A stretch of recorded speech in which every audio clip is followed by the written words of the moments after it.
KIRO AM Seattle, KIRO FM HD2 Tacoma. Give me a freaking auto! From the Quantum Fiber Studio, this is Brock and Salk on Seattle Sports. Brock Ewert is my hero. Jay Buhner just punched me in the kidney. Who's going to accuse you of manager? Doesn't really work that way, Sherm. This is a show that has my name on it. It kind of does, though. Now, here are your hosts, Brock Ewert and Mike Salk. Good morning, everyone. Yeah, I guess it's an okay morning. Okay, we'll start there. Ian, how are you feeling after last night? I'm great. I watched Hard Knocks twice back to back. I thought it was really, really good, and I didn't watch anything else. Yeah, I'm looking at the text line right now. There's a lot of angry texts that I can't read on the radio, but the theme seems to be, thank goodness for Hard Knocks. Yeah, I was watching the Red Sox game because the Mariners and Sox were at the same time, and then switched over to Hard Knocks and was going to go back to the Mariners game after Hard Knocks was over. Went and checked the score. I think at that point it was 7-0, and I was like, oh, well, I'm not going to bother with that. I'm glad you left early. Okay. Yeah, I protected my peace on that one. I kind of saw the writing on the wall. I didn't bother yesterday. Yes. Well, thank you, Mike Salk, for being on vacation in Vegas and leaving me to try to guide us through what was just an embarrassing loss last night. As I said, thank goodness for another great Hard Knocks episode. We will be getting into that later. Brady Henderson, ESPN Seahawks reporter, is back in with Brock Ewert today, so they will be taking you through 7 to 10. But Ian and I will be with you through this first hour. We'll also listen back to what Jeff Passan had to say yesterday. But yeah, let's get into it. I'll be the first to say that I didn't try to tell you that they turned a corner, but I told you that I was intrigued. I was excited for this series. I was interested to see if they could carry that momentum, and I was wrong for that. I'm sorry that I'll take that one. I'll put that on me. I wish I was talking to you about how the M's carried over the momentum from that Astros series and came out with a big win in Milwaukee, or I wish I was talking to you about how Jake Bauers punching the ball out of Cal's hand at home plate in the first and how he shouldn't have been allowed to go back and touch the plate after and score that run. I wish I was telling you how that galvanized the team to a win. Heck, I even wish I was talking to you about how they put up a valiant effort but lost to a tough team. And unfortunately, that's far from the case. When this team lets you down, they really do it big. You can at least give them that. And the most frustrating part is that they could bounce back and win this series still and be right in the mix. They're still only 3 games back in the wild card. But I know that's not what anyone wants to hear, and that's not what it feels like right now. It's so hard to remain positive about those very real facts that they still have that chance when every time you think they've figured something out or seem to have some real momentum, there's just this sloppy letdown game that makes you question it all. Like, we talked to Jeff Passan yesterday, and he was like, I don't like to say that regular season games are important, but, like, it's go time. Everything needs to be a big game for them, and that is just not what we saw yesterday. They did basically this exact same thing 2 weeks ago. I'm looking at the schedule right now. We had that home Sunday game against the Twins. We won that game to win that series against Minnesota, and we came in on the Monday off day like, hold on now. Mm-hmm. There might be something going on. And then the Tigers came into town, and the Mariners just kind of rolled over and died. This is a theme that I'm starting to notice is every time there's a little bit of juice, a little bit of momentum, something goes wrong, like the ball getting punched out of Cal's hand in the first inning, and then like they don't respond in a way that is like effective in any way, shape, or form. It's so confusing. And incredibly frustrating. And I think we'll get into Bryce Miller because that was obviously the situation that got the game out of hand in the first place. But even on top of Bryce Miller having that bad 5th inning and maybe leaving him in too long, the sloppiness around that, like Josh Naylor dropping a ball at first, Julio forgetting how many outs there were in the 8th. I mean, they were already losing so badly by then, but how do you forget that he throws a ball into the stands with 2 outs and they score another run? Like, these are the things that you don't look like a team that actually wants to be in the playoffs. Like, you don't look like you realize the opportunity you have right now and what time of year it is. And it's got to change. And I just don't know. Like, I understand why people don't have faith that it's going to with the body of work that they keep putting forth.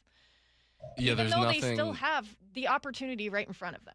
Yeah, there's nothing that tells me, like, for most baseball teams on the fringe, outside looking in, last four in, first four out, whatever you want to call it. Like, the best thing about playoff baseball is whoever gets there, anybody has a shot. Like, you've got a 3-game series, a 5-game series, a 7-game series to put your best out there and put your best against their best and just line them up and duke it out. I am not convinced that should the Mariners somehow squeak their way into the playoffs, they're going to be some, like, oh, watch out for this dark horse thing. Like, I haven't seen anything from this team that would lead me to believe that they're going to go far or something like that in the playoffs. I mean, you just need to show some level of consistency, right? And maybe there's still a chance for that, but it feels pretty bleak right at this very moment. I mean, Logan's on the mound today. He had a great outing last time. We'll see what happens, but let's just go over the sequence of events that kind of broke this game open last night. With one out in the fifth and the M's only down 1-0, Bryce Miller gave up an infield single to Hamilton. He then had a 4-pitch walk to Bryce Terang that was pretty concerning. That should have been raising alarm bells right there. Gave up a single to Churio that scored a run and then walked Bowers to load the bases. A Contreras sac fly then scored another run, and then Christian Yelich did this. The 1-1. Swung on. That's tagged. Right center field. Robles back. He's at the warning track. He's at the wall. Gone. Home run, Christian Yelich. 3-run blast. It's 6-0 Brewers.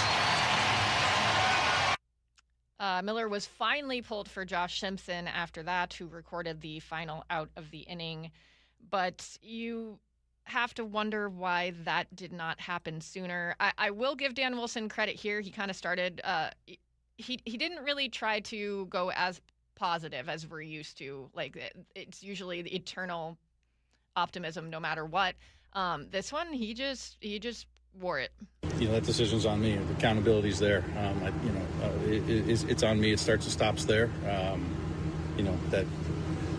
It's a big turning point in the game, and wanted to get Bryce through there, but just it didn't make the right choice, and it cost us.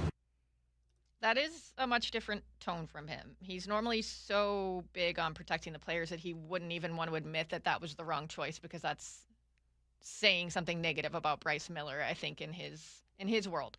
So I appreciate the accountability. I hope that there's more of that happening with the team too, because like I said, that was an incredibly sloppy game, and there needs to be some accountability there as well. But you have to wonder. Bryce Miller has not had his best stuff lately. I feel like there was some evidence for them to go off of there. You have to wonder why they thought he was going to work himself out of that. And I know that Ryan Roland-Smith after the game said that when it got out of hand so quickly that at first they didn't have anyone warming up in the pen. But then Tim Booth posted that Ferrer and Simpson were both warming up by the time they got to Yelich. And so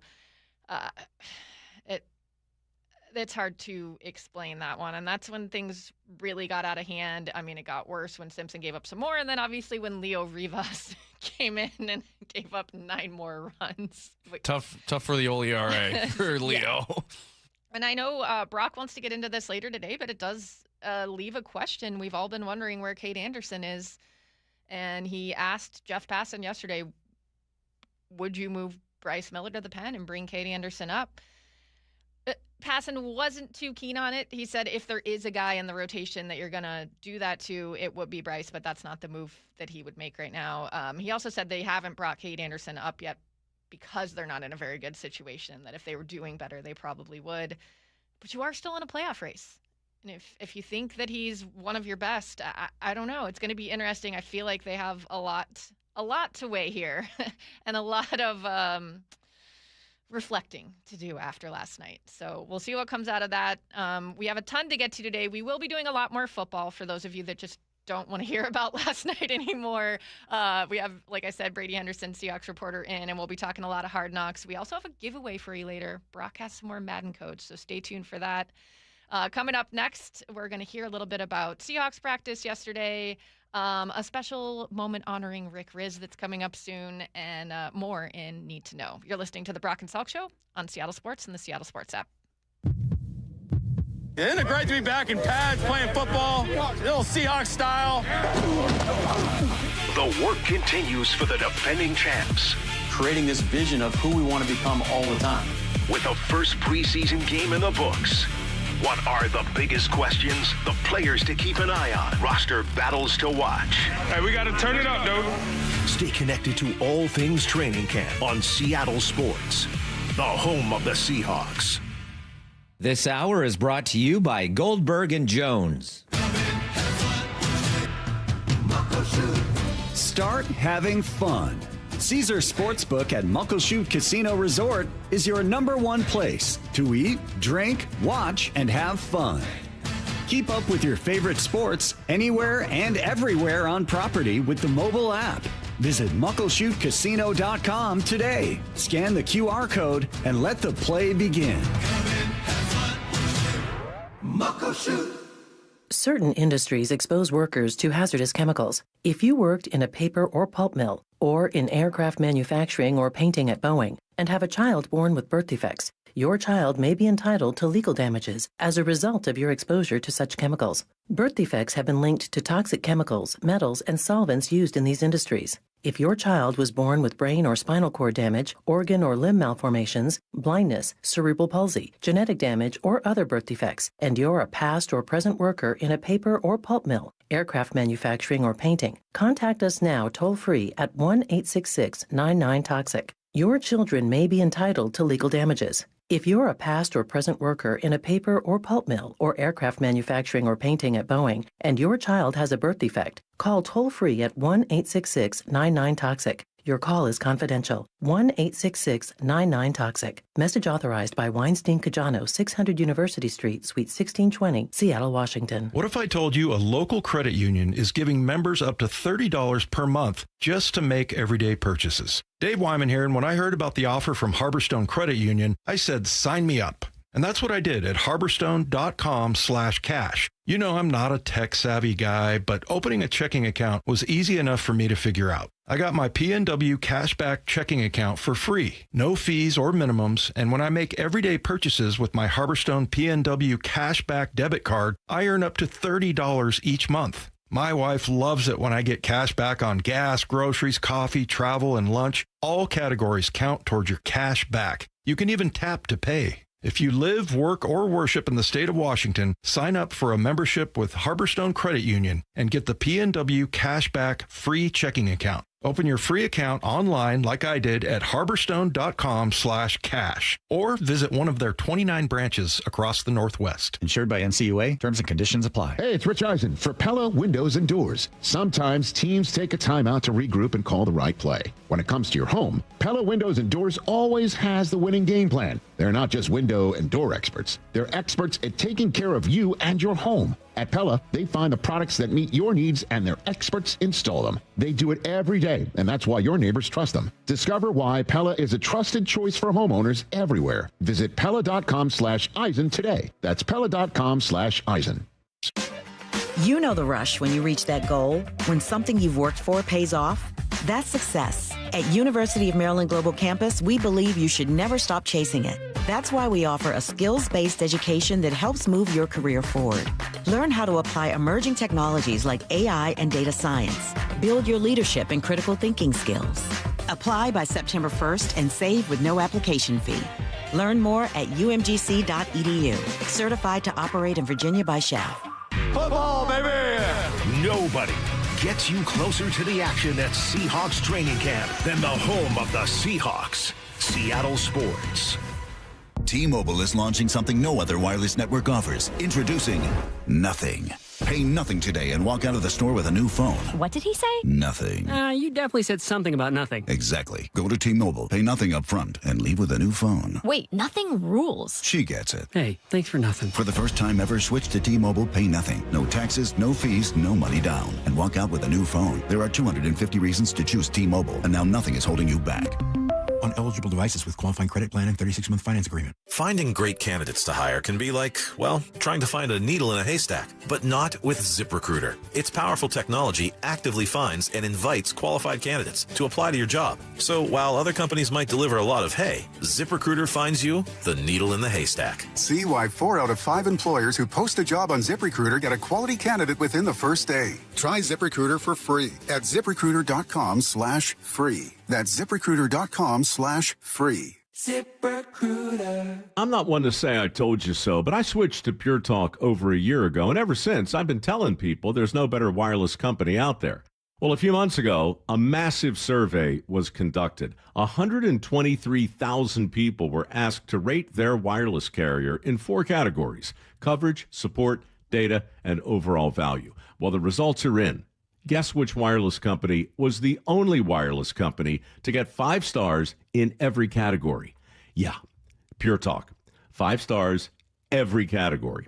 To celebrate, Pure Talk is offering the first 3 months of any plan for just $15 a month, including their top-tier unlimited plan. No contract, no commitment, just a very inexpensive way to test drive the only American wireless company with 5 stars in every category. Just dial pound 250, say micro, and Pure Talk's U.S. customer service will take it from there. Again, pound 250 micro. And yes, I told you so.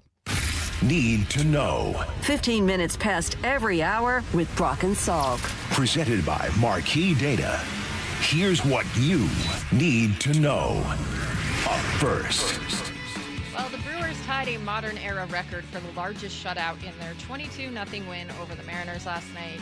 Bryce Miller lost all command in a 5-run 5th inning. Josh Simpson gave up another 5 in the 6th, and eventually Leo Rivas allowed 9 runs in the 8th. Bryce Miller spoke after the game on what makes the Brewers so hard to play. I mean, they put the ball in play. They make things happen. They make the defense work. And when they're on base, they're not afraid to steal. They got me on that double steal, which ended up being pretty big. So. I think what makes things hurt worse is that everything he described there is everything that we kind of wanted the Mariners to be this season. So I did actually catch the very beginning of this game. Can you explain to me how the punch out play at home thing worked? Because I didn't have sound on for the game. I couldn't hear their explanation. Are you allowed to do that? They just didn't consider it that. They thought it was like incidental contact or something. I think it was interference, but they just weird so they play. allowed him to come back and touch the plate after Cal lost the ball and said that he was safe. Yeah, frustrating, but obviously not the reason that they lost that one. Also yesterday, in some good news for someone that we love, the Mariners announced Tuesday that the weekend series against the Angels, September 25th through 27th, will be the last regular season games of Rick Rizz's 41-year career in the booth here in Seattle. And they're going to celebrate him appropriately. Friday will be Rick Riz fireworks night. Saturday, Riz will throw out the first pitch. And Sunday will be Rick Riz celebration day. Fans will receive Rick Riz placards as they enter T-Mobile Park. A salute to Rick will celebrate him throughout the game.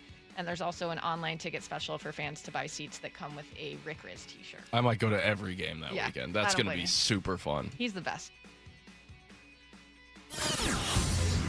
Here's the second thing you need to know.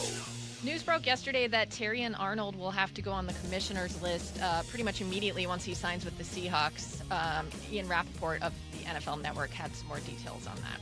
Terion Arnold will be placed on the NFL's commissioner's exempt list, which means he'll be not able to practice and not able to play in games until and unless his legal situation gets resolved in whatever way it gets resolved. So that is likely going to be some time. He is still planning to sign with the Seahawks, and they are not backing away from this. They are not walking away from him. They are going to sign him, but it's not expected to be for at least a couple weeks. The Seahawks are still working through the timing of this, but our understanding is this is not immediate. Okay, according to Brady Henderson, who's going to be joining us later, Arnold would count against the Seahawks 91-man roster for at least a day once he's signed, and then once he goes on the exempt list, he wouldn't. So he's saying that's why it makes sense for Seattle to wait until after the final preseason game to get this deal made official. Also, just as far as Rappaport noted there, that he needs to resolve his legal situation for this to happen. His next court date is not scheduled till October 5th. Here's the third thing you need to know. Well, with that Terion Arnold situation looking like it could extend out a while, which the Seahawks were aware that was a possibility, it looks like they are still looking for help at cornerback. They did bring in former Cowboys cornerback Trevon Diggs yesterday. Diggs was a Pro Bowler, just for a visit, sorry. Diggs was a Pro Bowler in Dallas in 2021 and 22, racking up 15 interceptions in those 2 seasons. He's still really young. He's just 27 years old, but he had season-ending knee injuries in 23 and 24, and then in 2025, a concussion and knee soreness in that same knee caused him to miss 8 games. The Cowboys released him in December. Green Bay claimed him for just 2 games and then released him in January. Was he the guy who had like 8 interceptions in a row or something a couple years ago? The Cowboys had a cornerback who was like, you just threw it up and he caught 2021, he had those 11, and 2 of them were pick sixes. Yes, okay, yeah, really that's the guy I'm saying. So I'm pretty excited about that. That's he's pretty great, cool. but a little far removed from that. You do worry about that knee, but of course I'm sure they'll have their medical staff look into that and see if he's good to go. Yesterday at practice, we do have some notes from that. Jadarian Price practiced for a second straight day. Emmanuel Wilson is still sidelined for what Brady Henderson reported as undisclosed reasons. Josh Jobe had a interception of Sam Darnold when he was trying to hit Rashid Shaheed. And Bryce Cable left practice with an apparent neck/head injury. After practice, Julian Love talked about how he thinks that this team is handling the challenges of being a defending Super Bowl champion. Yeah, I think we're in a good spot. I think we're in a good spot because a lot of other people have done a lot of off-season stuff. And so, I know you guys know, like Seattle, we don't get the most love over here, which is perfect. That's kind of how we want it. That's how, last year it was. And with all, the target on our back, we embrace the challenge. I think more than anything, we love winning, but we love competing. We want everyone's best. We want everyone we play against to be fully healthy so we can match up best for best. That's just kind of how we're built. I tell Mike has kind of shaped this thing.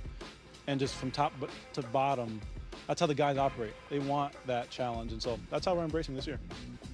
Yeah, for as much as we complain that the national media doesn't really give them their due and it's Rams all the time, I think it works really well for this team and their personality. So keep it up, keep overlooking. And then also Gray Zabel, Seahawks guard, talked after practice yesterday, and I liked this cut when he was asked about Brian Fleury, the new OC, and his thoughts on him. Just seems like the man.com. He's a good dude, unbelievable coach. Love his run first mentality, and we're gonna enjoy it. He's doing an unbelievable job so far, and I know he kind of demands excellence, and I love that out of a coach, and he's gonna hold us to a standard and not waver. TheMan.com. I will say maybe that's my one complaint about Hard Knocks so far. I'd like to see more Gray Zabel. Yeah. He's a character. I'd like to see a little more of the coordinators too. Like, Mike is great. We know a lot about Mike. We talk to him every week. I was hoping for a little more Aden Dirty after he was calling the plays. I'd like to know a little bit more about Fleury and Hard Knocks. Hopefully we get some of that soon. We have 2 more episodes.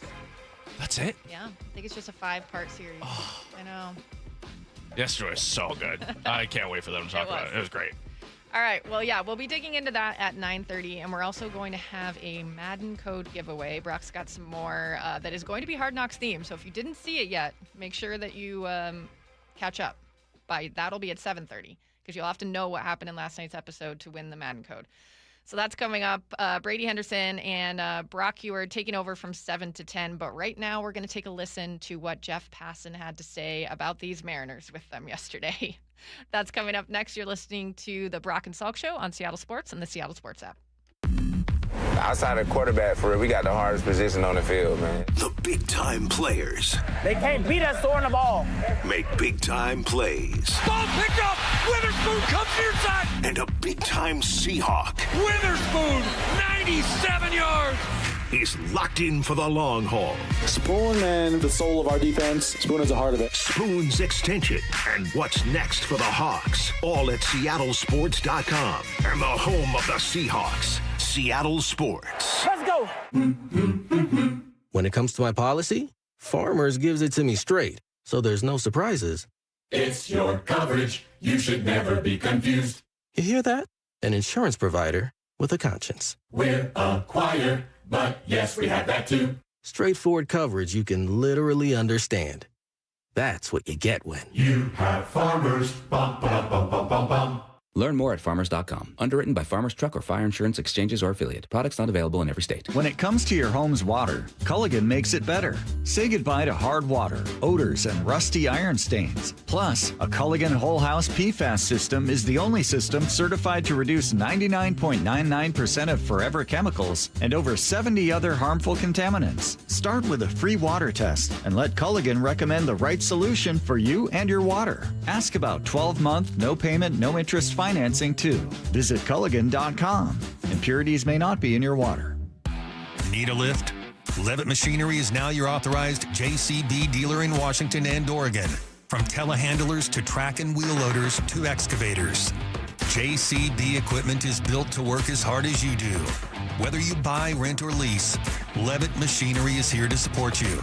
With expert service and local parts in stock, LevittMachinery.com. Talk to Levitt Machinery today. Stack it, reach it, lift it, Levitt. What is that sound?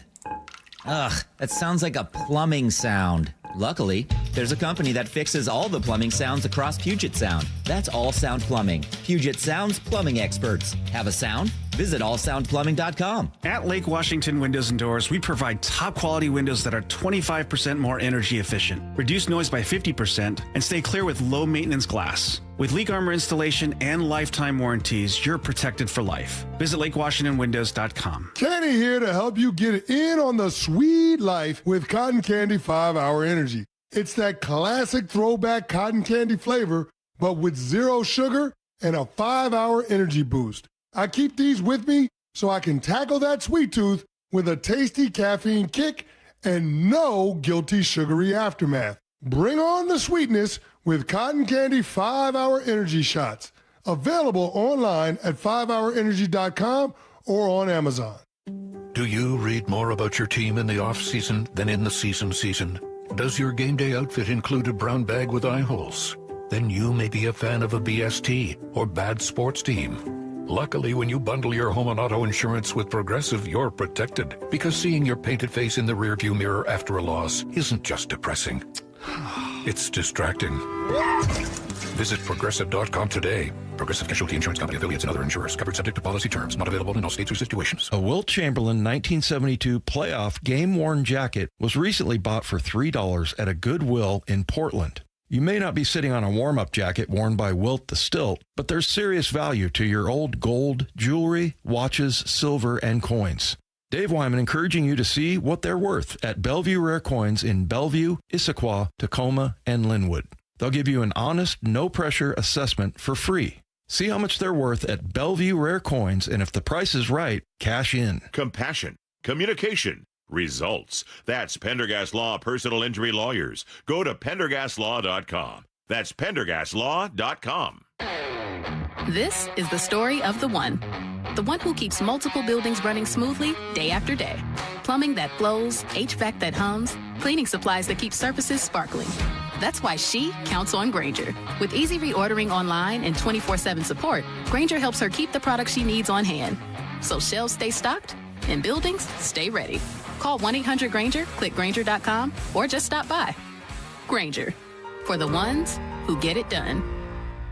Tired of hearing scary radio ads about the IRS? Tax Relief Advocates is different. TRA is here to tell you that if you owe money to the IRS, whether it's $5,000 or $500,000, we have a solution. TRA can eliminate or reduce what you owe to the IRS with zero risk to you. We have over 1,000 5-star reviews on Google and an A+ with a BBB. End your tax nightmare today by visiting TRA.com or call 800-583-6681. That's 800-583-6681.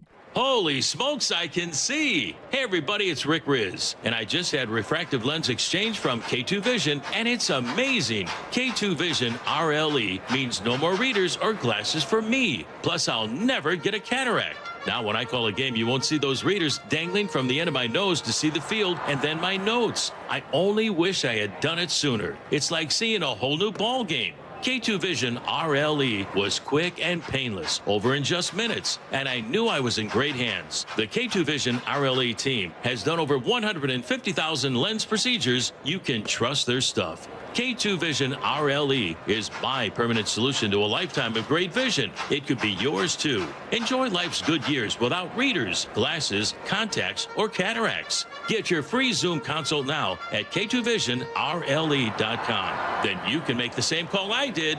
Goodbye, glasses. K2VisionRLE.com. Brock and Salk's Rewind is presented by Toyota of Kirkland and Toyota of Renton. This hour is brought to you by Goldberg and Jones. Shut up, Salk. It's Brock and Salk's weekly chat with ESPN senior baseball writer Jeff Passan. Man, when you have a talent like him. Brought to you by your Western Washington Toyota dealers. I see this being the beginning of the best run in the history of this franchise. On Seattle Sports and Seattle Sports on YouTube. Jeffrey, I don't know if it's because Salk is by the swimming pool right now in his swim shirt next to his lovely bride, Heather, taking a little time before football season gets full gear. Brian Walters sitting in for him. I don't know if it's because of that I've got like 52 things to ask you today, or if it's simply just because it's that newsworthy right now, not only with the team here locally, everything going on. I mean, heck, you're posting Ted Williams' never-seen-before videos? Passan. Pretty cool, huh? Yeah, let's just start, like, how'd that come about? Where? So there's a hitting coach in Mississippi named Josh DeMoney, which is an incredible name. And Josh is Connor Griffin's hitting coach, and he texted me a few weeks ago and said, have you ever seen this? And it was a video in Dropbox. It was like 28 gigabytes. You see a video that size, you're like, good God, but I don't have the horsepower to handle this, but downloaded it. And what do I see but Ted Williams and Bobby Doerr, two Hall of Famers, standing on a riverbank debating hitting. And Ted Williams died in 2002. We have not had new words on the subject that he knew better than anyone since then. So it was like, where did this treasure come from? And there was a former Red Sox pitcher named Boo Ferris, and he passed about 10 years ago. His wife passed a couple of years ago, and his family asked a friend to go through all of Boo's stuff. And in Boo's stuff was a VHS cassette that said Ted and Bobby. And when Hayes Collins was the guy's name, when Hayes popped it in, he's like, oh my God, what have I found here? And so we did an episode on that and talked to Joey Votto, who knows Ted Williams' philosophy on hitting better than any modern player. And it was a rollicking hour and change, a great baseball talk, and just a really cool thing to be involved with. That's a pretty good little lead in to what is hitting in the philosophy. Adam Jude, our buddy with the Times, he and Divish, as you know, do an amazing job covering the Mariners, wrote a pretty good piece that I think a lot of us, Jeff, have been waiting for. And he got Kevin Seitzer on the record, and he got an anonymous player on the record. Let me read you a couple quotes in that vein.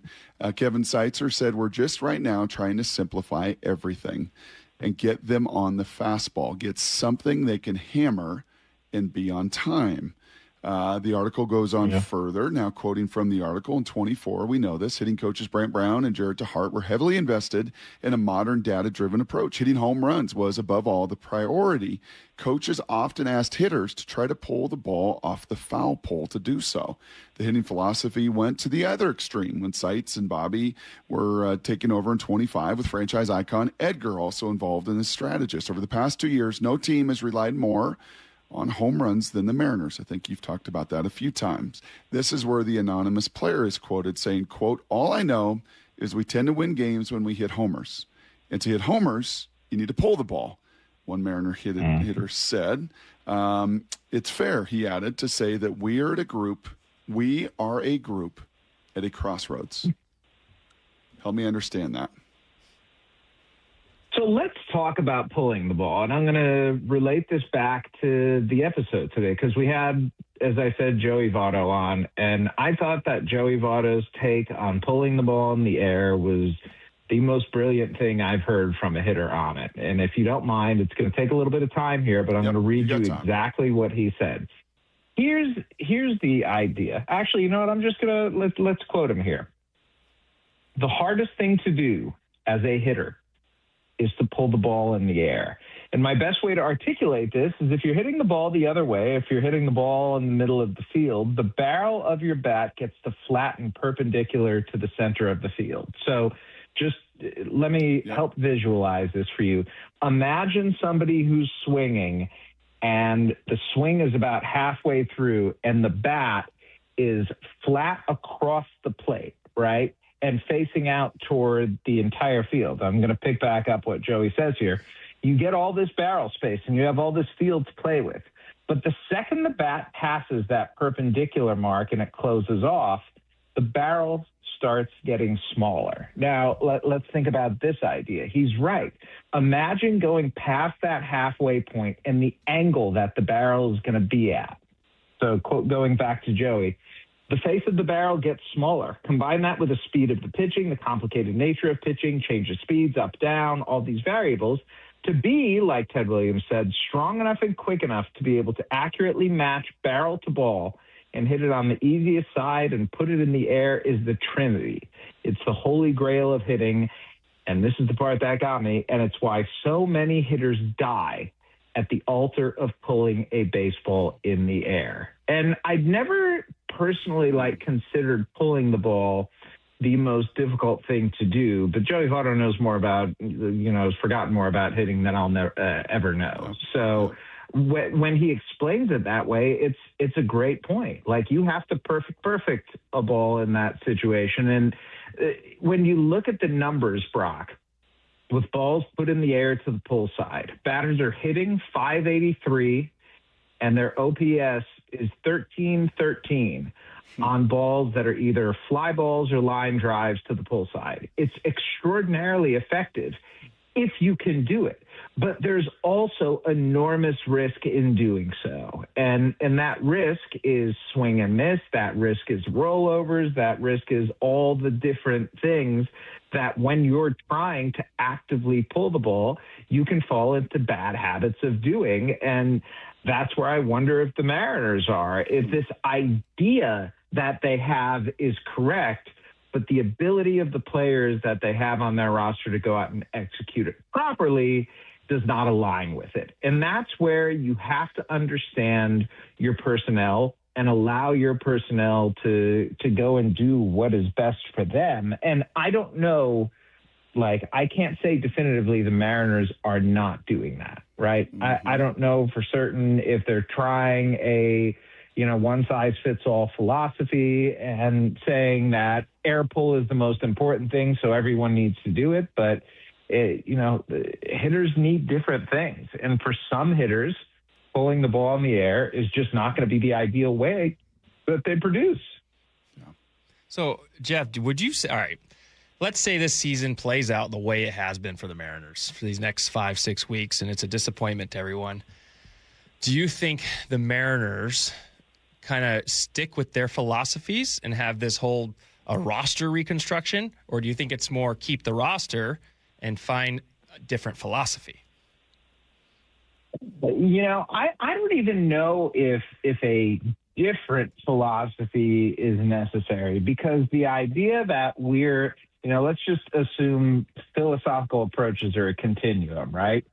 And let's say the Mariners are a little bit heavier, if we're going to say on the side of pulling in the air, if we're going to say on the side of chasing home runs, that might be true.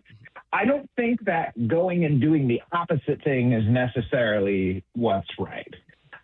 Because there might be a point in between somewhere where you keep a majority of those philosophies and those approaches, but you do it from I don't know, maybe a less strident perspective. And give everybody the opportunity to figure out what works best for themselves, then I don't think you necessarily need to say that this isn't working, so let's do the opposite. That being said, Josh Naylor is under contract for another 4 years. Cole Young is under contract just because he's not going to be a free agent yet for, I think, probably another 5 years. Colt Emerson, another 7 years. Julio Rodriguez, yeah. God, I don't even know at this point. Cal Raleigh, there are a lot of guys there. So to me, it's hard to turn over this team, and I'm not sure you want to. I think if the Mariners continue down this track that they've been, and by the way, guys, they're 2 games back of a playoff spot right now, which I'm sure you know, and which is a completely absurd thing that they're 59-66 and 2 games back of a playoff spot, and yet here we are. So I think there is still a realistic possibility that the Mariners rescue their season. Do I find it likely? No, not particularly. But if they make the postseason, if that happens, does everyone stick around and they just run it back? Or at this point, are they in a place where the questions about Dan Wilson's future and that of his coaching staff are getting too loud to ignore? Did you get a chance to watch our buddy Benetti Sunday night with NBC and the Astros and the Mariners? Did you get to hunker down on your couch and actually listen and watch, or were you running around? No, I didn't. I'm sorry. Oh, it was pretty good. Sorry, Jason. No, Love you. Jason's always good. Who is the analyst from the Mariners side? Yeah, Ryan Roland Smith stuck around. The rest, yep. And the Astros, it was good. It was a good crew. And actually, the old Rizzo does an excellent job. It's a lot for him to air traffic control. But, Jeff, I think, and Mariners fans have kind of felt this way, man, for 3 games, that felt like the most urgent this team has played. It was nice to see, was it not? Very nice. Very, very nice. And especially going into a series like this, listen, I've been on enough times with you, Brock, for you to understand. I don't take regular season series particularly seriously. Like, I just think they're 3 games out of 162. This series this week, I would take seriously if I were the Mariners. And frankly, we're at the point where almost every series is important. You know, I was looking at the Pirates earlier today, and I know the National League wild card is a completely different place than the American League wild card, but the Pirates, who have had playoff aspirations all year, need to play .700 ball to get into the playoffs by my calculation for the rest of the season. That's not exactly the case in the American League. I mean, you look at the standings right now, and it's kind of embarrassing, frankly. The wild card teams over the last 10 games, the Orioles 5-5, and they have somehow ascended into a wild card spot. The Rangers 4-6, the Tigers 5-5, the Twins 4-6. The freaking Blue Jays are in it, but they're 7-3. Guardians and Mariners both have lost 7 of their last 10. I mean, it is a 6-team race, maybe 7 teams for 1 spot. And it's going to make for a hell of an interesting last 6 weeks. And I'll say this, like man to man, and we've talked about this a ton, roster to roster, would you rather have the Astros roster or the Mariners roster on paper? It's not even close. I take the Mariners over. I take the Mariners roster over every team that I just named. That's right. But they got to put it all together. Hey, kind of a funky little story that came out. I'm curious if this caught your attention or what you made of it, since you've been down this road for decades in baseball covering guys. Colt Emerson, who we've talked a lot about on this show with you, goes out, gets sent down, was underwater. I mean, there's just no question about it. I think his final game struck out 4 times. It was just not right. And turns out, he says, and his folks, that he had a wrist injury. And doesn't just go to Tacoma. He's down and having to deal with a wrist injury. Jerry comes out, Jerry DiPoto, and says, really wish, paraphrasing, he would have shared that with us. Help me make sense of the 2 sides of that.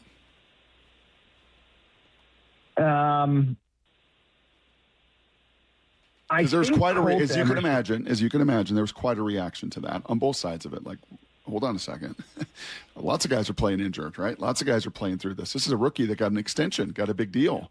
The other side of it's like, if you were hurt, man, you're a rookie. Like, it's going to be hard enough. Make sure you disclose that to us. So I think there was some passion on both sides of that ledger. Yeah, and I can understand the frustration from the team, because if Colt Emerson, you're right, guys do play when they're banged up, but a wrist injury for a guy who's not hitting, it makes too much sense to ignore. And at some point, if you're the player, you just have to say, I'm hurting this team. As much as I believe that I'm going to turn around and I want things to be right, I have to understand my place with this organization, with this team, with my teammates, with everything, and do what's best for them and not try and be the tough guy. On the other hand, I appreciate the fact that he was trying to grit it out and that he didn't say anything and that this is a gamer. But I do wonder what's the trust like between players and organization. And was this just an isolated incident where Colt Emerson was being young and stupid? Because it's objectively dumb to not inform the team when you're hurt. You're missing out on treatment opportunities. If you lose your job, you lose your job. You're going to get it back at some point. But there's a feeling of desperation when you're in the kind of slump that Colt Emerson was. And I understand where his instincts took him. I just think it was detrimental ultimately. And if you're the club, what can you do in that situation? Like, I feel like all you can do is just trust what your player's telling you and what he's feeling. And you have to hope that you forge the type of relationship where he's going to be honest with you. And I would think that $95 million would buy honesty. That was not the case here.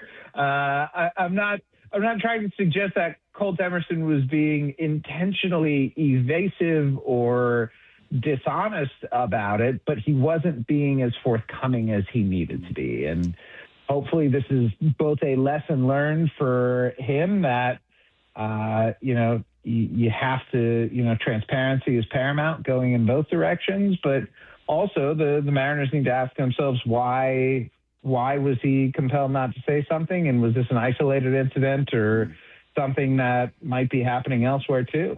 Yeah. Yeah, it leads to many more questions. Speaking of which, I got 5 for you in about 5.5 minutes here, Mr. Passan. If that's okay, Brian. Do you have one you want to unload? Because I got like 5 big topics here. Go get them, Brock. Okay, here you go. Number 1. Got about a minute for each of them, Jeffrey, by my count of the clock. Number 1. I'll be quick. What in the heck is going on with Mark Walter and the Dodgers?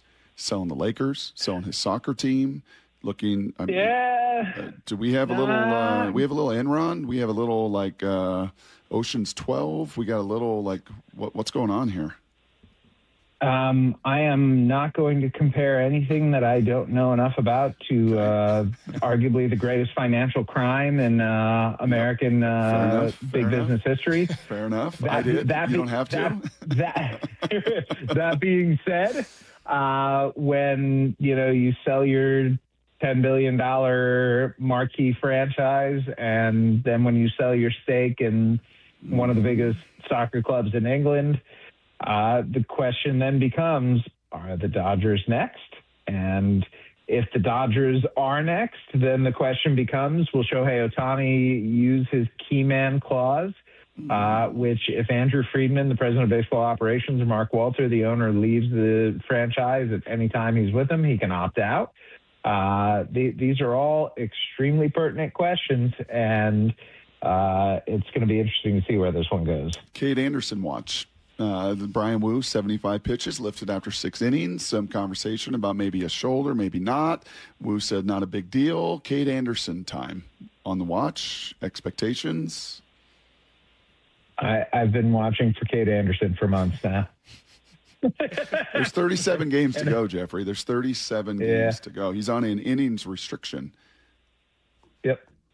I get it. I think the Mariners have approached this where if they were in a better situation, Cade Anderson would be up right now. And I think there's, you're still in a position where you're 2 games back of a wild card spot. And I know there are a bunch of teams to leap over. The same exact situation that the Boston Red Sox faced before they ripped off 15 and 27 of 30 and now are firmly and comfortably in possession of the second wild card in the American League. So a team as talented as the M's can do it. What role Cade Anderson is in at this point, to me, would be immaterial. I would look at it like this.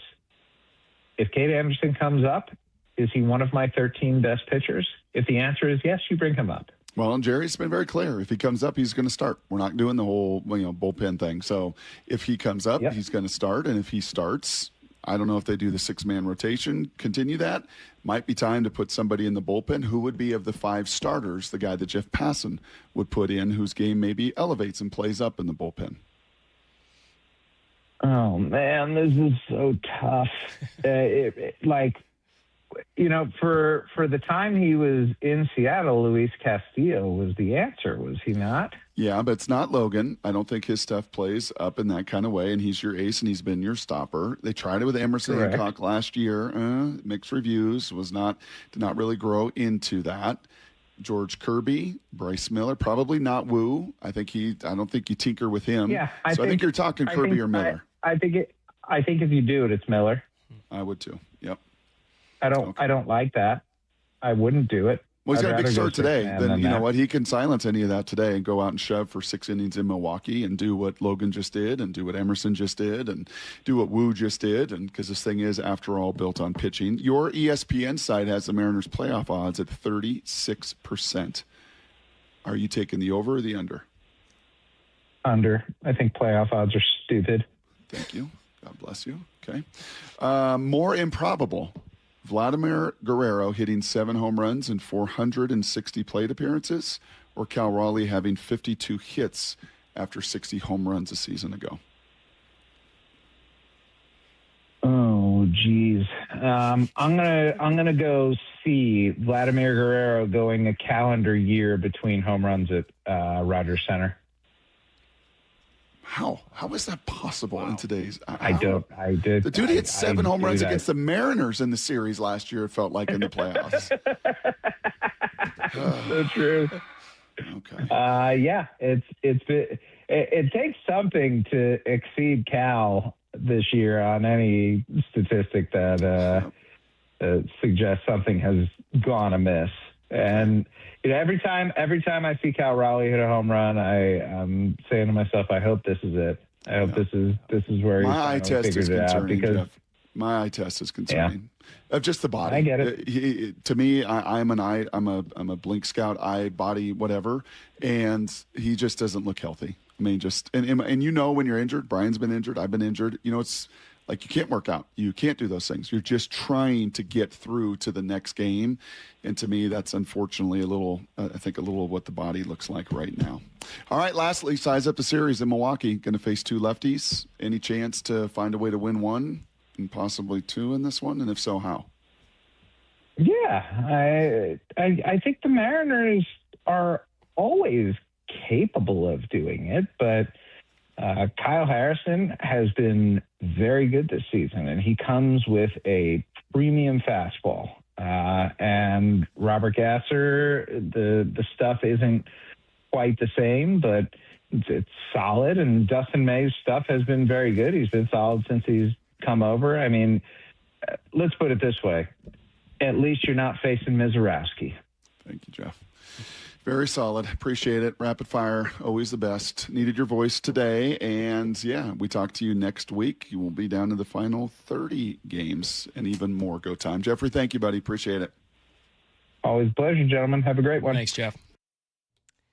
Kyle Harrison was indeed very good. Jeff Passan, he was very good. Let's hope that Logan Gilbert fares better against Dustin May today, but we will definitely be shifting to more football here the rest of the show with Brady Henderson in with Brock Heward.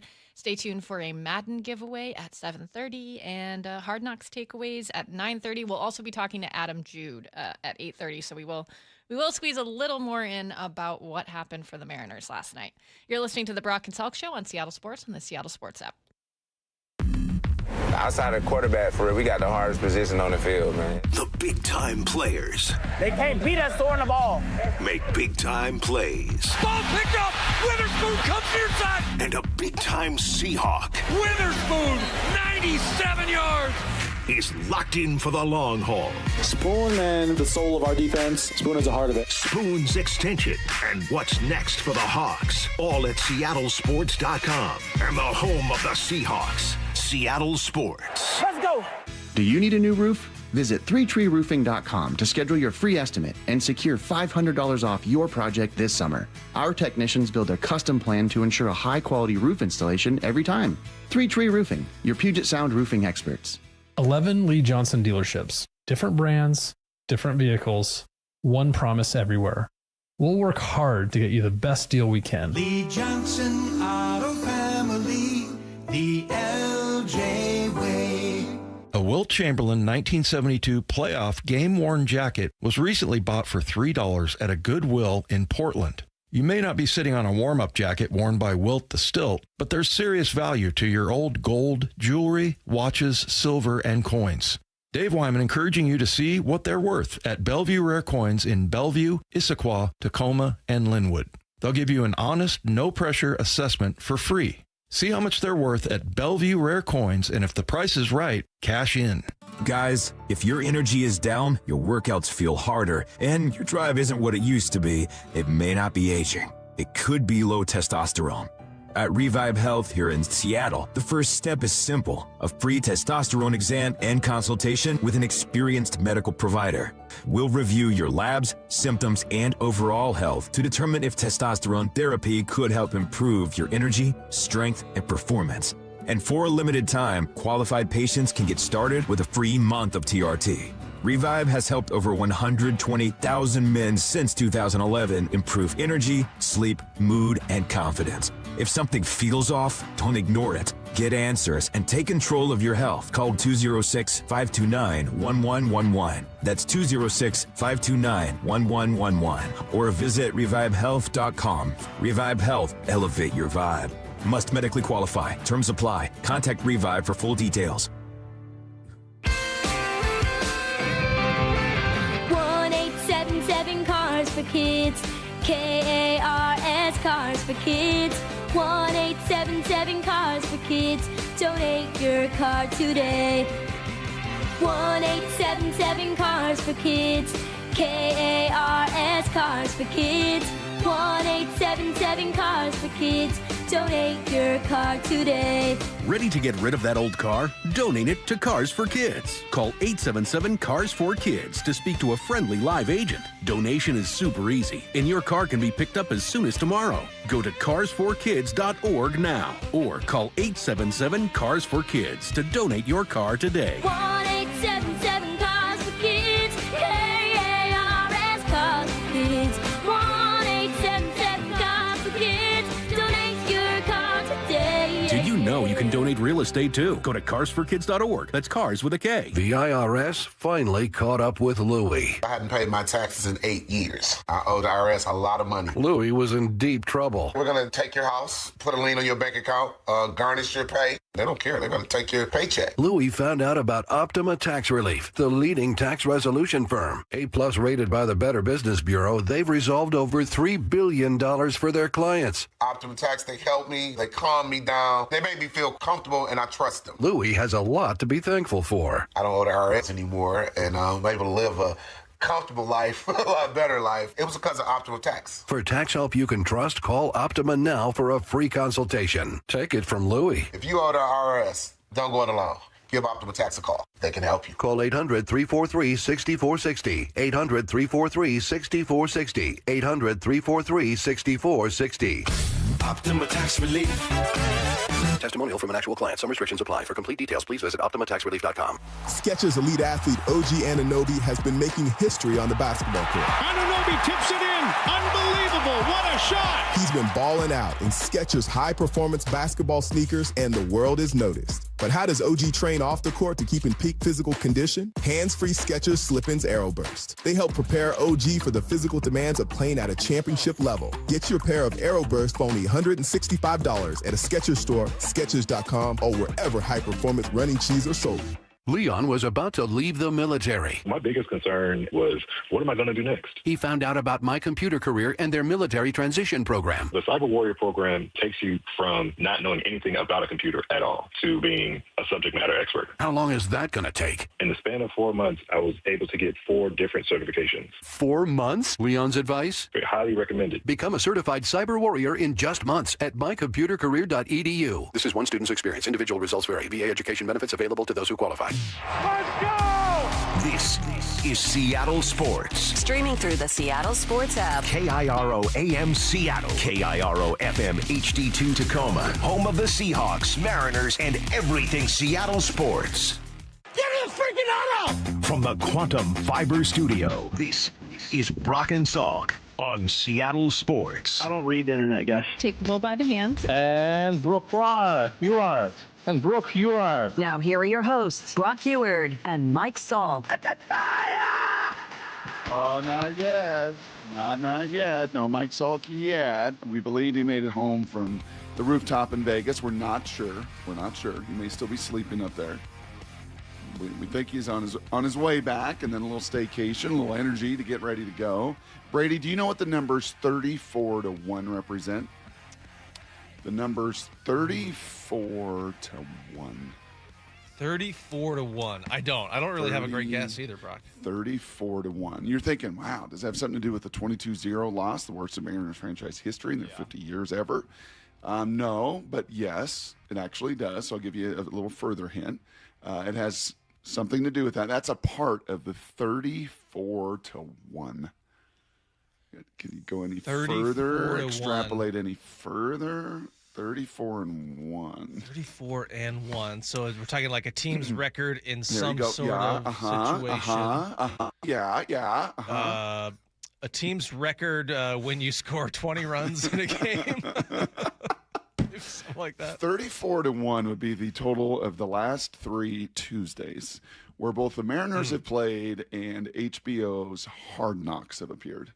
Where the Seattle fan, like myself, sits down on that couch. Good practice yesterday. Good burgers I made. So excited to dig in and just kind of watch them both. Take them in. Mariners won 3-4. We're hot. We're gonna find a way to win this series in Milwaukee. Find a way to keep clawing and digging. Hard Knocks is on. I'm gonna record that. And then, once game's over, I'm going to flip over, I'm going to watch that. And unfortunately, really, after the 3-run bomb by Yelich on Bryce at 6-0 in the 5th, we just went right to Hard Knocks. And then I kind of flipped back and I'm like, oh, no. No. Oh, Julio. I don't know if you saw this, Brady, but Julio forgot how many outs and throws the ball in the stands. Poor Leo Rivas got a 72 ERA now, thanks to that. But yeah, just kind of sitting there and trying to compare and contrast. And maybe I'm the only one who does that. I don't think I am. But as you're taking in just another punch to the gut, and this was beyond the gut. I mean, this goes from the gut. They tell you when you're exercising, right, to really like put your belly button on your spine. Yeah. To get your core all activated. Like, this one went through your gut, through your spine. This was as ugly as it gets. Yeah. It was bad. And I want to talk about the Julio Rodriguez miscue in the outfield. But do you think, here's something I was wondering as I was seeing this score, and I was watching Hard Knocks, I'm covering the Seahawks, but I'm seeing the Twitter updates from. So how do you do that? You have a computer with the game, 2 screens in your boat? No. I was just seeing the updates that the Mariners beat writers that I follow were posting, and I see 12-0, 20-0. I see Larry Stone saying this is flat out embarrassing, and I'm wondering. So there are actual Mariners fans out there who are sitting and watching this entire thing, Clockwork Orange style, not turning away, eyes pried open to the TV screen. Do you think anybody actually watched that from start to finish? Great question. I think out of anger. I think out of just watching it pile up and being like, or feeling justified. Like, I knew it because everyone got their hopes up after the Astros series this weekend. So there's this like justification of like, should have known. Yeah. You know what, Brady? It's like we do a radio show, and we can almost ask the people on that little text line right in front of you, 866-979-3776. Were you the one? Did you? Mike up in Edmonds with his cat and his little blanket and his rocking chair. Mike, did you stick through that 22-0 debacle? And did you have your significant other strap you into that chair with a mechanism to pry your eyes wide open? I don't know if you're going to get an answer because we're basically just being yelled at for even talking about them. Oh, sorry. Okay, that's enough. That's enough of that. But I do find the psychological compare and contrast between 34-1. It was a 4-1 Yankees non-competitive game. It was a 22-0 absolute bludgeoning, and it was an 8-0 Tigers bludgeoning as well. So those have been the 3 Tuesday games that have sat there on the same stage as Hard Knocks. And speaking of Hard Knocks, in about 25 minutes, we're going to play a little game. Brady, have you been around for any of our games? Oh, yeah. When you filled in? Yeah, I love these games. Yeah, so I've got like 8 to 10 trivia questions based on Hard Knocks and Seahawks. And if you want a new Madden game, 27 came out at the end of last week, and you want to be a hero to, I don't know, your significant other, your kid, your son, a classmate, a student, maybe even yourself. If you want the new Madden 27, I got codes for both the PlayStation and the Xbox. So we will do that in 25 minutes. I know you're not the target audience, but how did you receive Hard Knocks last night?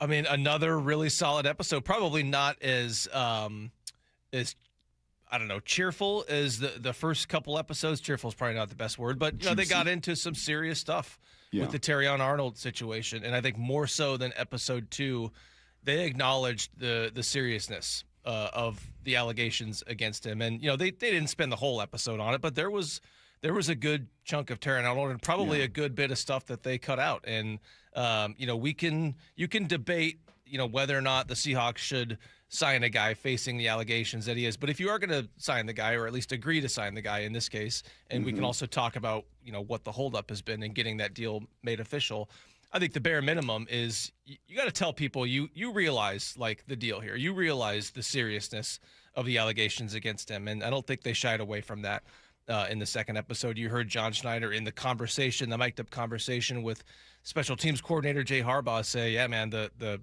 details of that athletic story, they were shocking and they were not good."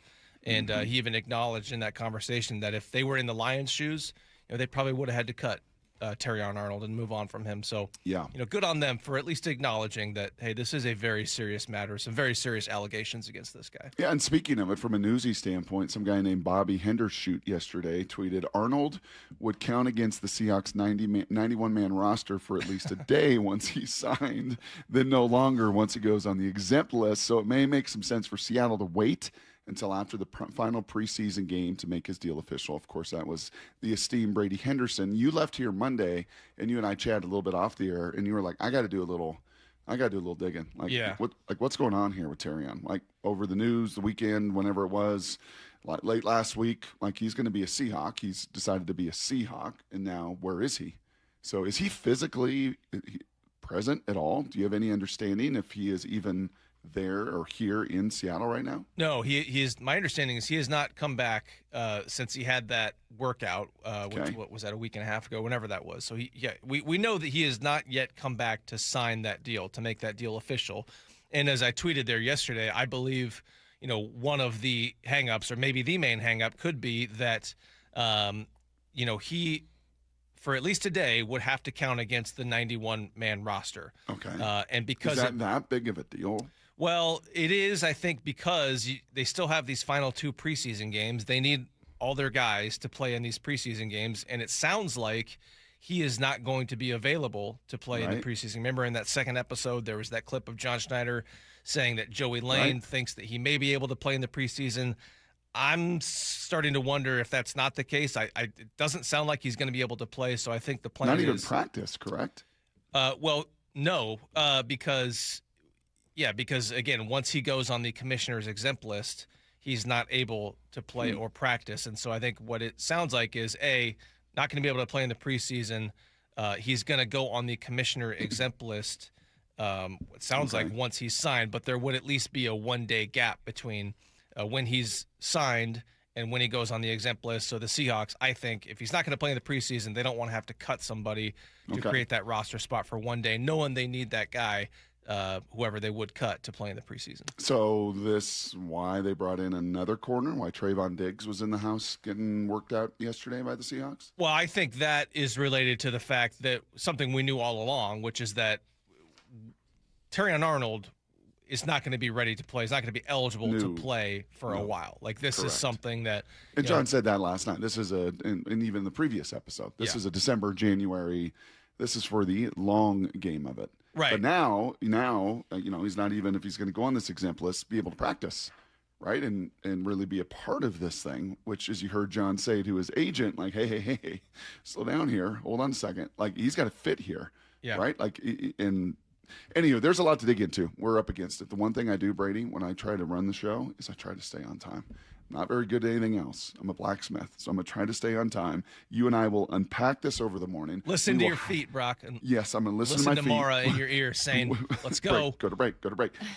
No, she doesn't do that. She should. You got to go to break. It's the only thing good you do the whole time you fill in for Salk. So we will go to break. We will give you everything you need to know. We will dig in, and we will have a full autopsy on the Mariners. We got game shows. We got Adam Jude. We got Hard Knocks takeaways. We got a full Wednesday for you. I'm Brock and Salk. Isn't it great to be back in pads playing football? Little Seahawk style.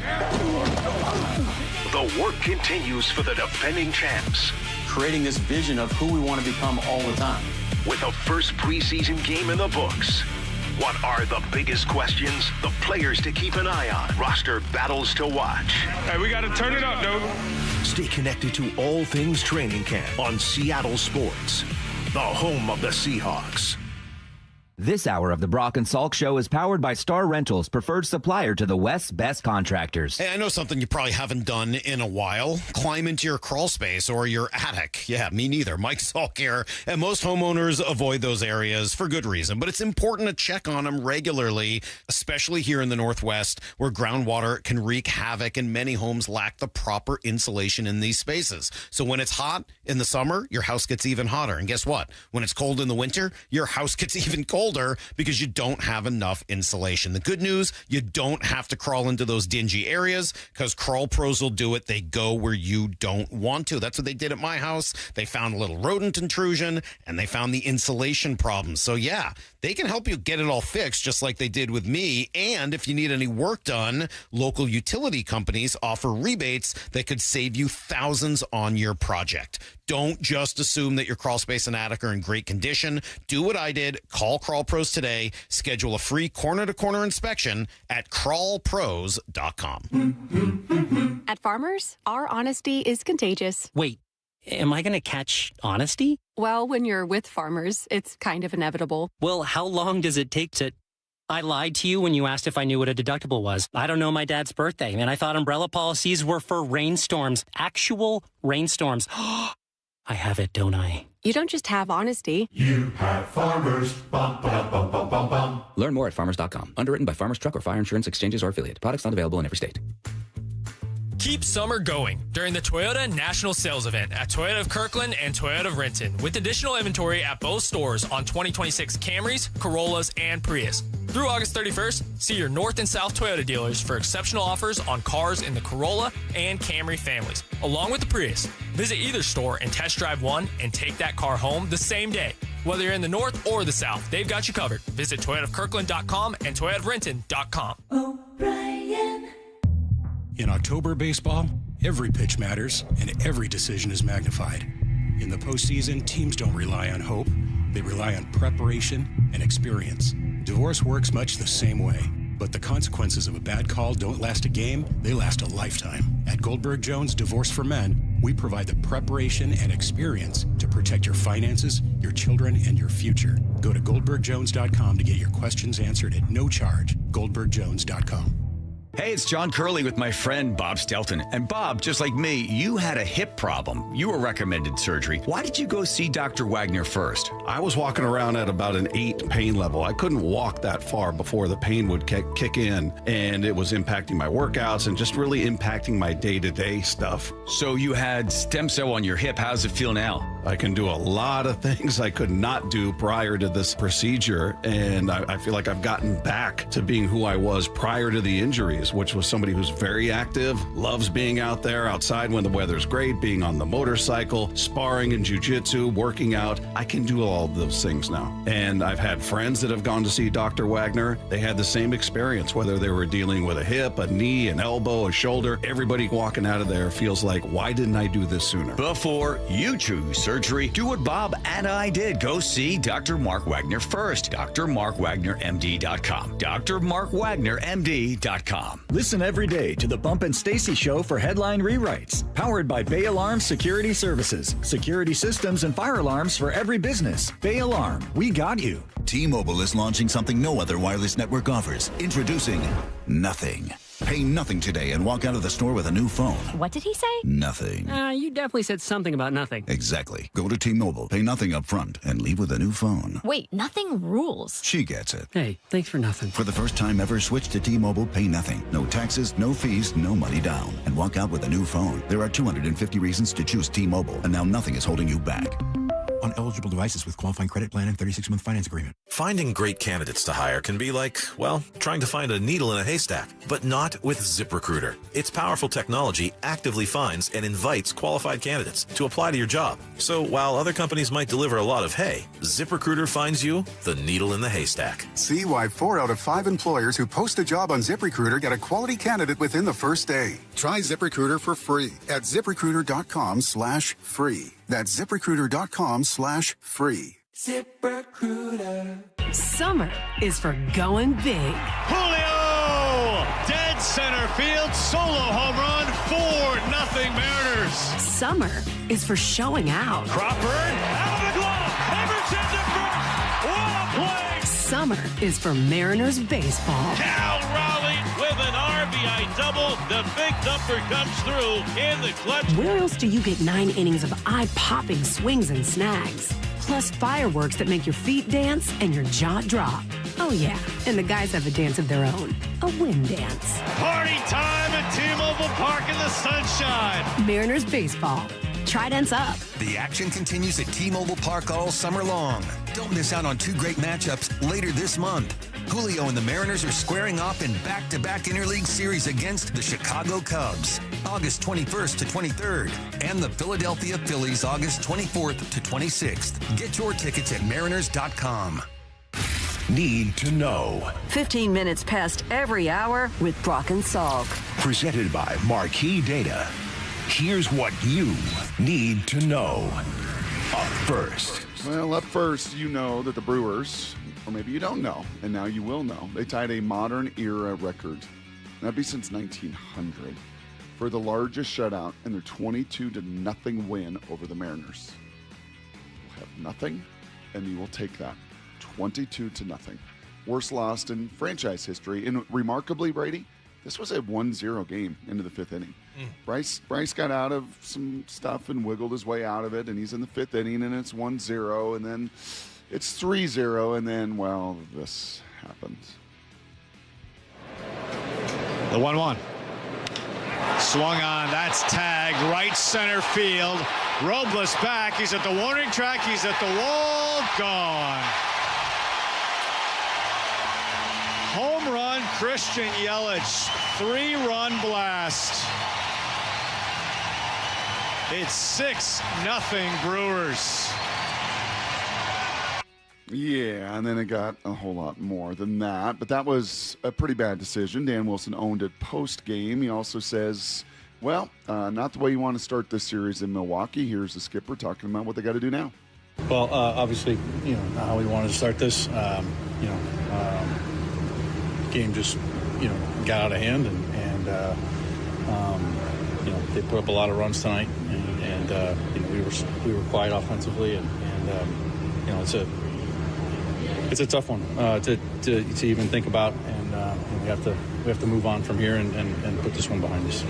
Brady, I think the most common word throughout the media channels last night was embarrassing.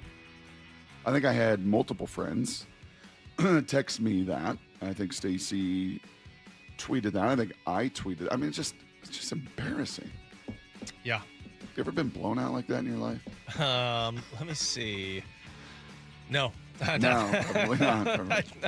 Not that I can think You of. probably did that to a few teams when you were that stud O'Day. What were you, D-end? 5 technique?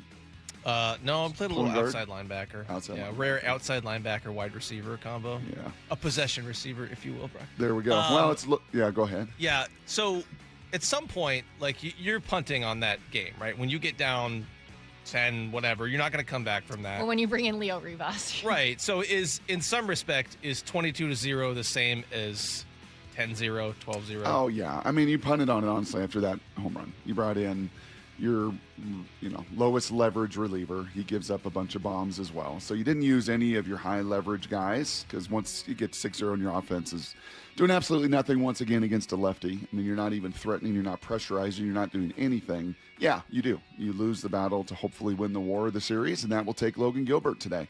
He stopped the bleeding the last time. They had lost, 6 in a row in New York. He will get the ball today versus Dustin May. First pitch, 4:40 pregame, right here on Seattle Sports at 3:30. Here's the second thing you need to know. So all over Hard Knocks, and a bunch of airtime last night was spent on this Terion Arnold story. Conversations with John Schneider and current players like Robbie Oots, special teams coach, agents. It kind of peeled back the onion a little bit so you could see a little more of the business side of this league. You reported yesterday about the impact on the roster, and Ian Rappaport as well here on NFL Insiders makes it pretty clear we're not going to see Mr. Arnold for a few weeks. Terion Arnold will be placed on the NFL's commissioner's exempt list, which means he'll be not able to practice and not able to play in games until and unless his legal situation gets resolved in whatever way it gets resolved. So that is likely going to be some time. He is still planning to sign with the Seahawks, and they are not backing away from this. They are not walking away from him. They are going to sign him, but it's not expected to be for at least a couple weeks. The Seahawks are still working through the timing of this, but our understanding is this is not immediate. Yeah, and I think the delay, as I said in the last segment, I think it has something to do with the fact that even though once he goes on the commissioner's exempt list, he ultimately would not count against the 90-man roster. There would still be a day where he does, because you got to file the paperwork to the NFL, and there's some red tape involved there. So there would be at least a day where he would count against the 90-man roster. That means you'd have to create a roster spot, which means you'd probably have to cut somebody, and it's somebody that you would, like to play in both of these final 2 preseason games. So if he's not going to be able to play in the preseason, again, when you're on the commissioner's exempt list, you can't practice or play. I think the thought is for them that you might as well just wait until after that Kansas City preseason game on August 28th to bring him in and make this deal official. Here's the third thing you need to know. Okay. And if you were glued to Hard Knocks last night and you were enjoying it and you want to win a Madden game, the new Madden 27, you'll have your chance in 10 minutes. We'll open up the phone lines in just a second for that. But my favorite part of Hard Knocks, we'll do a whole slate of takeaways at 9:30. But I think my favorite, singular part was right from the jump. Mike McDonald talking about, and I think it was actually, just talking about calling plays. This is one thing that I've really shifted my mindset on. Earlier in my career, especially calling plays, I called it not to lose the game. If I'm really honest with myself, I did that too often. And we lost leads. And our first year here, I still feel like I had that mentality. I really felt like, hey, how do we just not screw this up? My life was kind of like a hedge, because it's I'm a guy that hasn't really, do I really deserve to be here? I'm trying not to lose it. I'm a player now. I'm in the building. I'm trying not to lose my spot. At some point last year, it shifted to how are we going to call and manage this game to go win the game? There's a difference, right? But then it's so much easier to call games now and to manage these situations because I just trust you guys.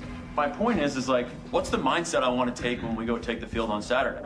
Let's look at it through a lens of opportunity to go put your best foot forward no matter the circumstance. It's so good. Yeah, and a great message to deliver to these guys before the first preseason game, because what he's telling them is, hey, don't go out there and think about, man, I got to not lose my chance to earn a roster spot. Go win a roster spot. Go make plays. Go cut it loose. Don't bog yourself down in overthinking. And, yeah, it's really cool getting to look into these, these team meetings. I mean, really just behind the scenes in general, but one of the really cool things is you're in those team meetings. And again, that's why I said, even though I'm not the target audience, Brock, this is really fascinating to look at what life is like in the building, because even when you're out there every day, there's a lot that you don't see. And this is a good example of that. Yeah. If there was a heading to that, the week before there was Warriors in the Garden, the heading to that to me would be 3 words: freedom over fear. Play free. Don't play in fear. And, that mentality and that shift is such a big part at any level, in any sport that you're playing or participating in. Freedom in that and not playing out of fear. That is everything you need to know on this Wednesday morning. Brady's in for Salky all day today. All right, I got some codes. I got PlayStation codes. I've got Xbox codes. It's going to really challenge. I mean, they're tiny, tiny, tiny font. So even with my new contacts, Brady, it's going to challenge me a little bit, but I'll send it to Maura. She's got good eyes. And you're going to get a chance to win one. I need 2 callers that are willing to play this game in freedom and not fear. Cut it loose. Yeah, I mean, just let it rip. Let it rip. If you know your Seahawks, if you've been in a Hard Knocks, I don't think these are too terribly tough questions. Brady saw them. Maura's seen them. And you get a chance to win a game. And, it's time to compete. Freedom over fear. 866-979-3776. I need 2 of you head-to-head for Madden next. Isn't it great to be back in pads playing football? Little Seahawk style. The work continues for the defending champs. Creating this vision of who we want to become all the time. With the first preseason game in the books. What are the biggest questions? The players to keep an eye on. Roster battles to watch. Hey, we got to turn it up, dude. Stay connected to all things training camp on Seattle Sports, the home of the Seahawks. Highlights don't win games. The full box score does. I'm Brock Salk, and most business leaders aren't short on data. They're short on clarity. Numbers are scattered across ERP, CRMs, and spreadsheets, making decisions reactive instead of confident. And that's not how great businesses are built. Marquee IQ brings all your data together into one clear view, even if it lives in disconnected systems or offline, so you can see what's really happening and act faster. Stop running your business on highlights. Get the full picture. Visit datathatwins.com to see what Marquee IQ can do. At Uline, the prevailing opinion is, if you don't live it, you don't believe it. The people at Uline believe in hard work, and they live it by being there 24/7 to answer your call, having 41,000 items in stock, and offering same-day shipping from 12 locations across North America. Business owners, sellers, buyers, shippers, and packers believe it. Uline is the hard-working, dependable source for your shipping and industrial supplies. Visit uline.com. Just hearing the word IRS can make people break out in a cold sweat. No one wants to deal with the IRS, and now you don't have to. The good news is Legal Tax Defense has been successfully negotiating with the IRS for more than 15 years. It doesn't matter how much you owe, whether it's $5,000 or $5 million. You deserve the best in the business on your side, and that is Legal Tax Defense. Even if you're working with someone else and just want a second opinion, there is no cost or obligation to call. They can prevent levies, liens, wage garnishments, even file back tax returns. And the best news about Legal Tax Defense is they won't take your case unless they know they will reduce or eliminate your tax debt. Call Legal Tax Defense right now for a free no-risk consultation. 800-346-2476. 800-346-2476. You have nothing to lose but everything to gain. 800-346-2476. I want a woman. I want a big girl. See the hysterical Gabriel Fluffy Iglesias when he takes the stage at Muckleshoot Casino Resort, Saturday, August 29th at 5:30 and 9:30 p.m. This way, we both can agree on the temperature of the thermostat. He's sold out stadiums around the world, and now he's coming to Muckleshoot Casino Resort on August 29th. Get tickets before they're gone to laugh out loud with Gabriel Iglesias at muckleshootcasino.com. Toyota of Renton and Toyota of Kirkland are celebrating Toyota's national sales event with additional inventory on 2026 Tundras and Tacomas. Through August 31st, lease the Tacoma SR5 at $309 a month for 36 months with $39.99 due at signing, or finance at 3.99% APR for 48 months, plus $500 TFS finance subvention cash. Excludes all applicable taxes and government fees. A negotiable dock fee of $200 is included with approved credit from TFS. Price will vary based on accessories. Whether you're in the north or the south, they've got you covered. ToyotaRenton.com and ToyotaofKirkland.com. Hey, baseball fans, Rick Riz here. I'm excited to introduce you to my good friend Keith Dashafy, owner of Pella Windows and Doors of Western Washington. Keith? Thanks, Rick. At Pella Windows and Doors, we pride ourselves on delivering top-quality windows and doors that enhance the beauty and energy efficiency of your home. Our products are built to last with innovative designs and exceptional craftsmanship. Whether you're looking to upgrade your windows or install new doors, Pella has you covered. That's fantastic, Keith. Don't wait. Schedule your free appointment today at PellaPNW.com. Mariners and Brewers today in Milwaukee. 4:40 first pitch, 3:30 pregame. Get every pitch of every game for free on the Seattle Sports app. Holy smokes, I can see. Hey, everybody, it's Rick Riz. And I just had refractive lens exchange from K2 Vision, and it's amazing. K2 Vision RLE means no more readers or glasses for me. Plus, I'll never get a cataract. Now, when I call a game, you won't see those readers dangling from the end of my nose to see the field and then my notes. I only wish I had done it sooner. It's like seeing a whole new ball game. K2 Vision RLE was quick and painless, over in just minutes, and I knew I was in great hands. The K2 Vision RLE team has done over 150,000 lens procedures. You can trust their stuff. K2 Vision RLE is my permanent solution to a lifetime of great vision. It could be yours too. Enjoy life's good years without readers, glasses, contacts, or cataracts. Get your free Zoom consult now at K2VisionRLE.com. Then you can make the same call I did. Goodbye, glasses. K2VisionRLE.com. Free consultations, no fee guarantees, 5-star reviews. JP Pendergast with Pendergast Law explains the importance of going beyond these familiar offerings. Accident victims want an attorney, Tom, that satisfies their needs. Someone who handles those needs with the highest degree of care. Pendergast Law offers the no-fee guarantees and free consultations, but these only scratch the surface. Okay, explain more. We make sure that every member of our team is genuinely passionate about helping others. Customer service and communication are our top priority. It's how we take care of our clients so they always feel one step ahead of the insurance companies. Our strong reputation for high standards provides comfort and confidence when it's needed most. Pendergast Law offers the free consultations, the no-fee guarantees, and, of course, they are 5-star rated. But what really makes them different is their genuine passion for helping others. I can't recommend them enough. If you or a loved one has been injured in a car accident, call Pendergast Law. We can help. That's PendergastLaw.com. From the Quantum Fiber Studio. This is Brock and Salk. Weekdays 6 to 10. On Seattle Sports and 97.3 FM HD2.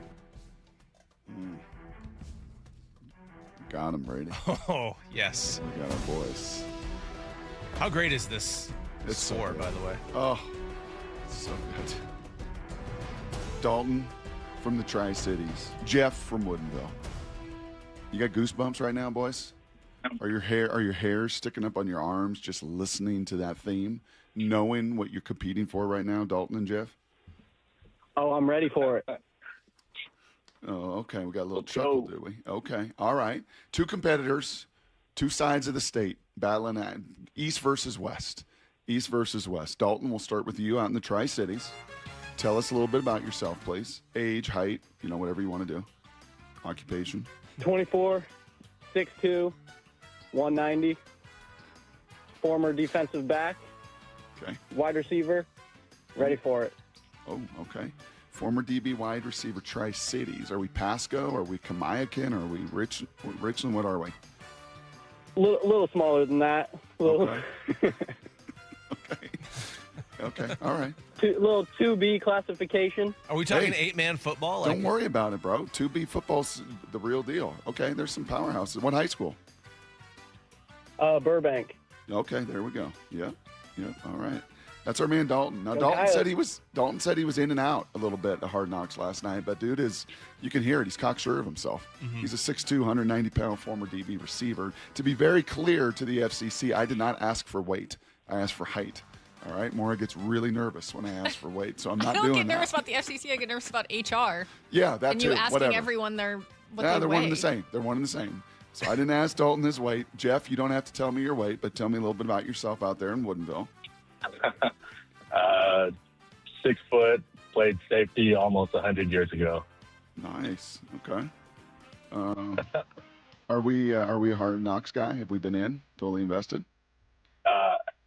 Yep. Okay. All right. Well, I got 9 or 10 questions for you. We'll see how competitive this game is between East and West. Here's the only rules. After I get done reading the question, you got to say your name. Say your name. Say your name. And then Brady will judge. Don't sing it, please. No, Just just say your name. Dalton or Jeff or Dalton. Right? Say it very firmly, very loudly. And then Brady will judge who got their name out first. And then you answer the question, and we just tally up the scores. Make sense, boys? Yes, sir. Let me hear an example. Give me your name. Say it. Dalton. Jeff. That was Dalton with the voice crack. I like it, Dalton. I like it. Okay, here we go.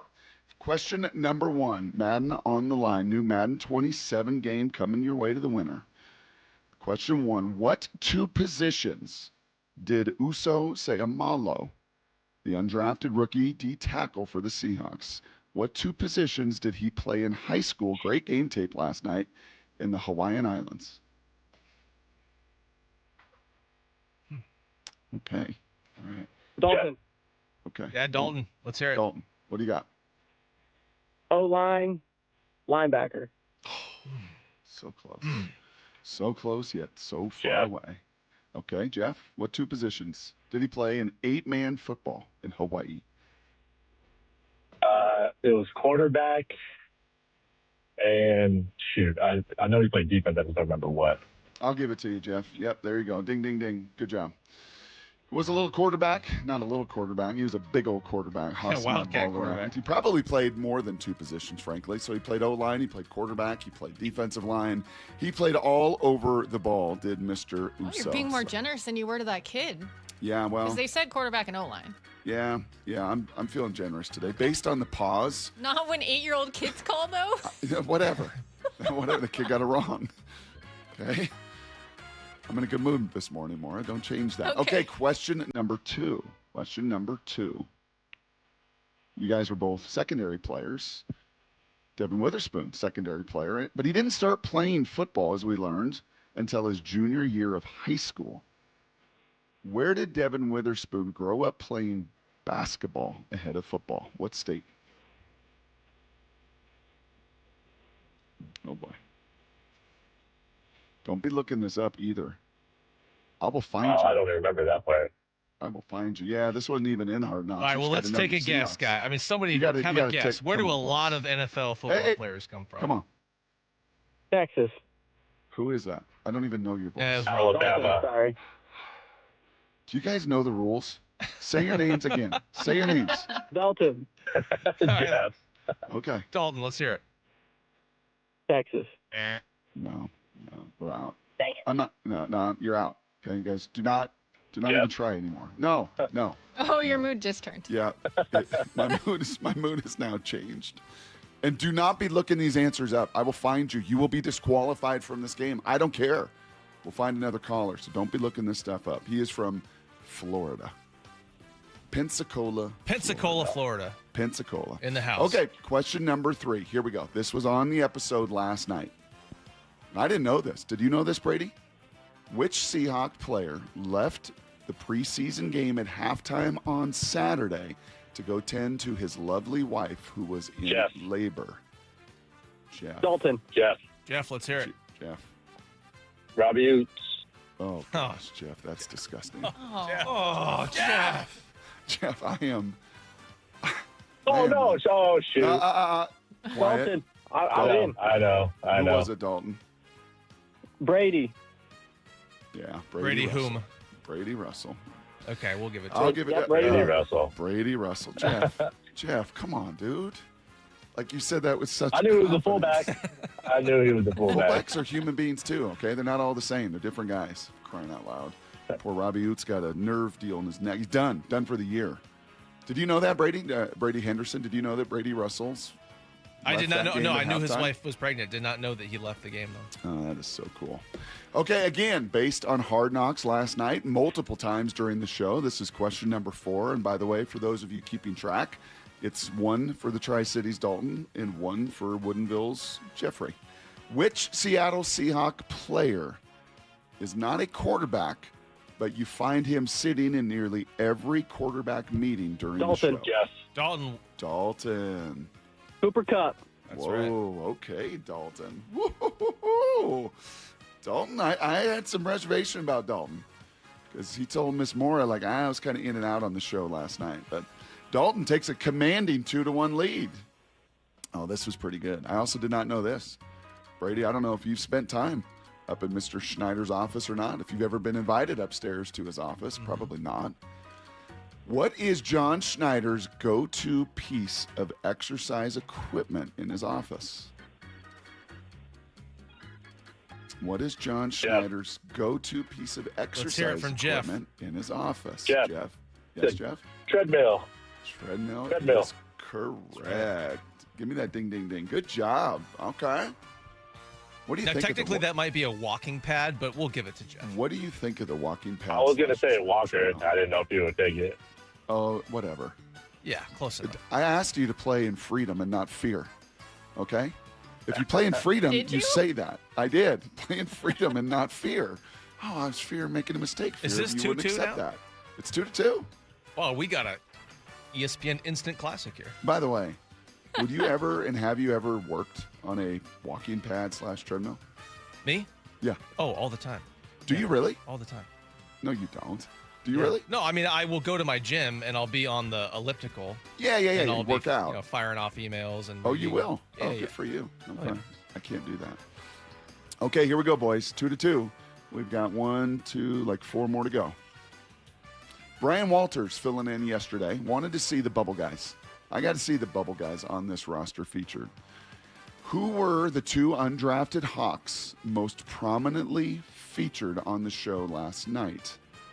Who are the 2 guys on the bubble of this roster, undrafted, featured prominently last night? Dalton.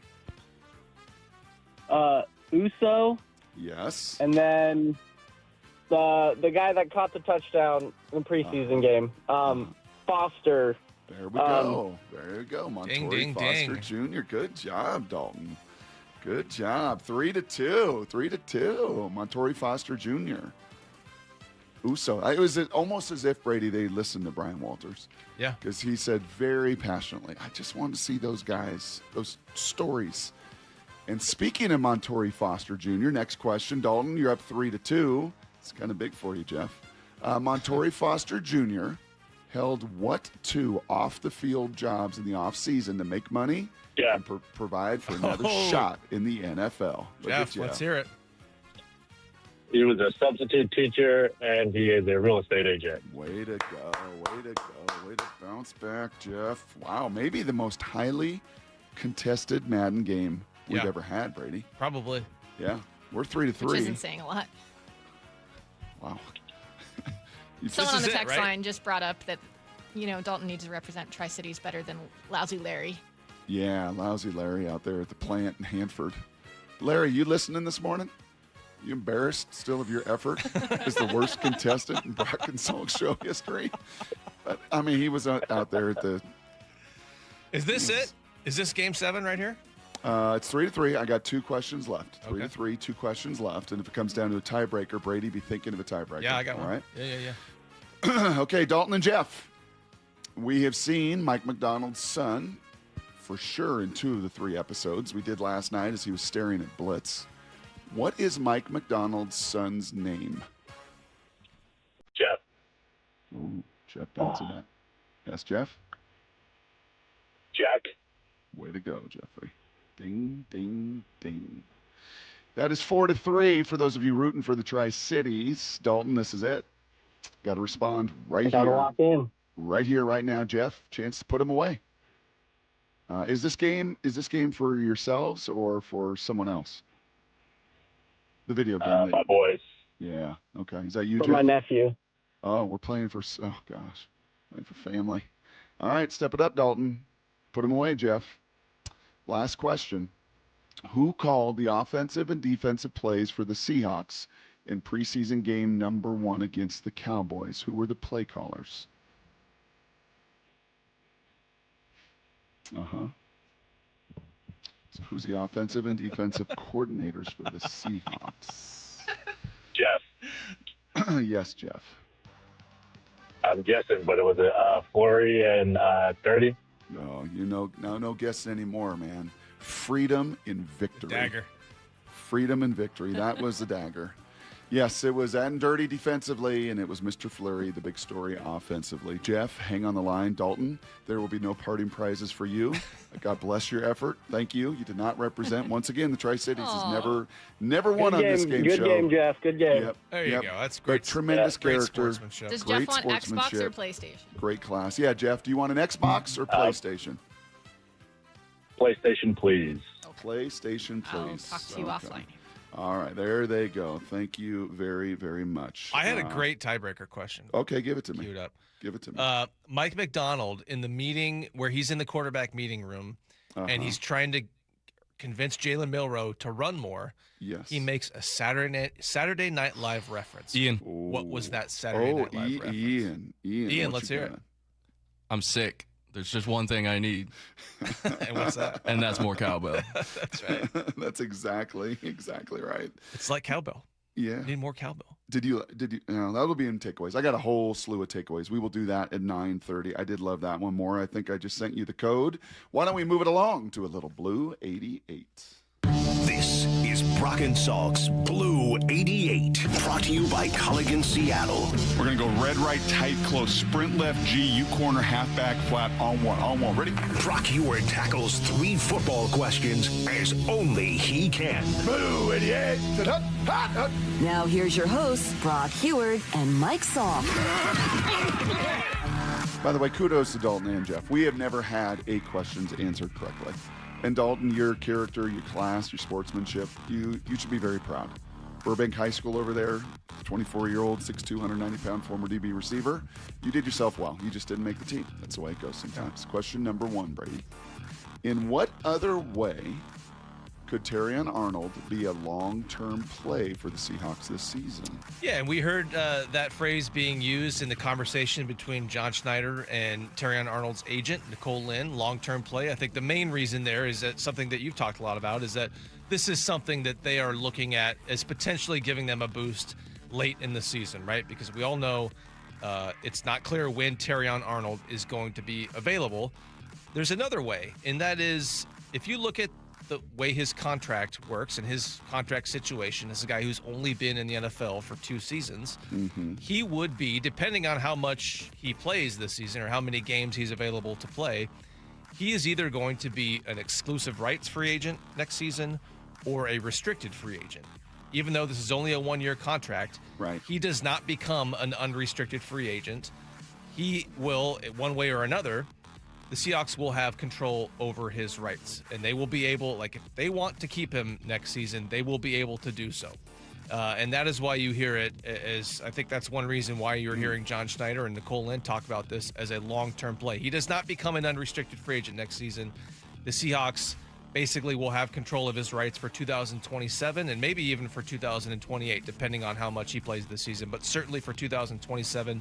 So this is a play for the Seahawks, not just for late in the season, but for at least next year as well. Very good. Question number 2 for Brock Heward. You like that? On it. Brock. Yes. Yeah. How uncommon is Cooper Kupp? Unbelievable. I've never seen anything like it. And I'm not the purveyor of all knowledge of every QB room and every wide receiver in the history of the NFL, Brady, but I have never in my lifetime seen a receiver that is in the QB room, as one of the questions earlier, as Cooper Kupp is. Every time they show that QB room, and again, he's also in his wide receiver room. Anytime he's done with his wide receiver work, he is finding himself in that QB room, talking to Sam, talking to Locke, talking to Mike McDonald, who, by the way, it looks like also frequents that quarterback room, knows that that's kind of the heartbeat of the whole deal. Reminds me of a couple guys. I'll give you a couple names from the past. Bobby Ingram. Bobby Ingram was a slot guy like Cooper is. Bobby Ingram learned the game, wanted to know the game, always wanted more, was always asking questions, wanted to know the why behind it, more than maybe any other receiver I ever played with. Marvin was the most gifted. Marvin Harrison with the Colts is a Hall of Famer, freak show, and knew ball inside and out. But he also had like 3 cell phones, even in 2001, which was remarkable to me. And he was, man, football was over. He was into business, and he owned car washes and businesses and buildings, and really bright guy. And so he was not sitting in the QB room with Peyton afterwards. But Bobby Ingram was, and Bobby Ingram's now a coach. Bobby Ingram was an offensive coordinator at Wisconsin. Bobby Ingram absolutely just loves ball. So that's one. The other one would be a guy that I spoke of the other day, I think maybe even with you, Derek Mace, a Notre Damer, the Golden Domer. He couldn't particularly run very fast. He didn't have a lot of gifts with strength, but man, was his mind exactly like the quarterbacks. He just saw the game through the optics of the quarterback. But for someone like Cooper, who's not just seeing it, he's learning it, he's hearing it, he's connected to it. I think of, well, there's so many cool nuggets in this show, but that one and the Cooper Kupp story, pretty remarkable. Question 3. All right, Brady. We hit on this at the top of the hour just a little bit. So as they're waiting on Terion Arnold, and waiting as you and Rappaport and everybody seems to think, maybe even after the final preseason game a few weeks, they are still looking at corners. Kind of a 2-part question. They bring in Trayvon Diggs, former Cowboy corner. Been banged up a little bit in his career. Stephon Diggs' brother's got some of the same DNA as Stephon at times. So they bring him in for a workout yesterday. A, what about Trayvon Diggs as a possible signee? And B, what is this telling us about the corner situation in the depth on this roster? Yeah, not surprising that they are continuing to look for cornerback help. I think I mentioned on Monday that I would expect them to do that. Again, knowing that Terion Arnold is probably not going to be available until maybe the second half of the season. So not surprising they're still going to look for help. But and part of the reason is because this still looks like a huge question mark. Not only a question mark in terms of who is going to emerge in that battle for the number 3 job. Right now it's Nehemiah Pritchett and Noah Igbenogany, but also a question of how vulnerable are you going to be at that position? Because right now, if I'm another defensive coordinator, offensive coordinator, and thank goodness for all the 32 teams that I'm not. But that's the position that you're going to target. Yeah. That's the guy you're going to go after, whether it's Pritchett or Igbenogany. I thought Igbenogany made a nice play in that preseason game where he took out that go route. But just still a question of how good that position is going to be. We haven't seen hardly anything from Ryan Neal, their 3rd-round pick, who I thought would at least factor into that competition. I'm sorry, Julian Neal. I knew I was going to screw that up. You get your freaking head in the game? Julian Neal. I'm getting my Seahawks defensive backs mixed up. Julian Neal. Eventually, maybe he factors into that mix, but it doesn't look like that's going to happen anytime soon. He has missed a good chunk of What does he have? What does he do? We don't know. Don't know. It's Mike McDonald is not. What do you mean you don't know? Well, Mike McDonald does not give injury information, and I have not been able. He's giving hockey descriptions these days. To pry that one out of him yet. So is it lower leg? Is it a leg extremity? Yeah, I don't know. I do not know what the injury to Julian Neal is. Brock, right. Stop asking. All right, I'm going to try to find out. Let me text Condota. Okay, let me. Condota doesn't know either. Okay. All right. All right. Give it a rest. But the fact of the matter is they still need help at that position. And look, I'm doing a 53-man roster projection that's going to go up on ESPN.com. And I am leaving that 5th cornerback spot blank because I think that there is going to be a guy, I don't know who it is, I'm just guessing that they're going to add a cornerback who is not currently on their roster at this point. I would tend to agree with that. That is a little Blue 88. Sorry for giving you a hard time. Still in my little game show mode, being a little feisty there with Dalton and Jeff and everything else. Did Jeff get his code more? All that work out okay? Yep, we're all set. Okay, awesome. What do we want to do here at the top of the hour? Do we want to dig into Brady's practice notes? Do we want to talk 22-0 drubbing? Practice notes, drubbing. I'm kind of going to debate that, deliberate that. I will say this about the corner situation, Brady. And when does your projected 53-man come out? Is that this week? I think it's not for a few. I want to say it doesn't come out until after that final preseason Oh, game. okay. So So there we got a will be little bit some of time. tweaks. Yeah, there will be some. So here's, to me, like what you got to think about and why I think they're turning over every stone, be it Terion Arnold, be it Trayvon Diggs, be it people out there. You watched, if you saw John Schneider at one point on his walking treadmill while talking to the agent, he was watching the Hall of Fame game, right? So they're looking at everybody around the league as well. Think about this division, what that third corner has to do. You have to win and be able to win those contested situations. Right, because to your point, a good coordinator is going to get and try to get Mike Evans on the second corner or third corner, or Puka something Nacua. happened to Joe. Right, Yeah. look at Puka Nacua, one of the best in the NFL of contested catches. He's covered, but you can't knock the ball away from him. Think of the plays that the corner that got cut gave up. Right, he just could not fight that ball away. So looking for somebody that's capable of doing that or can prove they can do that. And doing it against Cooper and doing it against Rashid, and no one's doing it against JSN in practice, it looks like that's going to be, I think, one of the keys to finding a guy, whether that's on another team, whether that's a free agent, that they believe can make some of those plays. Okay, I'm going to deliberate. Obviously, we will start the next segment, and we're going to either dig into Brady's practice notes or we're going to play some lovely sound from an absolute 22-0 bloodbath last night. We'll do it right here. Brady in for Salk on Brock and Salk. Outside of quarterback, for real, we got the hardest position on the field, man. The big-time players They can't beat us throwing the ball. make big-time plays. Ball picked up. Witherspoon comes near side. And a big-time Seahawk Witherspoon, 97 yards. is locked in for the long haul. Spoon, man, the soul of our defense. Spoon is the heart of it. Spoon's extension and what's next for the Hawks, all at seattlesports.com and the home of the Seahawks, Seattle Sports. Let's go. In 2026, Bay Alarm celebrates 80 years of security. For the Puget Sound, that means local service including burglar and fire alarm systems, 24/7 in-house monitoring, and custom security designed to work with business operations. Bay Alarm has real people rooted in your community looking out for your business. After 8 decades and 3 generations of family ownership, our promise is still the same. We got you. Learn more at bayalarm.com.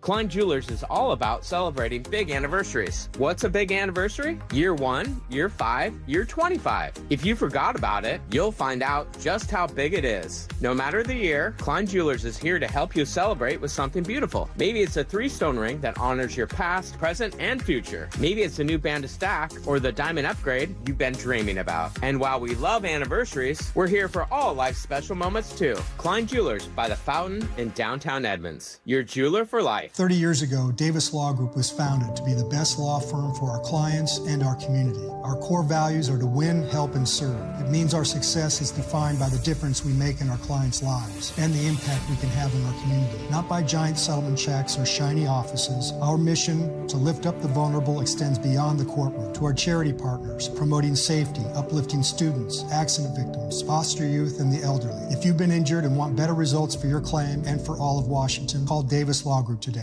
Hey Seattle, Jake Bobo from Techline Roofing. Are you in the market for a new roof? With the strongest workmanship warranty in the business, Techline Roofing has you covered.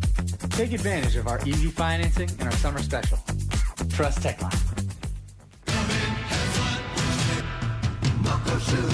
Start having fun. Caesar Sportsbook at Muckleshoot Casino Resort is your #1 place to eat, drink, watch, and have fun. Keep up with your favorite sports anywhere and everywhere on property with the mobile app. Visit muckleshootcasino.com today. Scan the QR code and let the play begin. Muckleshoot. What if you could have the most reliable fiber-powered Wi-Fi? And get this, what if you could keep it at the same price for 5 years guaranteed? Now through August 24th, new Xfinity customers can get our best price on gig Wi-Fi this summer before it disappears. Just $50 a month for 5 years. No annual contracts, no hidden fees, and our best equipment included. Plus, get online in minutes with same-day Wi-Fi. It's Wi-Fi that finds and fixes problems before you even notice them. Like super intelligent Wi-Fi with a 6th sense. Plus, it keeps you protected from online threats. And get Peacock Premium included for 2 years. Lock in your price and unlock the possibilities. Get it now at Xfinity.com. Xfinity. Imagine that. Restrictions apply. Requires paperless billing and autopay with stored bank account. Taxes and fees extra. Speeds vary. Use of fiber coaxial cable. Learn more at xfinity.com/same-day Wi-Fi. 1877 Cars for Kids. KARS Cars for Kids. 1877 Cars for Kids. Donate your car today. Call 877-CARS-FOR-KIDS to reach a friendly live agent. Donation is super easy, and your car can be picked up as soon as tomorrow. Call us now or go to carsforkids.org. 7 Cars for Kids. Donate your car today. Did you know you can donate real estate too? Looking for the best deal on a new home? Discover the D.R. Horton Home of the Week. With new home communities from Lacey to Stanwood, D.R. Horton has the right home for the best value. Visit drhorton.com. D.R. Horton, America's builder, an equal housing opportunity builder. Are you looking to buy a house, but like everyone, you're priced out of the Bellevue, Kirkland, and Seattle market? Many buyers have the income, the credit, and the desire to own, but simply don't have the down payment, often at least $75,000 just for a starter home. Hi, I'm Scott Rirucka, CEO of Legacy Group Capital in Bellevue with a great opportunity for home buyers. Introducing our Legacy Opportunity Loan. Legacy Group Capital has a select group of 100 new construction, single family, and townhomes in the top Western Washington locations. Acquire a new construction home with no down payment, allowable closing costs paid, and a competitive rate. Yes, that's no down payment and some closing costs paid by Legacy. A wise man once said, the hardest part of winning in real estate is just getting in. And now you can with our Legacy Opportunity Loan. So get in the game. Limited properties available to qualified Washington borrowers. Learn more about this limited opportunity at LegacyG.com. Legacy Group Capital, LLC, and MLS ID 99045. Visit LegacyG.com for additional program details. Let's go! This is Seattle Sports. Streaming through the Seattle Sports app. KIRO AM Seattle. KIRO FM HD2 Tacoma. Home of the Seahawks, Mariners, and everything Seattle sports. Give me a freaking auto! From the Quantum Fiber Studio, this is Brock and Salk on Seattle Sports. Brock Heward and Matt Marcus. Sorry about just Mike. Heward, not exactly Joe Cap there in the pocket. Now here are your hosts, Brock Heward and Mike Salk. Okay, executive decision. I made it. That's what happens when Salk's out. I get a little more control. Mm-hmm. I've decided to put off the Mariners conversation till Adam Jude at 8:30. So he's going to join us. He wrote a pretty strong piece. I don't know if you saw any of that, Brady, the other day, talking about the in-betweenness of this offense and some of the struggles of the past and trying to be home run hitters and now contact hitters and just kind of at a crossroads. And once again, last night, just a totally inept in not only the 22 runs given up, which is a franchise worst and awful, but again, zeros against a lefty. And they'll have a righty they face today, a lefty tomorrow. Hopefully they can get one in Milwaukee. But we got to take advantage of your eyes, those beautiful eyes of yours. Brown, green, what are they? Blue. Thanks for noticing. Well, I'm colorblind. So brown, blue. My contacts don't help my colorblindness. So you brown, blue eyes, beautiful blue eyes. You get to watch practice. You get to report on practice because we're still in training camp mode. That changes, obviously, in the regular season, right? You don't get that kind of proximity and to see everything that's going on. So let's go through some of your news and notes over the last couple days, starting with the first-round pick. You hear that? There you go. Ooh, that's good. That's your you hear that? notepad. Everybody hear that? This is a radio trick that Chris Cashman taught me many years ago. Is it? When you got a piece of paper that you're going to read something off of, you wiggle it in front of the microphone. That's what you do? I always love Don O'Neill doing this. Yeah, I love that as much as I learned that from Don. If you're listening to Don, I love that. So first round pick, Jadarian Price, right? Missed some time. That was an undisclosed, some leg injury of some sort. Lower body soreness. He is back. How's he looked? He looks good, man. He's got some juice. And, yeah, he did miss. He was not able to practice for over a week. He did take part in a couple walkthroughs, but really did not practice for over a week because of what Mike McDonald said was vaguely said was lower body soreness. But he's been back the last couple days. They were in full pads yesterday. Today is going to be just a walkthrough as they get ready to head out to Nashville tomorrow. There is some juice there, and haven't fully seen it just because he hasn't been in there consistently enough to really get a lot of those opportunities to showcase that. But that was one of the big questions. Saturday? Expect him, or they play Saturday, Sunday this week? They play Sunday evening. They play Sunday evenings. Yeah. Expect to see him Sunday night? National broadcast? That's my guess. I don't know, but that is my guess. Okay. Just that is, at least the way they did it last season is that was the game, the second preseason game was the one where they actually got their starters a little bit of work. And we know the main reason they're doing the joint practice is that gets your starters or your frontline players work so that you don't really have to do that in a preseason game. But, we saw the starting offense play one series in that second preseason game. So maybe Jadarian Price, probably not going to have a Jeremiah Love-like workload. No, but, maybe you get him out there. Touches. Yeah, maybe you get him out there a little bit. But at the very least, I think, he will factor in pretty heavily with that number one offense in that joint practice on Friday against the Titans. But, are you going to be out there? Do you have a chance I will be out there. Oh, yep. Awesome. I will be there. Not going to stick around for the game, but I will be at the joint practice. Very cool. In Nashville on Friday. And you saw that was a Green Bay they did the joint practice with last year? Yeah, Green Bay. And you were that, do they do any live tackling in that? Do you remember from last year that experience? Because I know all these coaches talk about how good and how much work they get in this, and you could control the environment, you can play situational ball, and you can do. But was any of that live to the ground tackling from your memory last year? That's a good. It was at the very least. It's thump. Right. Very physical. Thump. Yeah, very physical. Thump. I don't know if they're totally. I can't remember if they were totally bringing guys to the ground. But even when it's thump, like some guys still end up on the ground. So for the most part, it is pretty physical. Obviously, very physical. If you're watching the Saints and Cowboys highlights, you're seeing nothing but more fights than actually football going on with those two teams right now. We talk about the third, fourth, fifth corner and the need for that. What about the number 2 corner? Josh Jobe, it looks like in your notes, made a pretty good little play yesterday. He did. He made the play of the day. So play of the day? The play of the day. I'm going to call it the play of the day. Do you give these guys anything for Brady Henderson's play of the day? I don't have Xboxes, PlayStations, whatever it is to give. Not that I would ever do that. But how about a gift you get card, what you Starbucks get you get a footnote in my daily notebook on ESPN.com, which is probably worth more than anything else I could. There you go. Yeah, so Joe made the play of the day. He read, I think it was a quick slant that Darnold was trying to hit Rashid Shaheed on.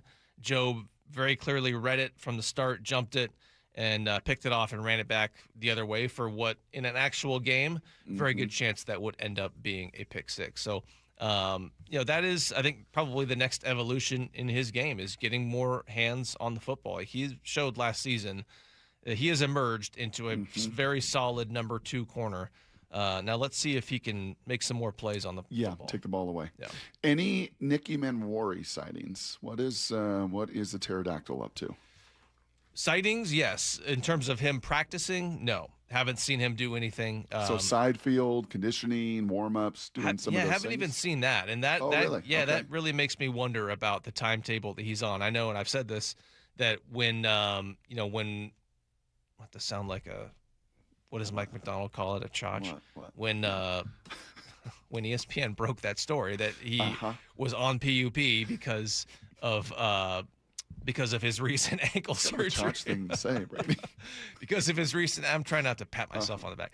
Okay. Because of his ankle surgery, I was told by multiple people that they were very confident that he would be able to play, or their thought was that he was going to be back in time to play in the season opener, and maybe that still is the case. But when the guy is not practicing yet, and it's 3 weeks until the opener, that does make me wonder about how he is progressing. But he's off PUP, I think the so he did pass his was physical. right. I think the anticipation and what's typically standard, correct me if I'm wrong, is once you come off PUP, we do start to see out there.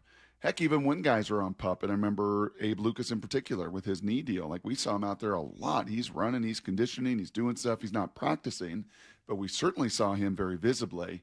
Not seeing Manwari this week yet. That is a little, not alarming. Does make by you any, wonder. Yeah, it's got a little question mark by that one. Speaking of which, is Mike McDonald turned a page? He's turned many pages. We're learning all about him. Amazing communicator, everything else.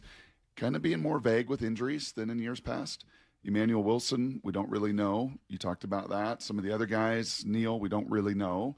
Is this kind of a new kind of modus operandi? No, it's not new. This is sort of what he's done. And Pete Carroll would do this every now and again, but McDonald does it more consistently, which is that when you get into regular season mode, and all these injuries end up being listed on the injury report. I think he's a little more willing to, say what a guy is dealing with, knowing that it's going to come out. But right now, when they don't have to put out an injury report until week one of the And is that pretty season. standard fare around your buddies at ESPN that do this job? I think it just depends on the call. I mean, I think I know from talking to our 49ers guy that, Kyle Shanahan, I believe, at least he's used to do this, will open press conferences and say, hey, here's all the injury stuff. So he will just volunteer it, knowing that he's going to get asked about it.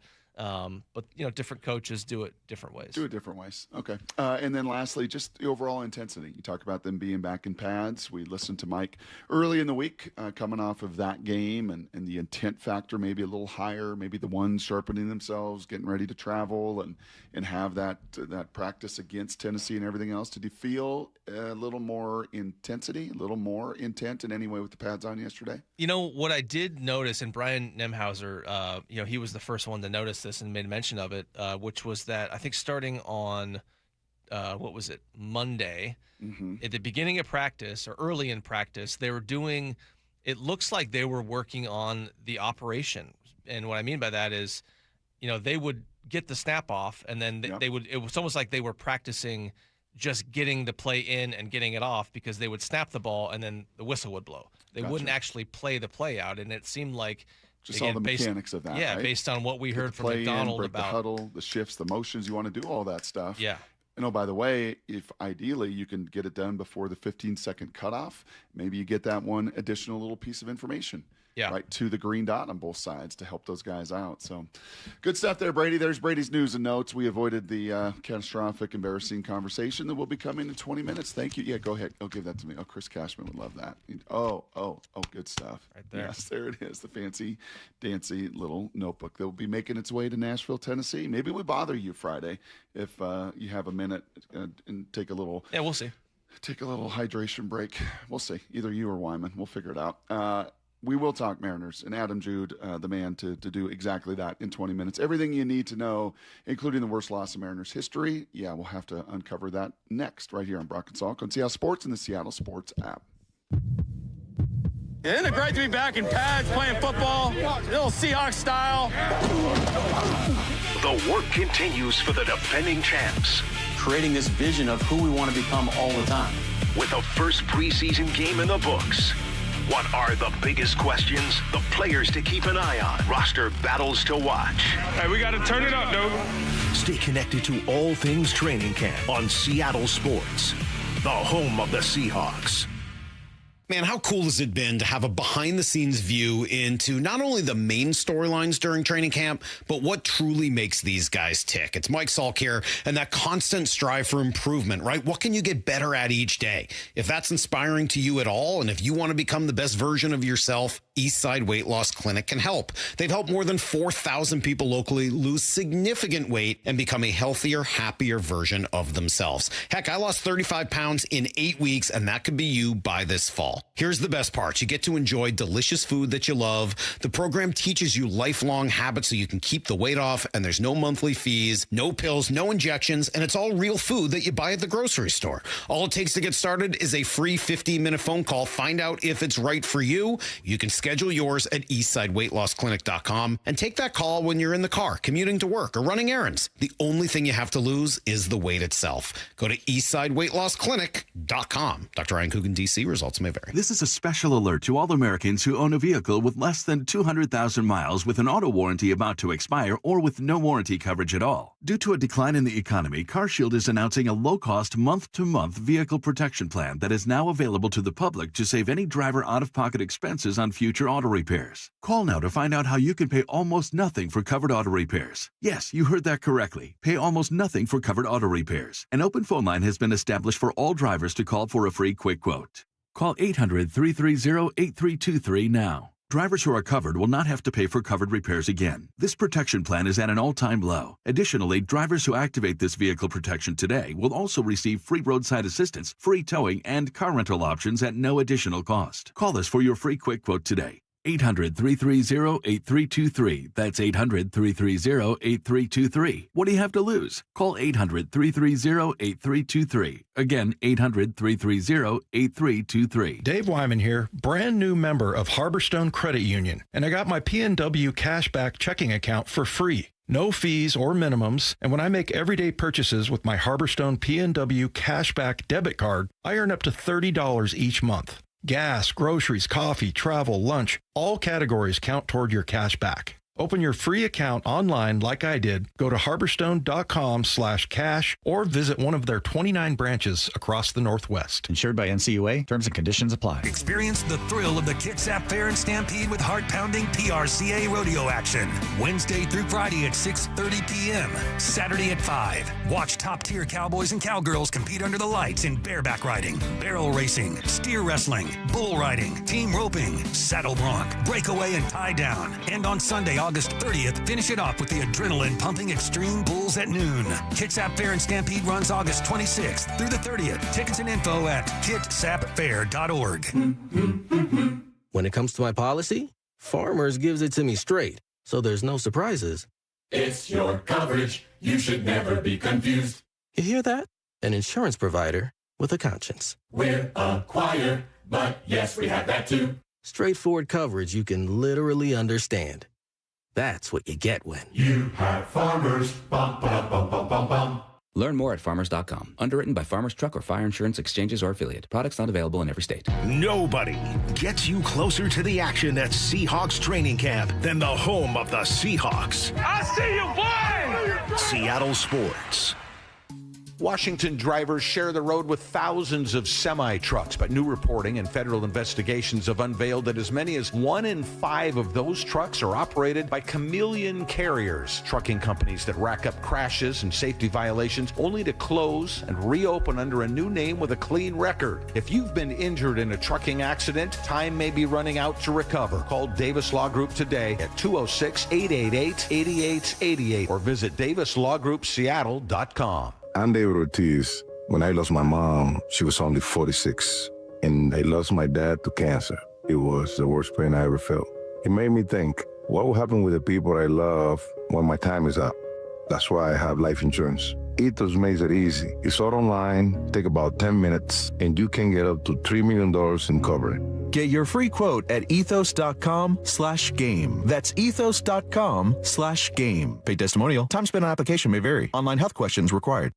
Michelle here. Look, in sports, the best teams know when to make their move. Sherwin-Williams is making theirs with 30% off Duration, Super Deck, and Woodscapes products. August 14th through the 24th. You know, I'm looking at these studio walls and I'm thinking I wouldn't mind a little more red in here. Get that Cardinal spirit going. Yeah, I like that. Order online, get everything delivered right to your door, or swing by your neighborhood Sherwin-Williams store. Retail sales only. Some exclusions apply. See store for details. Delivery available on qualifying orders. Do you have stiff laundry or scale buildup on your sinks and showers? Those are classic signs of hard water. At Culligan, they deliver softer, cleaner water throughout your entire home. A Culligan water softener removes the hardness from your water and extends the life of your appliances. Plus, it can improve the quality of your skin and hair. Ask about 12-month, no payment, no interest financing too. Go to Culligan.com. That's Culligan.com. Contaminants or impurities may not be in your water. Need to know. 15 minutes past every hour with Brock and Salk. Presented by Marquee Data. Here's what you need to know. Up first. Brady, there are slices of humble pie. I've eaten a lot of them in my life. And then you can take the whole humble pie to your face, which is what the Mariners got last night. A big pie, humble pie serving, like just smashed right in their face. 22-0. Smashed, destroyed, decimated in Milwaukee. Worst loss in franchise history. Ties the biggest blowout loss and shutout in modern baseball in 120-something years. It was not good. It didn't start that way. In fact, it was a 1-0 game in the 5th inning. Bryce wiggled himself out of some trouble and some jams early. Gave up a couple in the 5th, but he's like an out away. Christian Yelich from getting out of the 5th, giving up 3 runs and keeping you in the game. Instead, Dan decided to keep Bryce in the game. And you know what? Dan Wilson taking total ownership of that decision. That decision's on me. The accountability's there. it's on me. It starts and stops there. It's a big turning point in the game, and wanted to get Bryce through there, but just it didn't make the right choice, and it cost us. What was the thinking there, Brock? What do you think? Oh, he's thinking about I got a bullpen that's still a bit thin in some spots, and I'd really like to get him through 5 so I can have somebody start clean the 6, 7, and maybe we score in the top of the 6, and then I can go to my leverage guy. Like, he's just trying to get through that inning so he doesn't have to bring somebody from the bullpen in the 5th inning. But unfortunately, as Dan said, the decision blew up on him. I will say that's a little different. Maura pointed that out to me. We've listened to Dan through 126 games this year. There's not been much of that. He's always protected his guys. It's baseball. And he's protecting his guys there, but he's owning that himself.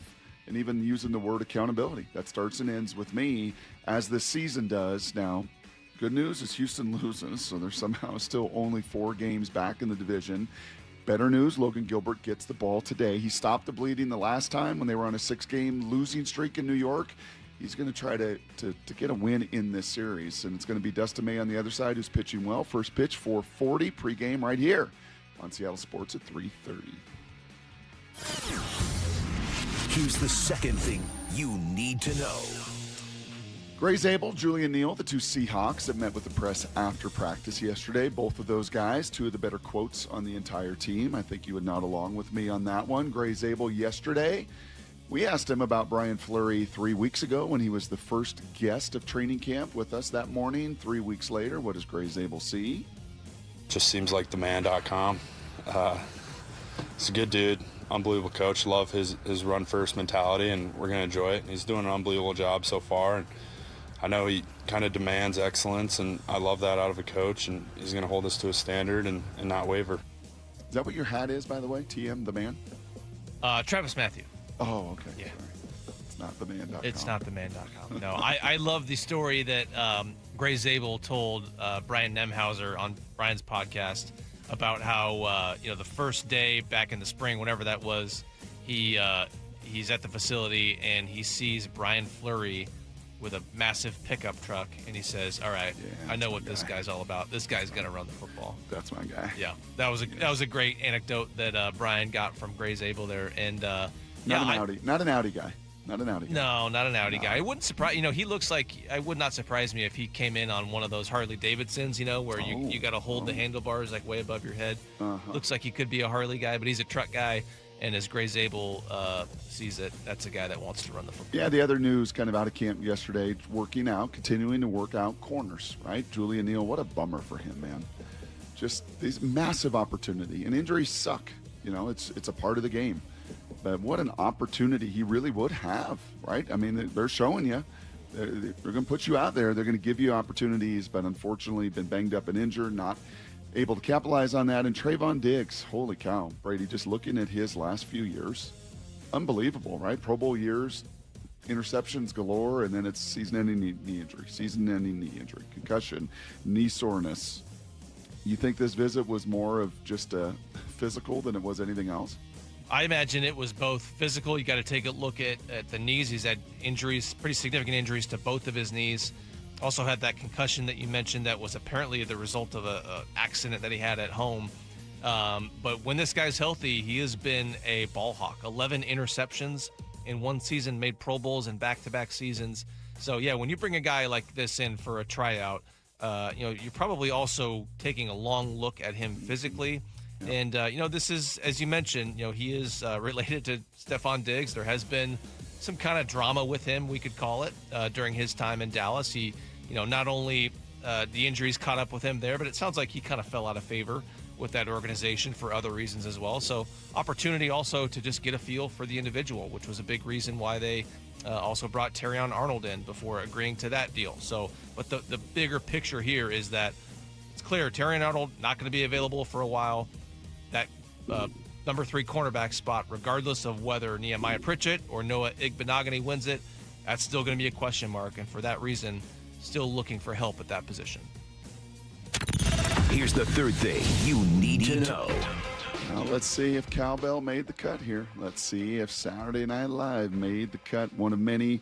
We'll do a full takeaways, a Hard Knocks. I think I got 9 or 10 different little anecdotes in my little notebook for an hour from now. But you referenced this conversation with Jalen Milroe. Pretty cool, pretty telling. Mike Macdonald, not just a defensive coordinator.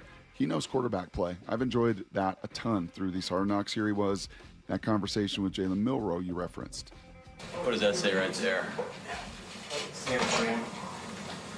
Love 21-yard gains. Yes. They're the best. I love 21-yard gains. Those are the best gains. Check this one out. Like, how many times have we seen Jalen just rip a throw right here on his first hitch? A million times, right? Dude, that's Mike Macdonald right there. Make Mike Macdonald miss and go score. And then the real Mike Macdonald will be his pants on the sideline. Now saying, okay, what if he throws the ball? Now we're screwed. Now, if he doesn't throw the ball, we're probably even more screwed. It's like cowbell. We want more cowbell. There it was. And for those who don't know the context there, that's Mike Macdonald on Hard Knocks in the quarterback room trying to convince Jalen Milroe to use his legs more. It sounds like that's something the organization, John Schneider mentioned it on the pregame show with Steve Rabel about how they're telling this guy, like, hey, it's okay to take off and run. Really have not seen a whole lot of that, not as much as I would have expected from Milroe. I thought it was maybe the coaching staff saying, hey, don't use your legs as a crutch, try to play from the pocket. It's the opposite. It's Milroe, for whatever reason, not running, and the Seahawks coaching staff trying to encourage him to do more of that. They think they were showing him ripping off a long run in practice and trying to drill it into his head like, hey, man, this is your superpower. That's right. This puts defenses in a bind. This puts defensive coordinators in a bind. And don't be afraid to use your superpower. Yeah, and you know what? That's everything you need to know. I thought Mike Robb, Kate Scott referenced this on Monday. I thought a really cool conversation. And Mike Robb was a former quarterback, and he had to live through some of that bias. Like, oh, you're just a runner. You're not really a quarterback. You're more of a runner. And I've talked to, and in my career when I was calling games collegiately, there were a lot of guys I ran into, and especially maybe they started as runners, but in their mind, like, if I'm going to play in the NFL, I got to develop as a passer. And I totally get that friction and rub collegiately, Brady, right? Because you're trying to get drafted. You're trying to show that, no, I can play from the pocket. I don't want to just be a runner. But now you're in the league. Now you're a third-round pick. Now you're here. Now you've got to, especially as a young guy, maximize your gift and your strength, and that's your legs. And you know what? If you run it a few times and you break contain too early, or okay, fine, whatever. You don't go through your full progression, whatever. We'll live with that. Because as Mike's saying, the positive, those explosive plays, and what that does to the defensive play caller puts them in a real blender. So one of many cool conversations. We'll dig into all of those an hour from now. But yeah, it's time. We got to rip off the Band-Aid. We got to talk about that game last night. More importantly, with Adam Jude, a really cool article he wrote a couple days ago on just the in-betweenness, the crossroads that this offense has been seemingly all season long. We'll do that with Seattle Times' Adam Jude next, right here on Brock Salk on Seattle Sports. Outside of quarterback, for real, we got the hardest position on the field, man. The big-time players. They can't beat us throwing the ball. Make big-time plays. Ball picked up. Witherspoon comes near side. And a big-time Seahawk. Witherspoon, 97 yards. Is locked in for the long haul. Spoon and the soul of our defense. Spoon is the heart of it. Spoon's extension and what's next for the Hawks. All at seattlesports.com and the home of the Seahawks. Seattle Sports. Let's go. Summer is the time to feel and look your best, but I'm not talking about your abs or tan. Guys, I'm talking about your hair. Restore that bald spot, reverse your receding hairline, or add volume to thinning during Advanced Hair's once yearly summer savings event. Advanced Hair's simple one-day treatment begins to regrow your very own hair the very next day, and they guarantee your new hair will grow. They are the team that addressed my hair loss, and I recommend them to everyone. Take advantage of your flexible summer calendar and get the most hair for your dollar. Advanced Hair's summer sales event is on for a limited time. time. So get the details and schedule your free consultation today. 425-449-8185. One-day treatment, life-changing results. With advanced hair, your new hair is guaranteed to grow. Check out the incredible before and afters and make the call now while their summer savings event is still on. That's 425-449-8185 or advancedhair.com. Hey everyone, Rick Witters with Cressy Door. At Cressy Door, we offer top-of-the-line garage doors, garage door service, and garage door repairs. Residential or commercial, please consider Cressy Door for all of your garage door needs. Cressy Door. This is Rick Jones of Goldberg Jones Divorce for Men. As a family law attorney, I know firsthand the challenges and obstacles men face in divorce and custody matters. Our firm is committed to protecting what matters most, and we're on your team. Find us at goldbergjones.com. The way you met, the moment you knew, the future you're dreaming about together. At Klein Jewelers, we believe your engagement ring should be just as unique as the journey that brought you here. That's why we specialize in custom designed engagement rings, crafted to reflect your style, your story, and the life you're building together. Our experienced team will guide you every step of the way, because when you're creating a symbol of forever, every detail matters. Klein Jewelers by the Fountain in downtown Edmonds. Your jeweler for life. Man, I love this place. I've been surfing here since I was a kid. Now, seeing my grandson out on the water, it means everything to me. Watching him and taking in the blue waves, the sea breeze, the blurry horizon. If you have geographic atrophy, or GA, subtle changes in vision could mean it's progressing toward irreversible vision loss. Izervay is proven to slow GA progression and could help preserve your vision for longer, so you may keep seeing the world around you. Izervay, or avacincaptad pegol, is an eye injection. Don't take it if you have an infection or active swelling in or around your eye. Izervay can cause eye infection, retinal detachment, or increased risk of wet AMD. Izervay may cause blood in the white of the eye, blurred vision, or a temporary increase in eye pressure. Do not drive or use machinery until vision has recovered after an eye injection or exam. Ask your retina specialist how you can slow your GA with Izervay. To learn more, call 1-855-IZERVAY or go to izervay.com. Paid for by Astellas Pharma.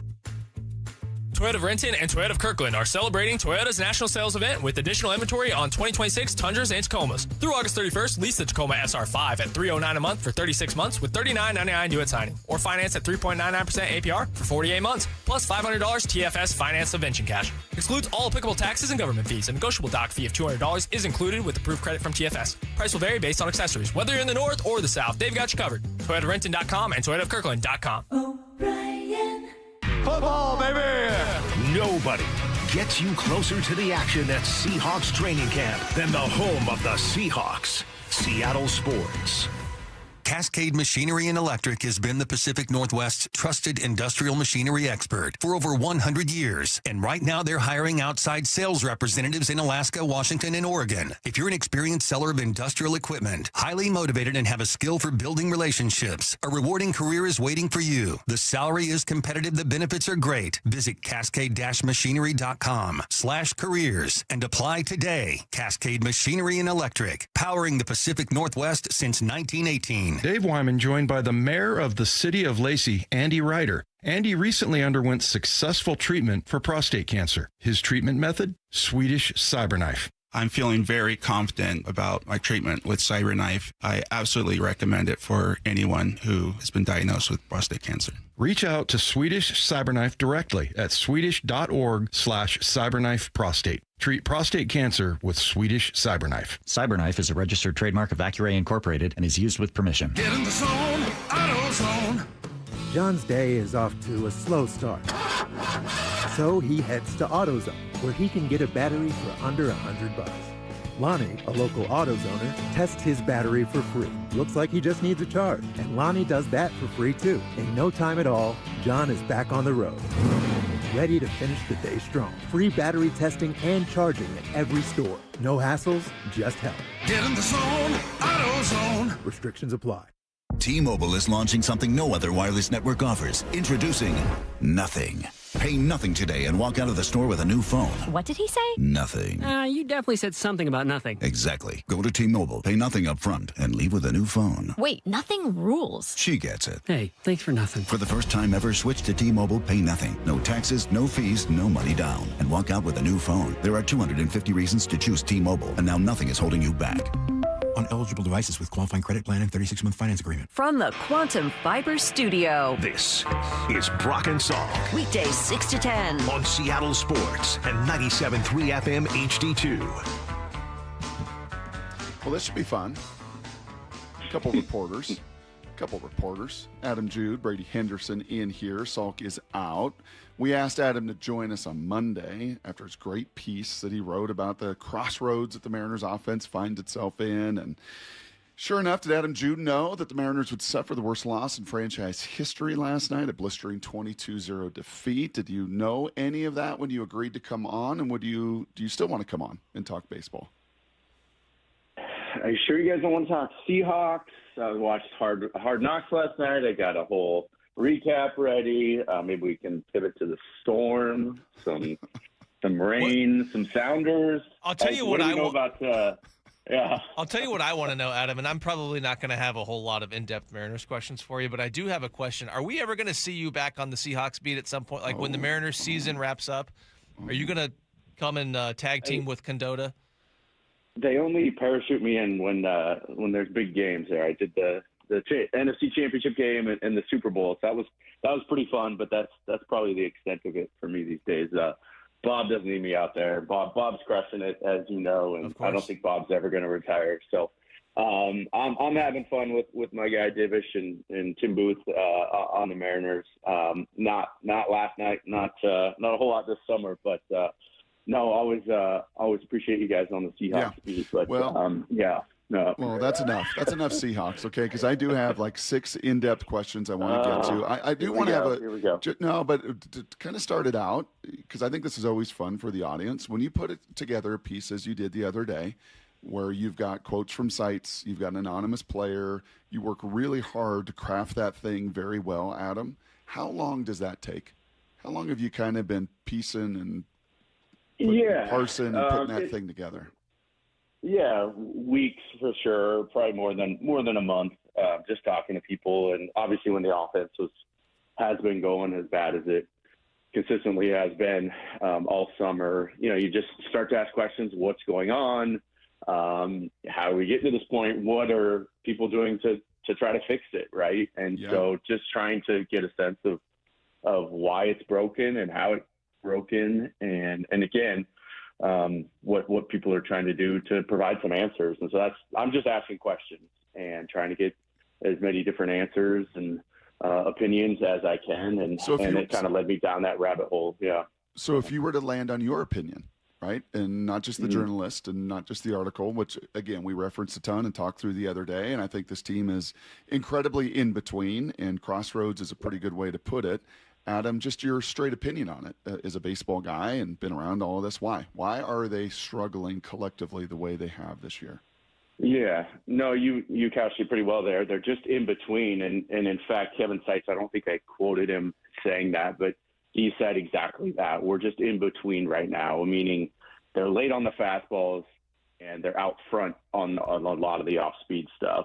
And again, that's to me why, it encapsulated it perfectly, was that their team at a crossroads right now, because, they're trying to implement for the past year and a half this sort of up the middle approach, this more, it's probably oversimplified, but I think we can safely call it an old school approach.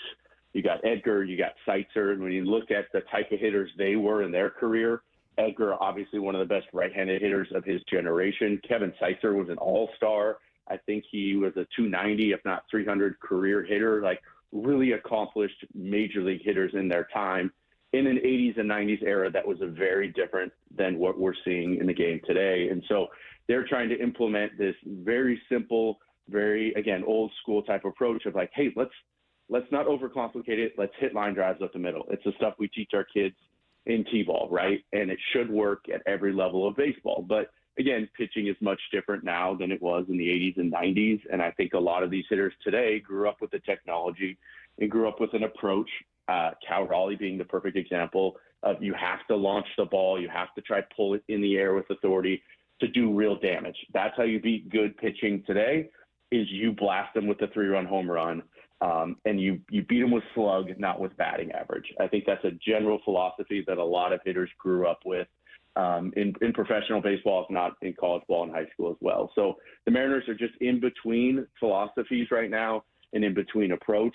Part of it, I've heard some criticism, is that, this up the middle approach is maybe too much of a one size fits all approach for the entire team. They need to individualize it more for the guys.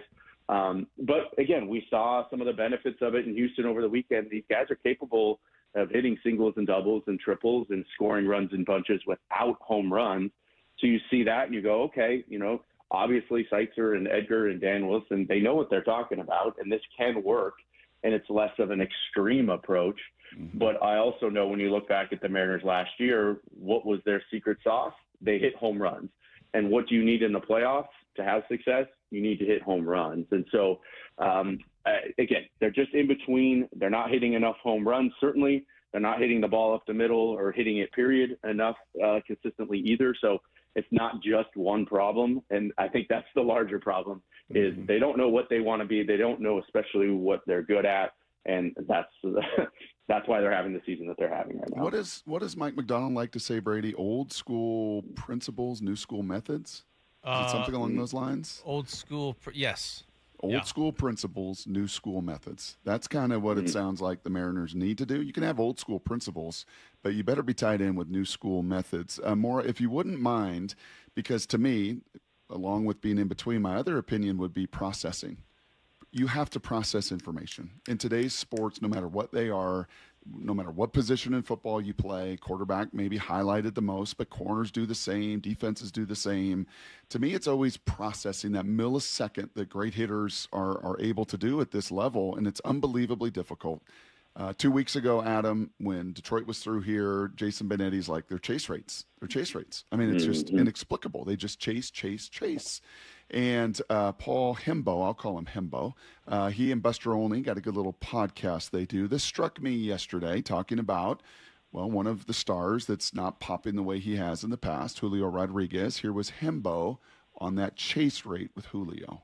I want to highlight Julio Rodriguez, who I think is struggling largely because his swing decisions aren't 1% better than they were when he debuted in the big leagues at 21 years old. I mean, it might sound harsh, but I just view it as a very straightforward, matter-of-fact thing for him. Here's his chase rate across his major league career. The 19th percentile, the 8th, the 6th, the 9th, and this season, it's in the 6th percentile.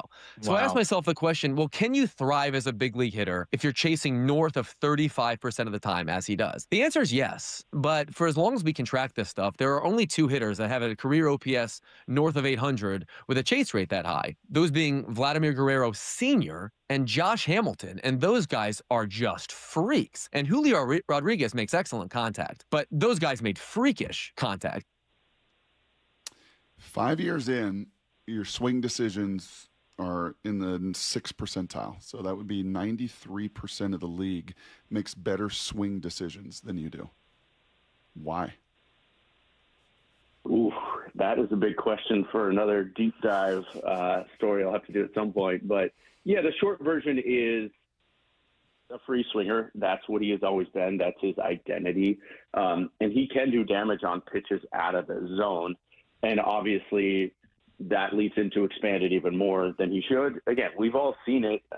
We talked, I think one conversation we had when I was on last year with Salk I know Salk was on a rant for a while about Julio swinging at every first pitch, it felt like. And he wasn't wrong. Julio had an extremely high first pitch swing rate at the time and probably still does.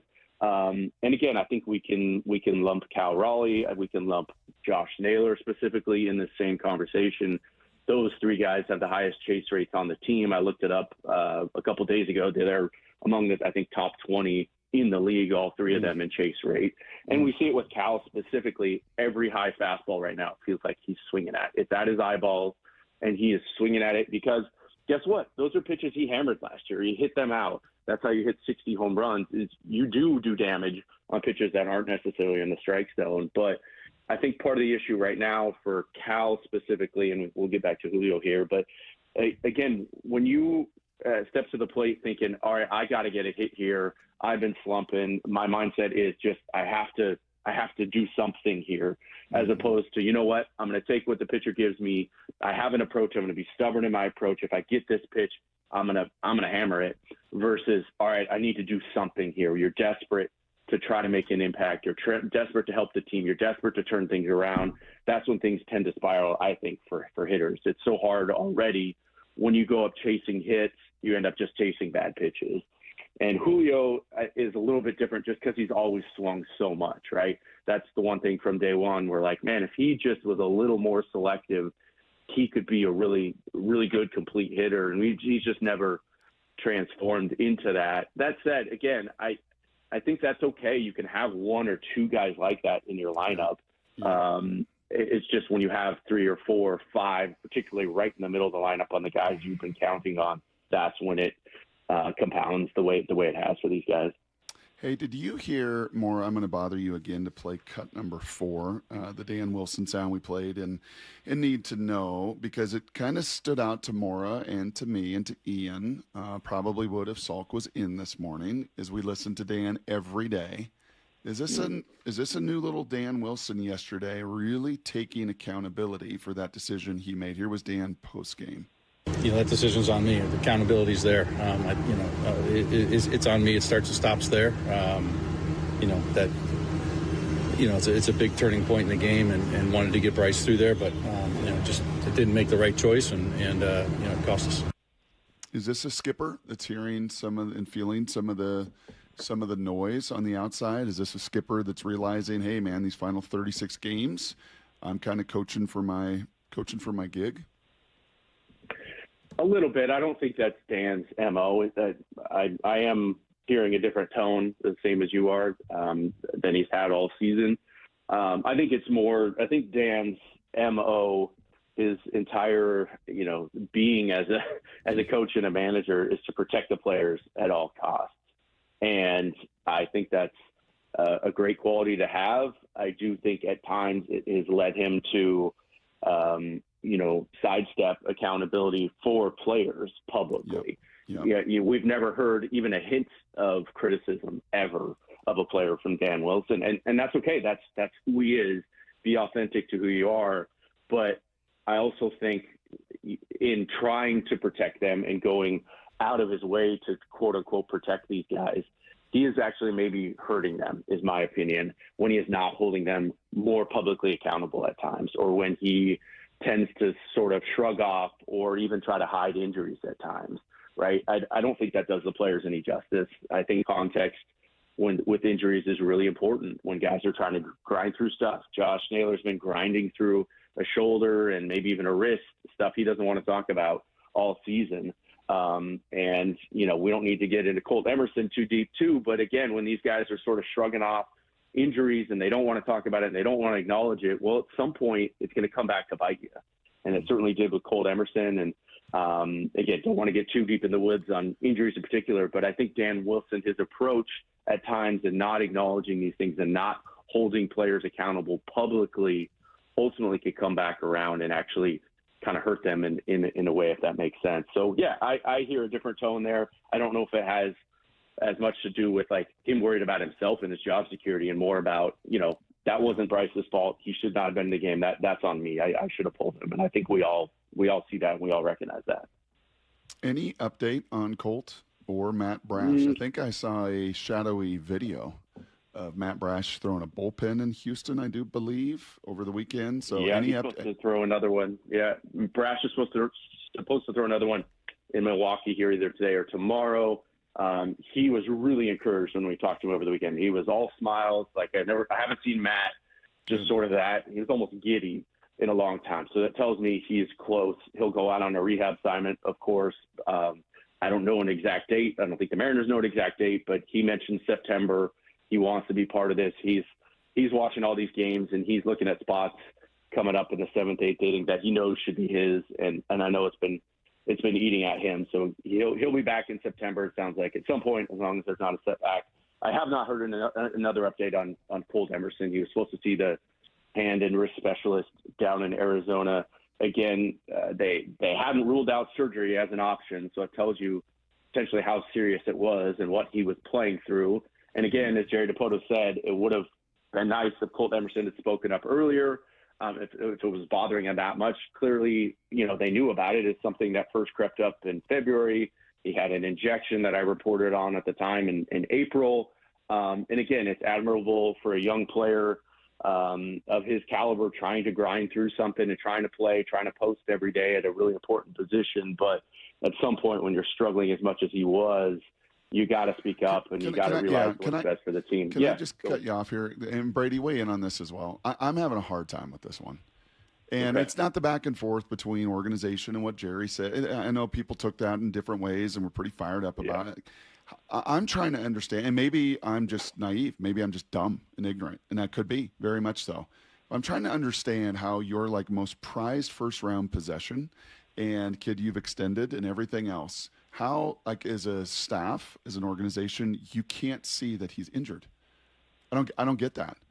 Brady, if these Seahawks are out there and they're banged up and they're trying to play through something, are you telling me from Sam Ramsden down to the last trainer does not know something is going on and this player isn't right? Is this just different sports? Because I'm trying to reconcile these two things and they make no sense to me. Yeah, well, I think between just to jump in. Yeah, I think to answer your question, Brock, I think between all the GPS trackers that they have and all the other ways that they have of, all the other data they have on these guys' performance, I think there would be something that would clue them off into, hey, this guy's not right. You're telling me every day you're around these guys, Adam? Every day you see them. Every day they come in. Every day they work out. Every day you have their data and their measurements of their swing speed and his throwing. And you're telling me that you had no idea that he was playing through? I'm trying to understand that. And maybe baseball is different. Maybe you can hide it a little easier than you certainly would not be able to in football. I guess that's my point. This would never happen in football. A first-round pick and everything. Like, you have any kind of injury, anything going on, they're going to know and want to get you right. So I'm just trying to understand this story a little deeper. Yeah, I'm not going to pretend to have all the answers. I haven't talked to Colt specifically about this recently, so I don't know exactly how he was feeling or how it came up the other day. I know they sat down with him in New York. I think he had 4 strikeouts in that last game in New York, and they sat down as a group. I think Jerry Dipoto, Justin Hollander were there with Dan Wilson, and they said, hey, it's time. We're going to send you back down to Tacoma. I know Colt said, look, this is not what I want, but I get it, and it's necessary right now. And at the end of that conversation, he said, you know what, before I go, do you think I could get a follow-up on my wrist? It's actually been bothering me a little bit more. I think it might be a thing. So look, they've known about this since February. He's had some down days. He's also been dealing with back spasms and all that too. But I don't know if it's him, quote unquote, hiding it, or him just maybe even himself not realizing how bad it was until they went and got a second, third scan on it or whatever. But yeah, again, it's a fair point. And along with all the other injuries they've had this year, which in some cases we haven't talked enough about. I really, my opinion on Cal Raleigh is he just simply has not been healthy this year, especially when it's an oblique like that. So, again, I think it is admirable for a kid going, look at all the injuries around me. J.P. Crawford hasn't been available for long stretches. Who else is going to play shortstop? True. I can help this team playing defense at least. Yeah. So that side of it is admirable. But, yeah, organizationally, I think it's a fair question too. But it's not like they didn't know about it. Okay. It's more just like they didn't know how serious it was, clearly. Yeah, and how much ultimately the player also on his side of it's got to share and let that out. And yeah, it's as you said, it's kind of a tough one. Hey, just from because I tweeted something last night and I've gotten some responses to this. Just kind of a Cade Anderson. Obviously, we can debate when he should be up. Should he be up? How are we going to do this? Could Bryce Miller go to the bullpen? Is there some? I've gotten a few different responses. Is there some lingering lockout rules that are also playing a role in this, or possible lockout and possible rules with that as far as, do you have any concept or idea of that? I've kind of gotten hit back from a few folks on Twitter like, well, you don't know the lockout rules. I don't think so. Again, the Mariners are desperate to win right now. And if there's an opportunity for Cade Anderson to come up and help them win games right now, they're not going to hesitate. He's number 6 on their depth chart right now. If, somebody needs to go on the IL or somebody needs, skip a start, Cade Anderson's going to be up. I've been writing since April that he's been part of their plans for this summer. at some point if the need is there. They just haven't had the need. Again, they haven't been the best rotation in baseball, but they have 5 guys who right now are more proven and probably all better than Cade Anderson. He's going to get the chance to come up at some point, maybe after September 1st when rosters expand. But he's going to be up at some point. Again, Jerry's been very clear they're not going to put him in the bullpen. So whether that's a piggyback situation or a 6-man rotation, I don't know that they've determined that yet. But he's going to be up at some point, and okay. I'd be surprised if those business side decisions are really part of the equation. Okay, and very last thing here in the final minute, your favorite, since we're going to do this in 30 minutes or so, your favorite Hard Knock takeaway through the season or through last night's episode? That's a good one. Man, I don't know. Dude, I will tell you, I really enjoyed the Sam Darnold spiral one from last week's episode. The slow-mo, the spin rate stuff. I guess that's a little too baseball-y, right? But I don't know. I really dug into this. I'm not just flattering the quarterback host here, but my kids were like, man, this slow-mo montage is taking forever. We were watching it together last week. But I loved it. The ball in the sky, the rotation. I thought that was super cool. We've never seen anything like that, I don't think, on talking about a quarterback spin rate and the spiral and the slow-mo of watching a ball like that and land in the receiver's hands. I just thought that particular little snippet was really cool.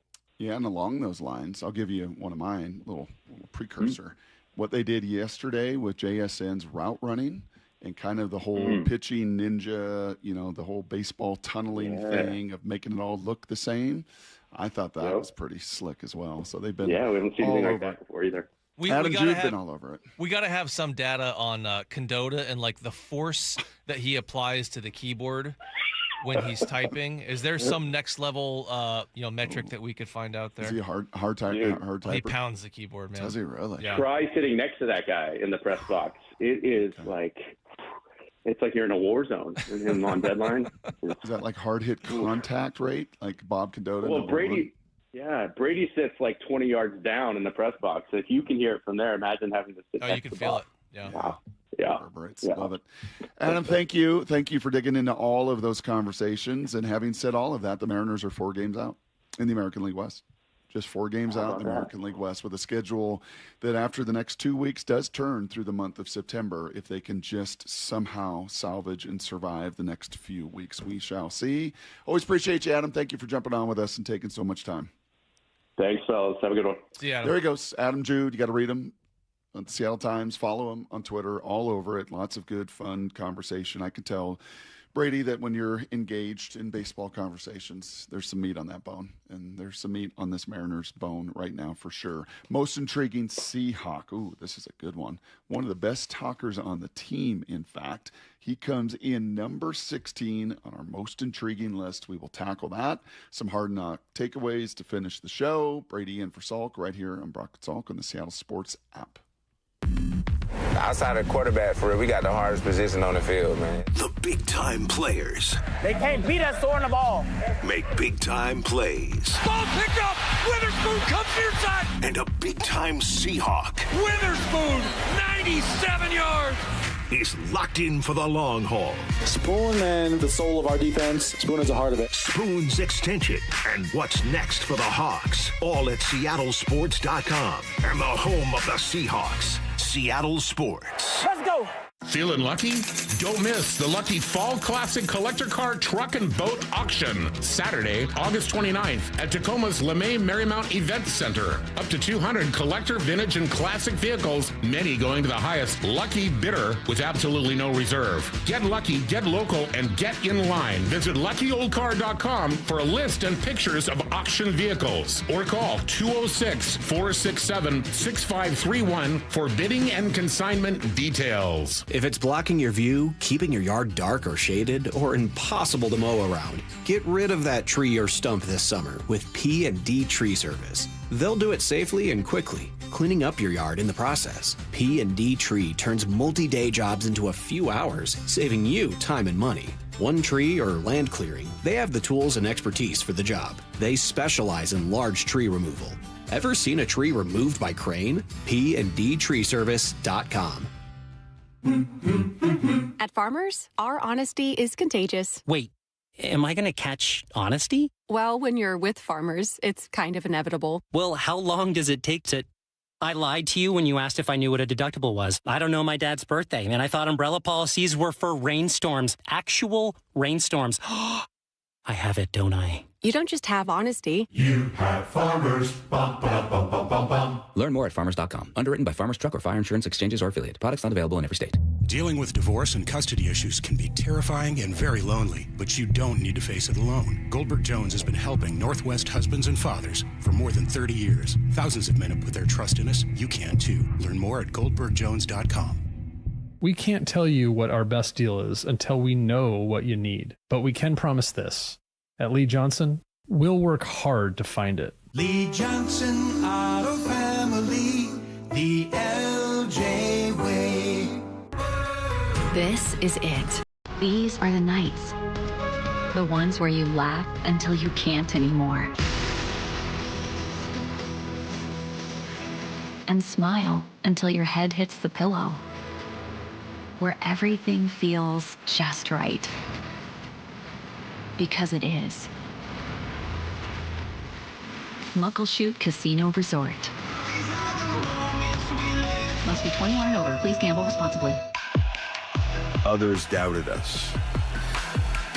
Others didn't believe. But for us, We did not care. we showed the world what this city is all about. Congratulations, your Seahawks, Super Bowl 60 champion.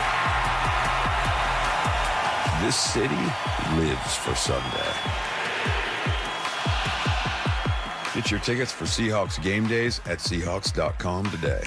After years of football and the injuries that go with it, my first thought was always go get surgery. Hey, it's Dave Wyman, but after a consultation with Dr. Mark Wagner, MD at Seattle Sports and Regenerative Medicine, my eyes were open to an alternative to surgery, and I'm talking about stem cell therapy. Well, and my buddy and co-host Bob Stelton, also in pain, and decided to go see Dr. Wagner. I had a hip issue from 14 years of jiu-jitsu. How's the pain now? Everything I did before, I can do just as well. Hitting the heavy bag, sparring, rolling, all of that is back in play. This whole thing has been such a pleasant surprise because I really was of the mindset, I'm going to have to go under the knife. I'm going to have to get surgery. And this really saved me from that. I could not be happier with the results. Whether it's a hip like Bob had, a shoulder, a knee, a wrist, an ankle, before you choose surgery, consider stem cell therapy with Dr. Mark Wagner, MD at Seattle Sports and Regenerative Medicine. Do it. You will not regret it.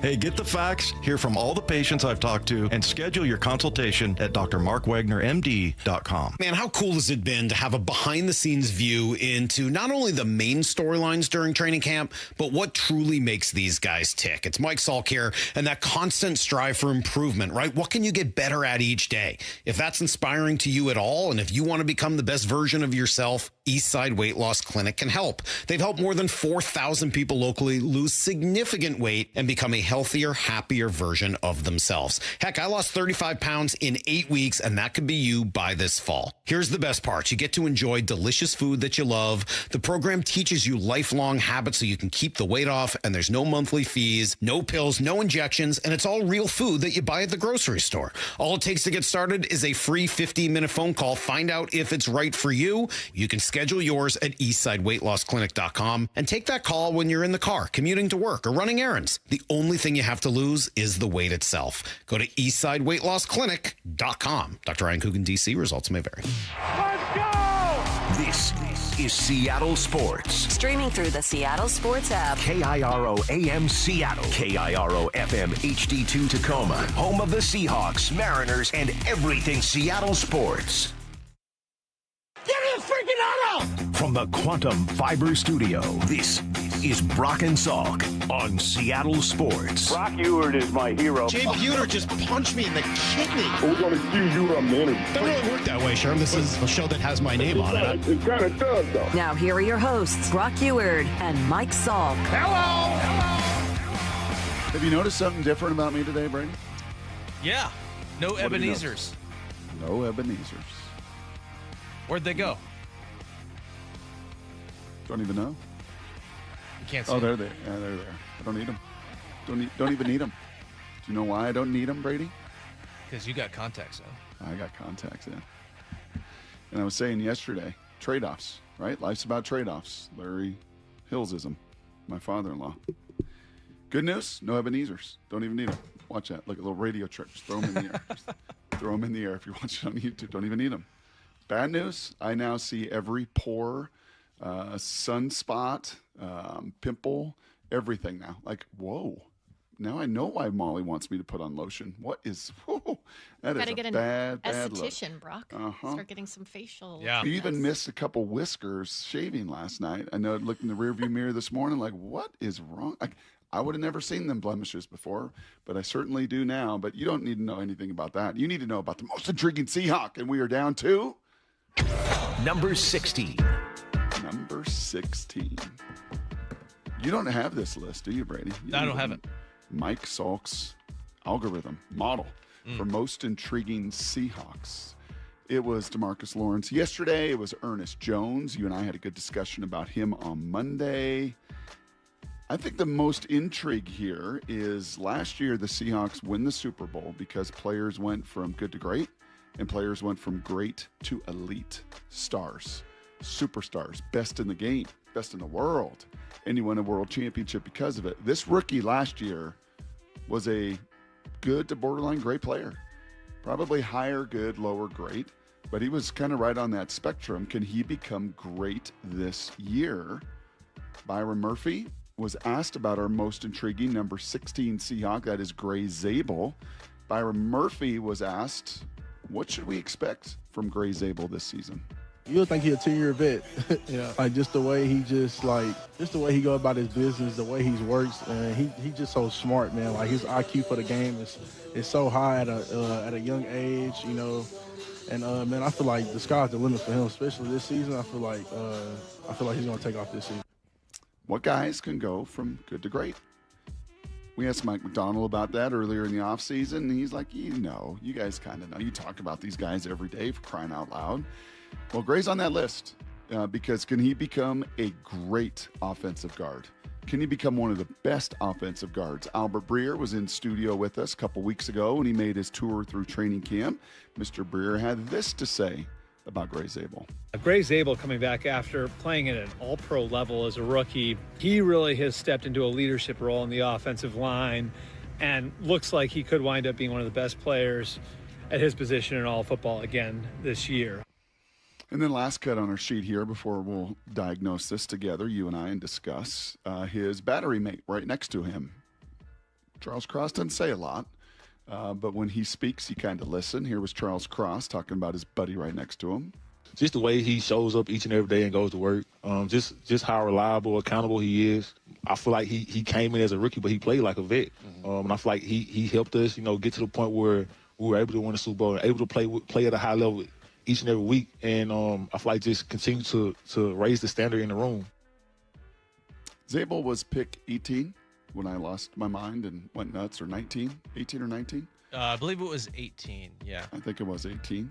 And I was super excited about that, clamoring about it, you and I talking about it. I think you had him on your mock draft, I believe. Nailed that one. Should have nailed this one this year too, but you were close. Nailed that one with Gray. Yeah. He nailed his spot as a starter each and every week and a high-level starter. Most intriguing is, can he become, Brady, one of the best in the game? Yeah, can he take that jump, like you said, that we've seen from other Seahawks, that we saw from other Seahawks last year? Byron Murphy is a good guy that comes to mind, kind of a, good but far from great rookie season, and then he played at a Pro Bowl, didn't get a Pro Bowl, but played at a Pro Bowl level last season. And I think that is a realistic, I wouldn't say expectation, but that is a realistic possibility for Gray Zabel. He was pretty good last season. According to the run block, I always screw this up. Run block win rate. Okay, I'm looking at my fancy database on ESPN.com. Number 1, Brock, among all guards in run block win rate. Not nearly as high in pass block win rate. In fact, he was in, I believe, the 50s in pass block win rate. And I think, which is indicative of, as he would be the first to tell you, he got beat, a few times. Jeffrey Simmons beat him. And he made no mistake about that. And one thing I appreciate is you will hear Gray Zabel acknowledged that. Like, yeah, man, he says Byron Murphy has whooped his butt a few times in camp this season, which Byron Murphy is going to do to a lot of people. So that is, I think, one area in his game where he can clean up. But, you said something that I think is worth noting here. Each and every week, that guy played in every game last season, despite suffering a knee injury that I think it was in that Rams game at SoFi Stadium that looked like it could be bad. It looked like it could be a season ender. And I think there was a lot of nervous people in that building. And then what does he do? He comes back the next week, plays in that game, plays the rest of the season. And remember, this is a guy who did face probably a bigger jump than most rookies coming from the college that he did. Not that that's like some small Division II program, but he's not playing at a Power 5 school. So all in all, playing through the injury, playing in every game, being first in run block win rate, even with some tough moments in pass protection. I think all in all, it was a very good rookie season and a chance to really take a step in 2026 for Gray Zabel. Yeah, I'm looking here. I'm kind of curious what they list him at. So they list him at 6'6", 316. I didn't realize he's 6'6". Did you? He looks like an athlete. Yeah, he does. And I think offensive linemen have a way of not looking as, when they're really athletic, they have a way of not looking as heavy as they are. And I mean, he looks like an offensive lineman, but he doesn't look like one of those. But he moves, right? He moves like a tight end. I mean, and that's why that run block win rate was so good. I thought he would maybe be a little lighter, and that's maybe where the pass block win rate, where you got to really anchor against these absolute creatures in the NFL that are so big and so strong, and the very, very best of them. And Leonard and Byron, he sharpens and goes against every single day when they put those pads on and go. But yeah, could Gray Zabel go from a very, very, very good rookie season to a great season? I think that's why he is number 16 on our most intriguing list. We'll get to number 15 tomorrow, a guy that I thought didn't have his best game in the preseason opener and will be kind of under the microscope a little bit more in the joint practice on Friday, the game on Sunday. Another young guy. He'll be number 15 tomorrow. We'll get through all of our Hard Knocks takeaways. Really excited to do it. I hinted at that route tree with JSN, and he was on our show yesterday, and gosh, he was fun, man. He just had a lot. Sometimes he's real quiet, right? Sometimes he doesn't. He was juiced yesterday and kind of shared some of the same things that they highlighted on the show about his artistry and the way he goes about his craft. So that will be one of many takeaways from just a tremendous show last night. We'll dig in quickly through the Mariners debacle last night and whether they can bounce back today. We'll do that and everything you need to know next right here on Brock Salk on Seattle Sports and the Seattle Sports app. Isn't it great to be back in pads playing football? Little Seahawk style. The work continues for the defending champs. Creating this vision of who we want to become all the time. With the first preseason game in the books. What are the biggest questions? The players to keep an eye on. Roster battles to watch. Hey, we got to turn it up, dude. Stay connected to all things training camp on Seattle Sports, the home of the Seahawks. This hour is brought to you by Davis Law Group. Hey, Mike Salk here for Snoqualmie Casino and Hotel. And not all getaways are going to earn 4 diamonds, but you can experience the 4 Diamond Snoqualmie Casino and Hotel, where the breathtaking views, elevated dining, and world-class gaming and entertainment make the perfect escape. Also, check out upcoming shows. You got 80s pop sensation Taylor Dane on September 6th, or local rock legends Queensryche on October 10th. Tickets at snocasino.com. You can elevate your next getaway. That's 4 Diamond and Seattle's closest Snoqualmie Casino and Hotel. Please game responsibly. Toyota of Renton and Toyota of Kirkland are celebrating Toyota's national sales event with additional inventory on 2026 Tundras and Tacomas. The 26 Tundra SR5 through August 31st, finance a Tundra at 2.99% APR for 72 months. Excludes all applicable taxes and government fees. A negotiable doc fee of $200 is included with approved credit from TFS. Prices will vary based on accessories. Whether you're in the north or the south, they've got you covered at ToyotaRenton.com and ToyotaofKirkland.com. O'Brien. August is always a time of excitement because football is back. But anyone that watches practice or preseason games knows how much work needs to be done before the season starts. If you're feeling the same about your home project, Harley Exteriors wants to help you get a head start on making sure your home is ready for fall football nights. $500 off each window, $750 off patio and entry doors, and $200 off your final project. Spend a few minutes with the folks at Harley Exteriors during your free estimate, and you'll realize you have a lot in common.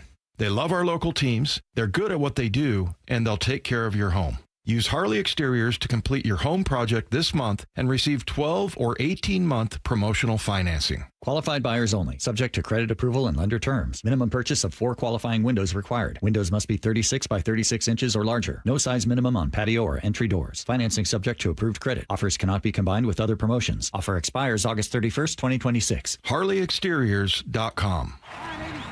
Everyone needs to take care of their mental health, even running back Bijan Robinson. When I'm on the field and feeling the pressure, I usually just take a deep breath. When I'm just breathing and seeing what's in front of me, everything just slows down. It just makes me feel great before I run the play. Just like Bijan, we all need a strong mental game on and off the field. Make a game plan for your mental health at loveyourmindplaybook.org. Love your mind. Brought to you by the Huntsman Mental Health Foundation, the Arthur M. Blank Family Foundation, and the Ad Council.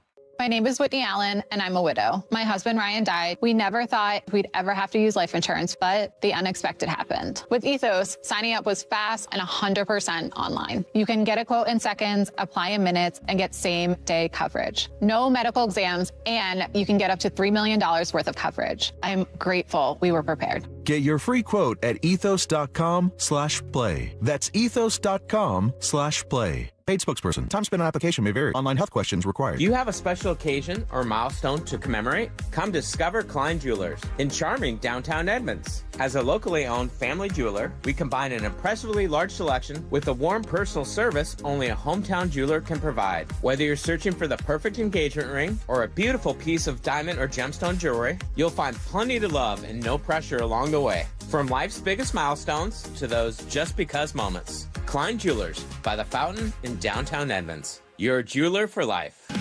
Mariners and Brewers today in Milwaukee. 4:40 first pitch, 3:30 pregame. Get every pitch of every game for free on the Seattle Sports app. Every jersey tells a story. So many people dressed in Seahawk blue. From unforgettable touchdowns. Touchdown, Seahawks! Jackson Smith-Njigba, Johnny on the spot. To game-changing hits. He gets hitting it. Leonard Williams drags him down. To memorable catches. Zorn drops back to pass in the end zone to Largent. Touchdown, Seahawks! History lives in every thread. Shop official Seahawks jerseys in-store at Lumen Field, The Landing in Renton, or online at Seahawks.com/pro shop. Paid political announcement. Hey, Seattle, did you know your groceries could be getting more expensive? Seattle City Hall is considering an ordinance that could put grocery rewards and coupons on the chopping block. The mayor's proposed fair pricing ordinance could have the exact opposite outcome and make everyday living more expensive. Protect Seattle Savings is a coalition dedicated to defending the everyday savings that Seattle families rely on. Visit ProtectSeattleSavings.com to learn more and join the cause. Paid for by Protect Seattle Savings. Hey, it's Bob Stelton here, and let me tell you about one of the best decisions I've ever made in my life. That's when I went to K2 Vision for RLE. That's Refractive Lens Exchange. Now, Dr. Kopstein started K2 Vision with Dr. King from King LASIK, the most experienced LASIK surgeon in the Northwest. King LASIK plus K2 Vision equals freedom vision for every stage of life. No glasses, no contacts, readers, or cataracts. Now, if you're somebody that struggles with distance vision and now you always need a pair of reading glasses, K2 Vision RLE could be your perfect permanent solution to spending your good active years not needing reading glasses. And here's the cherry on top. You never develop a cataract. Now, if you're somebody like me that had a pair of readers in every room of the home, in your car, you had to bring them into the restaurant with you. Otherwise, like me, you couldn't read the menu. That has all been rectified thanks to RLE. So whether it's LASIK, EVO ICL, or RLE, trust the most experienced team of doctors to recommend what's best for you. Schedule your free Zoom consultation today at K2VisionRLE.com. That's K2VisionRLE.com. Need to know. 15 minutes past every hour with Brock and Salk. Presented by Marquee Data. Here's what you need to know. Up first. I think my phone, personal phone, got hit up by more family, friends, Mariner buddies last night than it had in any other game this year.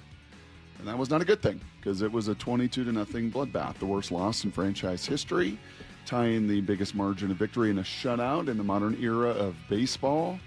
Pretty ugly all the way around. I'm just looking at the numbers too, Brady. By the way, sans readers. Don't even need readers. Can Good read for you, man. Can read my phone. That's now 7 straight outings for Bryce Miller where the team has lost. He was red hot coming back from the injury, but that is now 7 in a row. And this month of August in particular, been brutal. 15 innings pitched, given up 15 runs in those 3 starts. Losses to Detroit, New York, Milwaukee yesterday. And as Ryan Rowland-Smith commented about, gosh, the most disturbing thing yesterday is that command just seemed to disappear. A couple things that are happening right now with this rotation. There's one less guy in the rotation. They don't have 6 anymore. You have less days off, and maybe there was a little bit of the fatigue that set in, but the command just went away to the point where it happened so quickly they couldn't even get the bullpen going. I mean, Pete Woodworth went out for a mound visit with no one warming up. Now, that tells me, and because it happened quick, that's not because, like, there's no way. The way he was looking in the 3rd and 4th inning, there's no way you're going to have someone warming up when the inning started to escalate. So it was crazy how quickly that turned, but man, it was concerning, that's for sure, when all of a sudden the command started to go in that 5th. Smells to me, Brady, just more and more data. And Dan owned it. He kept him in too long, gave up the home run, and it was all downhill from there. But I think just more and more data, and we chatted with Jeff Passan about this yesterday, as I look at the talent and the roles of these guys down the stretch here in a 36-game stretch where they're still alive. They're only 4 games back of the Astros. That if Cade Anderson comes up, and he will come up, he's been unbelievably dominant, that Bryce's stuff is the one that goes to the bullpen. That you pitch him an inning or 2 or 3, if need be in certain cases, that guy, his stuff plays up. And unfortunately, that's now, as I said, 7 straight starts for him where the team has lost, and just not been consistently what he was through the first 7-8 starts when he came off the injury list. Here's the second thing you need to know. A lot of time on Hard Knocks yesterday spent on a guy that's not even here. Mm-hmm. Save for the workout that we saw in the indoor facility with Terion Arnold, we have not even really got to see him, heard from him, anything. He went to New Orleans, he went to New York with the Giants, visited other places. We do know that eventually, and whenever that is, he signs, he will be a Seahawk. Here was Ian Rappaport adding to Brady Henderson's report yesterday about what that timing may look like. Is Terion Arnold will be placed on the NFL's commissioner's exempt list, which means he'll be not able to practice and not able to play in games until and unless his legal situation gets resolved in whatever way it gets resolved. So that is likely going to be some time. He is still planning to sign with the Seahawks, and they are not backing away from this. They're not walking away from him. They are going to sign him, but it's not expected to be for at least a couple weeks. The Seahawks are still working through the timing of this, but our understanding is this is not immediate. Yeah, and when I hear him say working through the timing of it, that's the same wording that Mike McDonald has used. I think what could be a big factor there, maybe the main factor, is the roster spot. And as Ian said there, or maybe he didn't say it, but when a guy goes on the commissioner exempt list, ultimately he will not count against the roster, but there would be at least a 1-day delay from when you sign him, then he counts on your roster for a day, and then when he goes on the exempt list, he would no longer count. But you would still need to create a roster spot, and I think that is maybe one of the holdups here is that they got 2 more preseason games. They play everybody in the preseason, right? And I don't think they want to have to cut a guy to create a roster spot knowing that they're going to need that guy. I'm kind of torn on that. Every time we've talked about that, I'm a little torn on that. Because number 90 on the roster is not making this team. And you and I could go through the list of guys who's number 90, right? We just saw them make 3 cuts the other day, right? Put the corner on IR, the 2 running backs here, you're gone. Like, you could, to me, you could do that. And I think this is in the commissioner's hands. My gut feeling on this, with a little bit of info and talking to people, I think this is clearly right now on Roger Goodell's desk. And Roger, it's on your desk. It's on your timing. What do you want to do? We want to sign him. He's worked out with all these places. He worked out for us. We want to sign him. Now it's on your desk, and it really is in New York City's control, Park Avenue's control, much more than it is the Seahawks' control. That's my gut feeling right now. Yeah, and maybe he has a meeting with the commissioner, but it sounds like, we heard in the second episode of Hard Knocks that there was some thought on the Seahawks' part that, maybe he would be able to play in the preseason. But if the report is true that he is going to go on the exempt list right after he signs, he's not going to play in the preseason. So I don't think there's any, maybe not as much urgency for the Seahawks to actually get him signed because he's not going to play for a while anyway. Don't you want to get to know him? Don't you want him in your building? Sure, yeah. Don't you want to start to incubate him with your culture and your guys? And you know what? If it turns out he's really not our guy, then when you move on from him too, like to me, I kind of want him in the nest. Yeah. No, that'd be my feeling. I agree. Here's the third thing you need to know. Okay, some good news. Some cool news on the Mariners front, on the baseball end of things. They did announce yesterday that the weekend series, this is the Mariners, against the Angels, September 25th, 27th, and let's really hope and believe that will still be meaningful baseball with playoffs on the line and maybe even the American League West. It will be the last regular season games of Rick Riz's 41-year career. 41, older than you are, Brady. Amazing, yeah.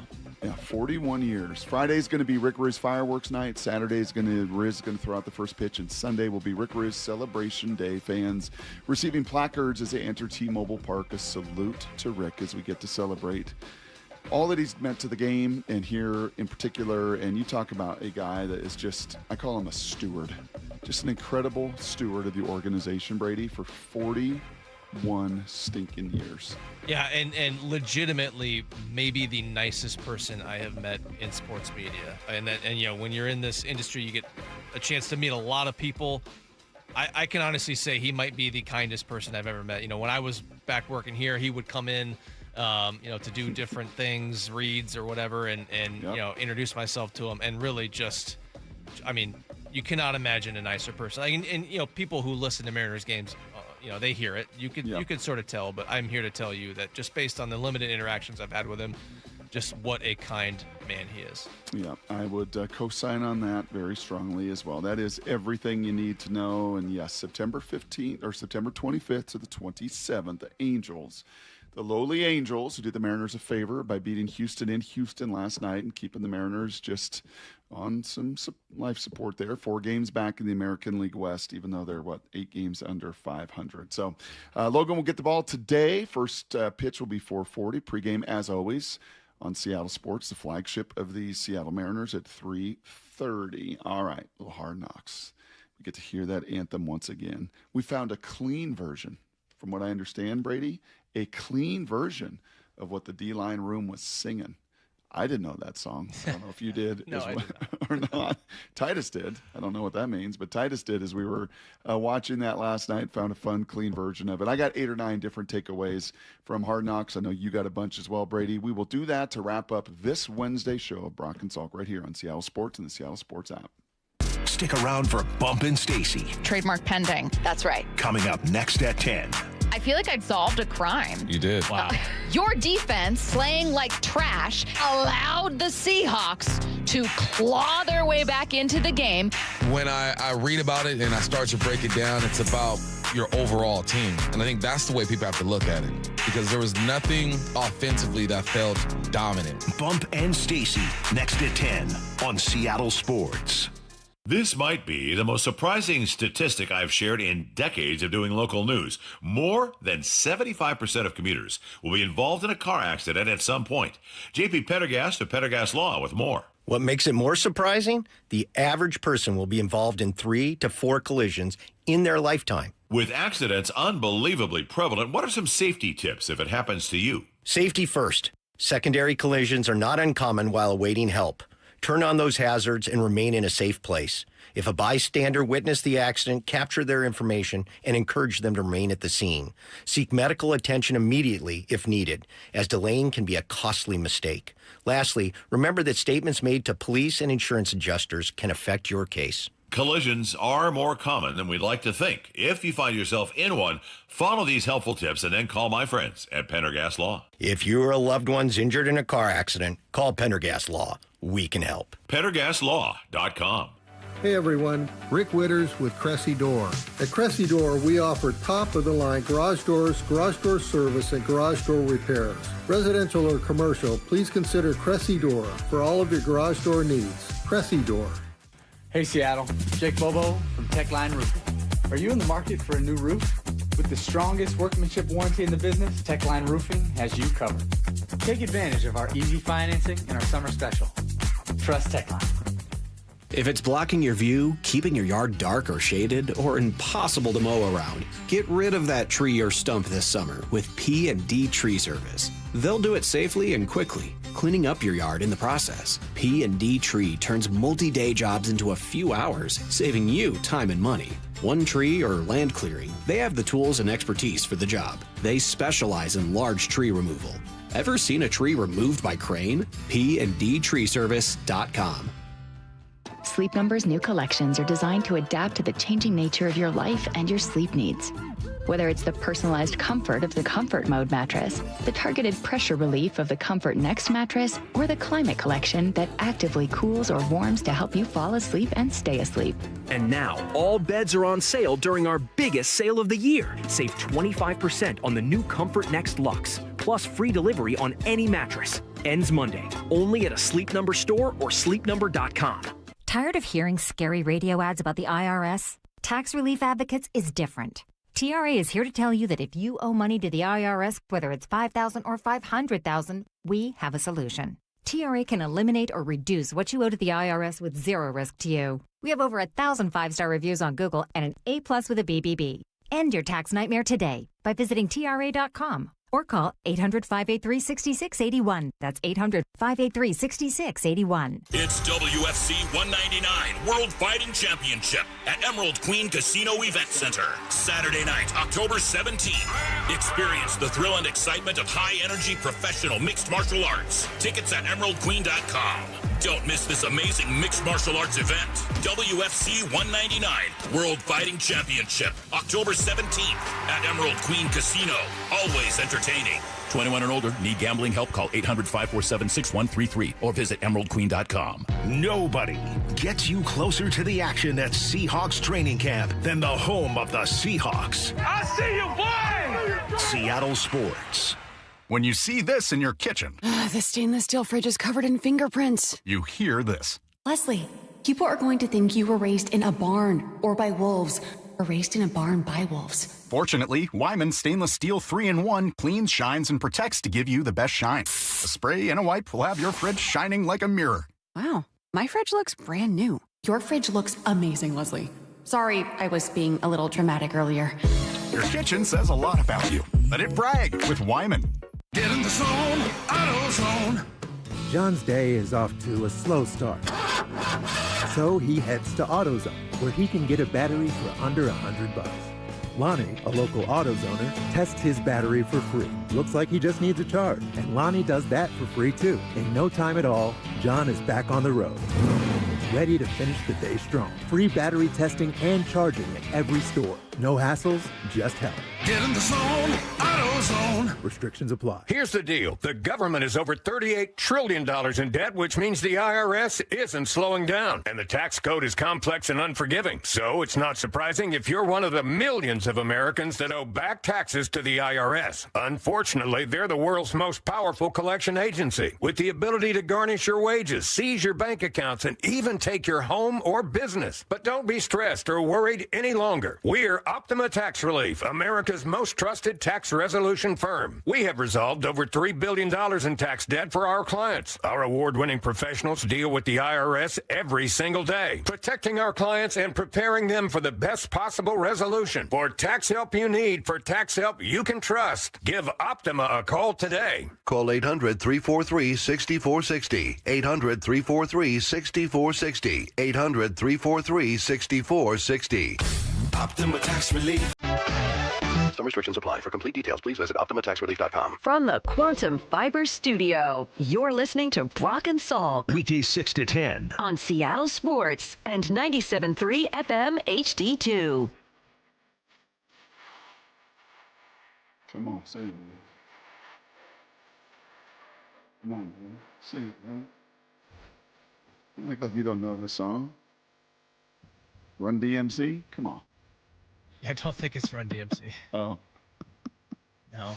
Who is that? No Cap by the Ghetto Angels. Oh, No Cap.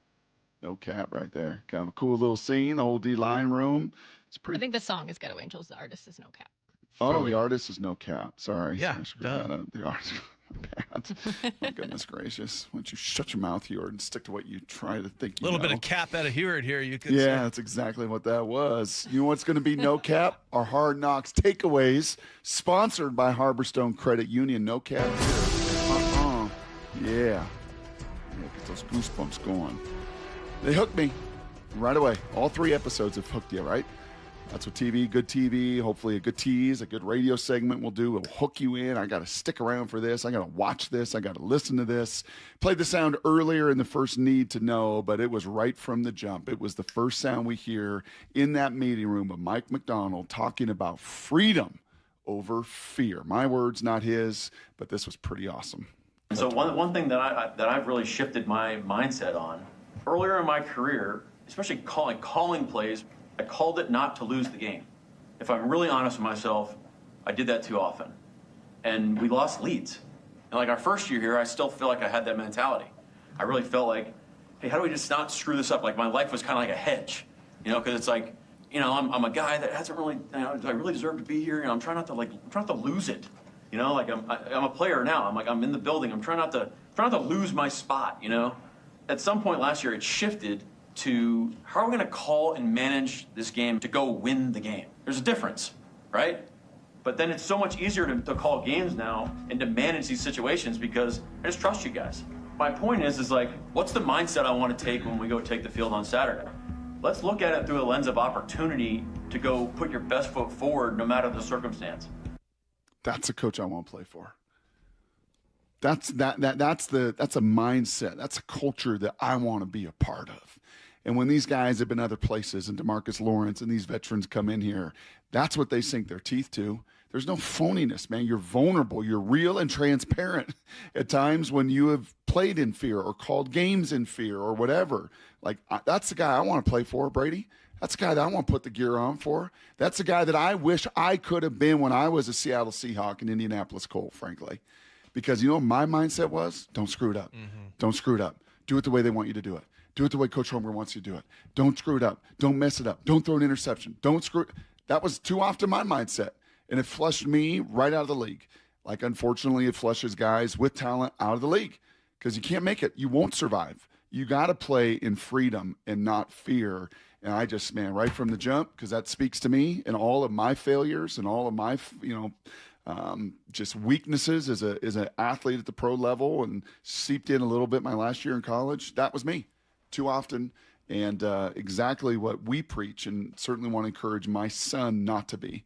Play in freedom, not in fear. So that from the jump got me. Well, yeah, it's a really, I think, great message because it's probably applicable beyond just the NFL football. As you said, you want your own son to hear that and the players on that team to hear that, but it's probably applicable to any walk of life. I mean, we are in a day and age now where people are so willing to criticize you, and I think it's easy to live in fear where you're just one sort of keystroke away from someone trying to tear you down. And I deal with that when I write, and I've had to get over that sort of hump of you're the hitman.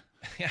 You wrote a hit piece. But I've had to get over that hump of thinking that every single story I write is going to be some opportunity for somebody to find fault with me. And so I think that message is applicable really beyond football. But I think that's also an indication of why Macdonald resonates with the players the way he does, is there is vulnerability there. And Leonard Williams has talked about how, how Macdonald in meetings, he's the first one to raise his hand and say, hey guys, I screwed this up. Yep. And I think it's easier, as Leonard Williams has said, it's easier for players to receive criticism when they know that the coach is also criticizing himself when he messes up. 100%. And it's just, Macdonald is not, he is a stern guy, and we've seen that on Hard Knocks, and you hear it out at practice, but he's not one of those drill sergeant guys who, what's the story that Michael Bennett told about Greg Schiano, where Greg Schiano would want your heels, when you are in stretch, he would want your heels to be on an exact piece of the field, an exact yard line, an exact painted piece of grass. That's how controlling he was. Macdonald is stern, but he's not that. He's vulnerable, and he's the first to raise his hand when he messes up. All right, what you got? What's your takeaway? You got a bevy. You mentioned the Terion Arnold sound of Harbaugh talking to Jay Schneider. Do you want to hear some of that? Yeah, let's hear I know that struck you yesterday as they continue to put the pieces of that story together. Cut 14. If you're them, why would you release him? It was because it was very shocking. If you read the Athletic article, it's not good. And you would imagine if it was flipped, it would probably be the same thing here. No, I think we probably would have had to let him go. Yeah, because it's just the nature of like when you're the team, it's different than the second chance team. Yeah, right? It's totally different. Yeah, I get that. Like we have all these character references, like Coach Saban. Wow, we loved them coming out. Remember? Wow, that's pretty sweet. That is an interesting dynamic there that Jay Harbaugh brought up, which is that, one team cuts this guy.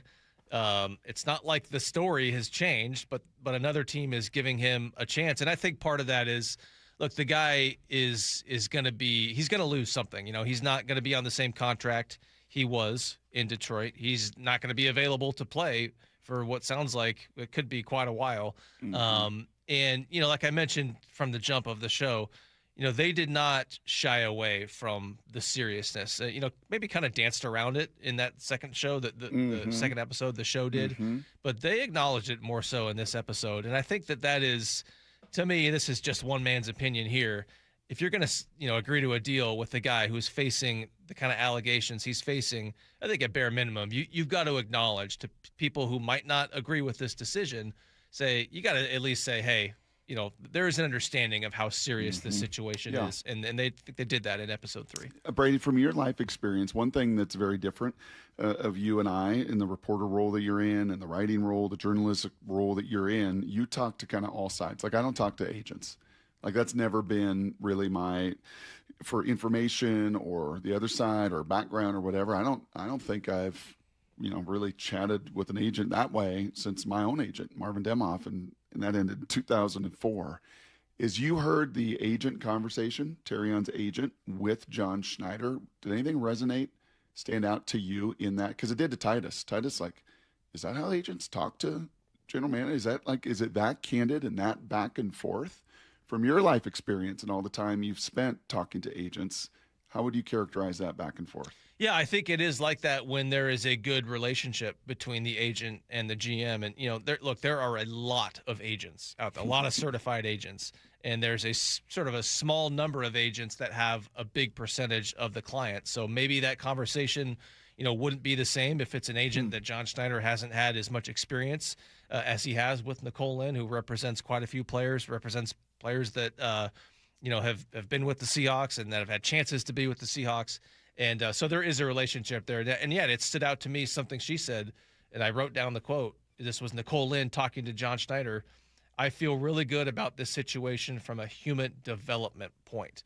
And what that tells me is that part of the reason why Terion Arnold chose the Seahawks over all these other teams that were interested in him. And look, by the way, what did she say? All these teams. So, it's sort of an agent's job to maybe exaggerate that a little bit. So who knows exactly how many teams were offering Terion Arnold a contract, but we know that he took a number of visits. We know that there were teams beyond those 4 teams that were interested in him. We know that John Harbaugh was publicly very adamant about him and his talent and everything else. But I think part of the reason why Arnold chose the Seahawks was because his agent saw this as a good fit for him. Yeah, good. That's cool.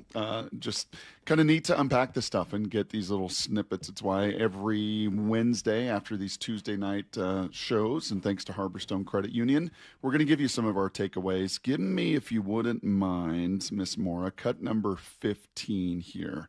This is yesterday. Brian Walters filled in, and we're chatting about JSN. JSN came on the show. It was awesome.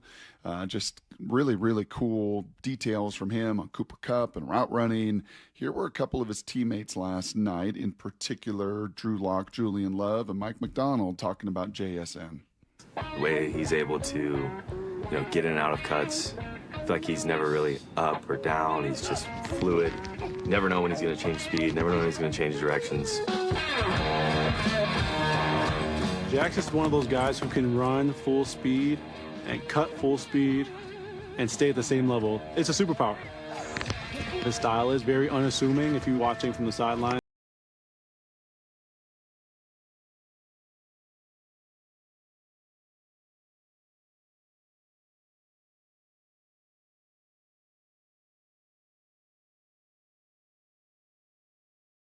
It's almost like the Silver Surfer. Like he just kind of he's like speed skating out there.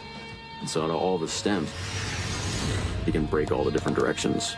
So he can run anything from anywhere. Adam Jude last hour talked about the spin of Sam Darnold, right? And I love the music behind all this. Again, the production of Hard Knocks, just off the charts. This is my favorite season I can ever remember. You know who that Obviously, was, bro? Who sang that song? Jimmy. Is that Jimmy? Yeah, that was Jimi Hendrix. Good job. Thank you. Yeah, I appreciate that. That was a little bit of Jimmy right there. I believe I saw Brock playing air guitar. Yeah, I did play a little air guitar at the start of that too. Fully in, totally invested in this show and in that segment in particular. And I was just shaking my head like that is the coolest thing. They showed you that route tree as you're hearing those guys talk. If you remember the part of the show, that it was that they zoomed out to all the different directions that he can cut off of that stem. When you hear stem, it's like the stem of a wine glass, right? And then the glass goes up, and for him, he stems. And is it a slant? Is it an out? Is it a go? Is it a hitch? Is it an in? Is it all of the things that he does at full speed that look exactly the same? That's what he told us yesterday and told Brian and I. Like, yeah, that's my job. My job is to make everything look the same. It's exactly what these elite pitchers do when they tunnel. I mean, that was almost kind of a pitching ninja kind of display. Like, where is this ball going, right? And for him, it's 3-4 yards into that route. What's he doing? He's giving me no tell. Like an elite pitcher that everything looks the same. The spin looks the same. Out of his hand, it looks the same. It's not until, I don't know, I've got to make a millisecond decision, and I don't know.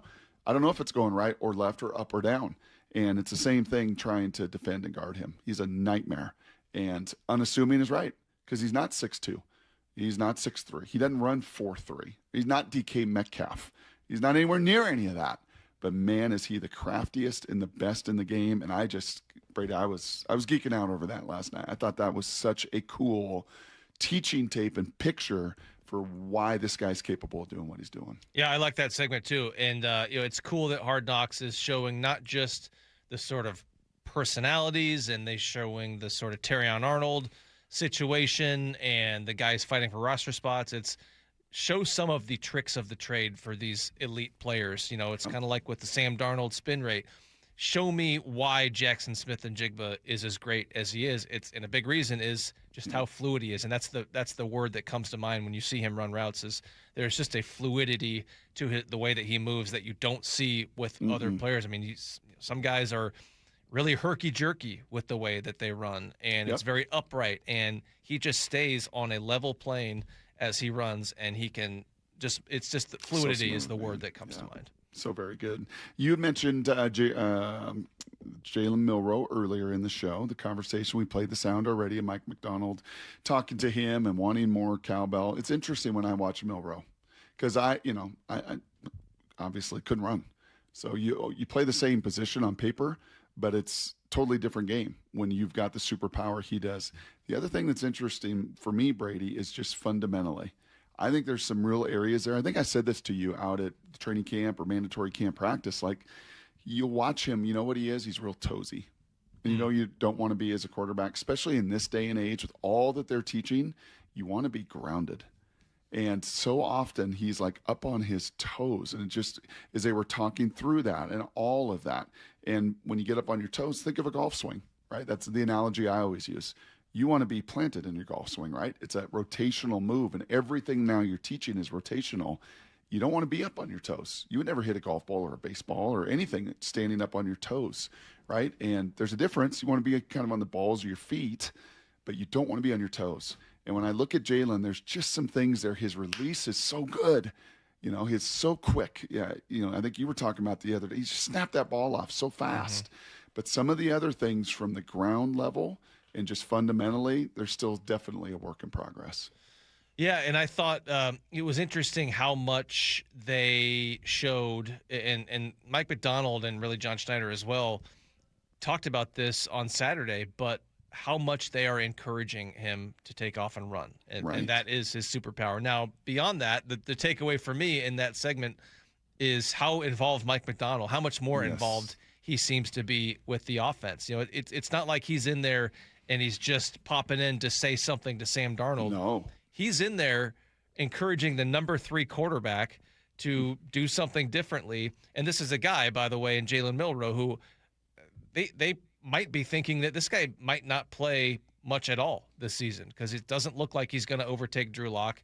We don't know if there's going to be the specialty packages, but to me that tells me that McDonald is so much more involved with the offense than he has been in the past, that he's going in there and spending time working with the number 3 quarterback. I think absolutely. I think that totally jumps out. In fact, let's play the sound because it is really good sound and speaks to, and it's been Mike McDonald. Obviously, all these guys are mic'd up, but hearing him talk to Sam, hearing him talk to Drew Lock, and in this case, talking to Jalen Milroe about QB 101 through a defensive coordinator's optics.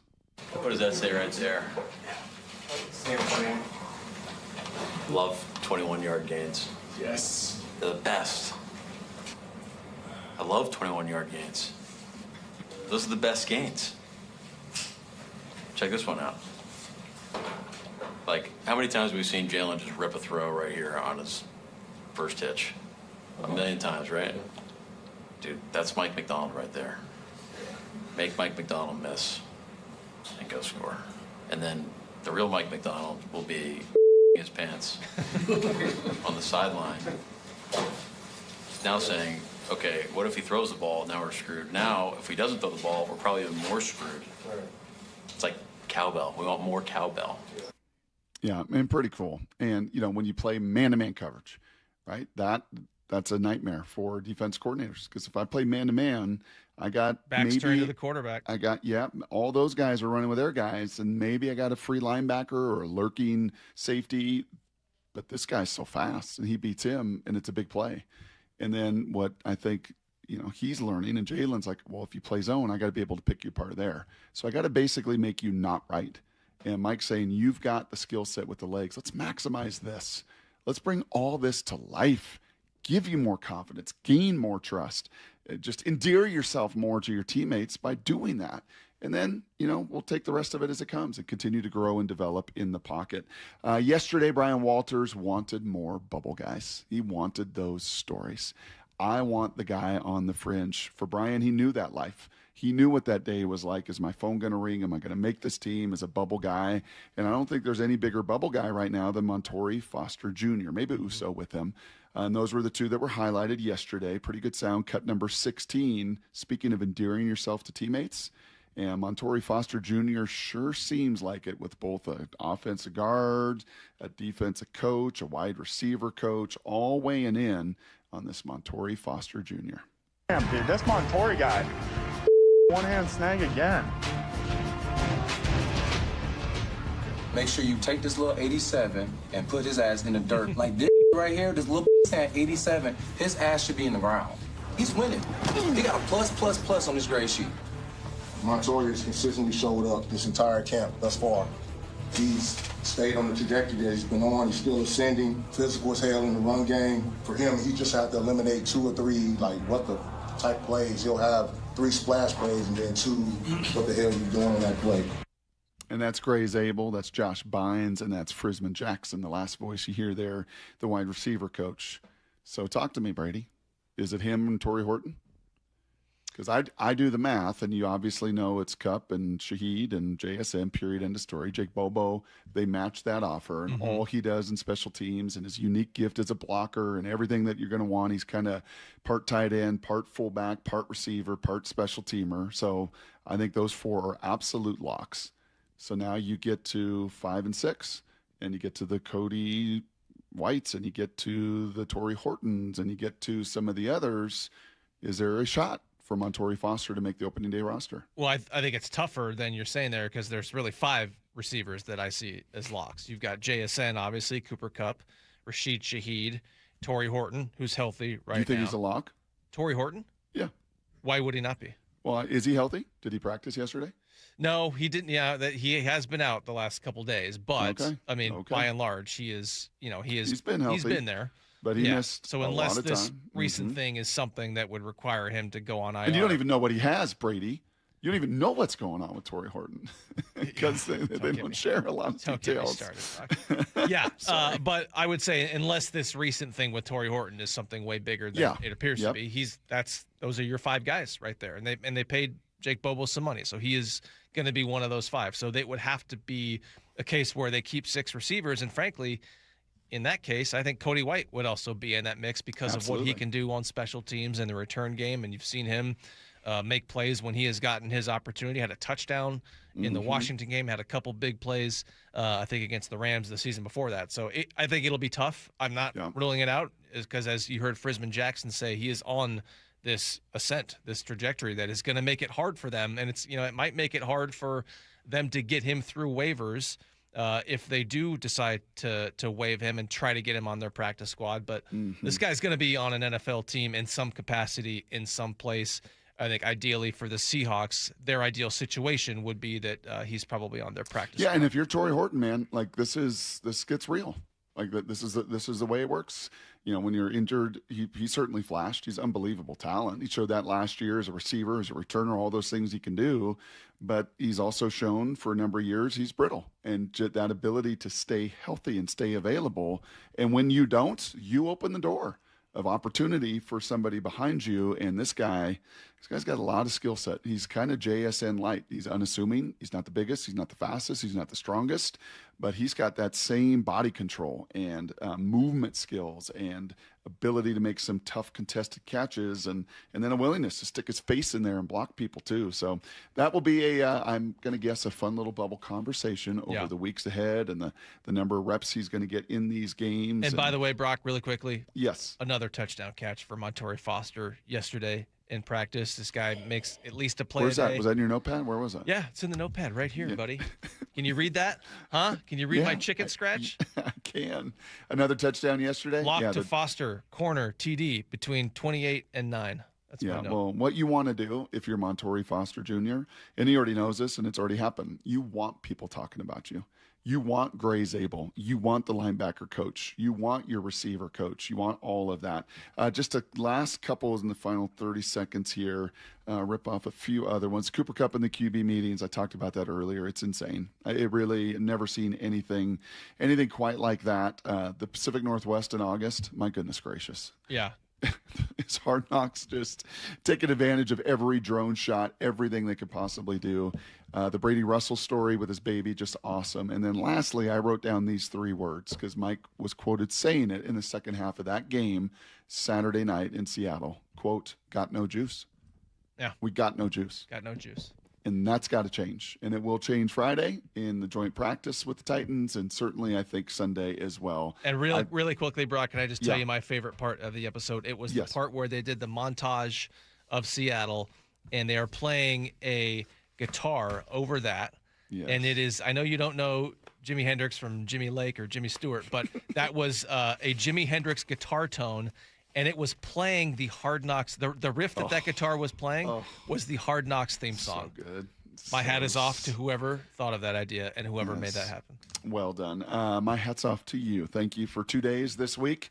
Maybe we catch up with you in Nashville. You'll be on the practice field during the show on Friday between you and Wyman. Maybe we get a tidbit or a minute or two, or what you're seeing out there is that intrepid reporter that we've all come to know and love, but an excellent radio host as well. So thank you, Maura. As I've said all week, people just don't know all that sound we play, all of that show sheet that I get to try to manage, all because Miss Maura does so much work behind the scenes. Ian, great job running the board. Brock, can I jump in real quick and just ask for here's the thing submission for tomorrow? Yes. We're going to have Brian Walters in if you want to include him. Yes. We love when you send us messages being mean to Salk while he's out. Yes. Go to the Seattle Sports app. Leave your message for Here's the Thing. Become a star tomorrow, just like Jeff in Woodinville was this morning winning that game. But for this day, today, the hay is... Here's the thing, Brock. It's in the barn. Well done. Get to the chopper!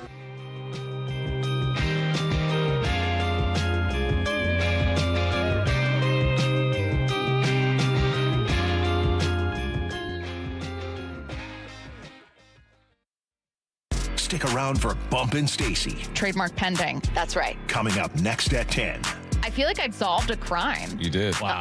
Your defense, slaying like trash, allowed the Seahawks to claw their way back into the game. When I read about it and I start to break it down, it's about your overall team. And I think that's the way people have to look at it, because there was nothing offensively that felt dominant. Bump and Stacy next at 10 on Seattle Sports. Paddle your way to a salmon run surprise of $100,000 in cash. Win your share with hourly drawings from 6 p.m. till midnight every Saturday in August. It's a King's Cash cascade of prizes that just keeps on growing, cresting at a $15,000 finale on August 29th. Dive into all the freshwater fun with one free daily entry. Don't forget, your Reef Rewards card can save you up to 35 cents per gallon at Lummi Bay Market next to Silver Reef. Silver Reef Casino Resort, located off I-5 exit 260. Every job's different, so why not your equipment plan? Rent it when you need it. Buy it when you're ready. Levitt Machinery makes it easy to get to work. Need a lift? Stack it, reach it, lift it, Levitt. Lots of dealerships will tell you they'll work hard for your business. At Lee Johnson, we've been proving it for more than 90 years. You can count on us. Lee Johnson Auto Family, the LJ way. Dave Wyman here with an incredibly special guest, the mayor of the city of Lacey, Andy Ryder. Andy's a proud Seattle sports listener and recently underwent successful treatment for prostate cancer. His treatment method? Swedish CyberKnife. Andy, tell us about your treatment. The entire treatment was just 5 days, less than an hour a day. I spent more time commuting to the appointment than actually being in treatment. Any side effects during or after? I've had very few side effects. I've been very lucky to not have some of the side effects that I was worried about with other treatments. What would you say to anyone considering prostate cancer treatment? I'm feeling very confident about my treatment with CyberKnife, and I absolutely recommend it for anyone who has been diagnosed with prostate cancer. Thank you, Andy, and congratulations. Reach out to Swedish CyberKnife directly. You don't even need a referral. Go to swedish.org/CyberKnife prostate. Treat prostate cancer with Swedish CyberKnife. Endless hours of research, seeking referrals, dozens of calls. Hiring the right attorney can be a challenging process during an already difficult time. J.P. Pendergast with Pendergast Law explains. In Washington State, Tom, there are thousands of attorneys to choose from. Referrals and online research can be helpful, but discovering the right attorney requires a conversation. It can be hard to identify integrity and authenticity without that interaction. So, what do you recommend? We encourage anyone looking for personal injury representation to call for a free consultation with our team before making a decision simply based on referrals or online research. Accident victims need an attorney that listens, demonstrates honesty, and is genuinely understanding of their unique circumstances. The care, attention, and preparation that our firm provides throughout the case mirrors the effort involved when taking on the insurance companies. Save time and avoid mistakes after an injury. Contact the caring and compassionate team at Pendergast Law. If you or a loved one has been injured in a car accident, call Pendergast Law.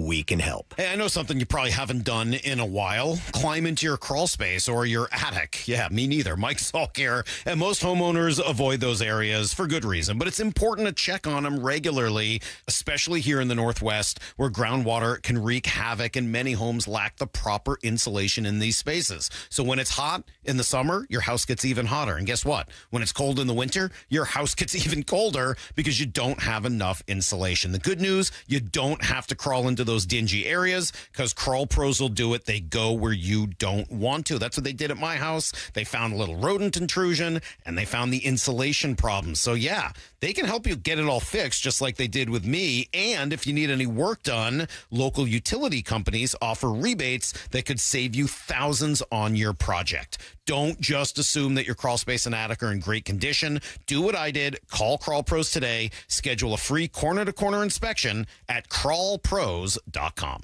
Summer is for letting it rip. Swung on and missed, ripped it right by it. 7 scoreless innings. Marvelous Miller again. Summer is for showing out. Swing and a miss. Woos 6 up and 6 down. Summer is for Mariners baseball. Logan Gilbert, he's knocked down a dozen in a row. So call your favorite Walter and head to T-Mobile Park because our pitchers are rolling. From George Kirby to Senor Smoke. Up in the attic at 101. Nothing but the express tonight for Andres Munoz. Matilda would be proud. Mariners baseball. Tridents up. The Mariners are back in town at the end of the week. Don't miss out on 2 great interleague series at T-Mobile Park as the team squares off against the Chicago Cubs Friday through Sunday and the Philadelphia Phillies next week, August 24th to 26th. Get your tickets for these 2 marquee matchups today.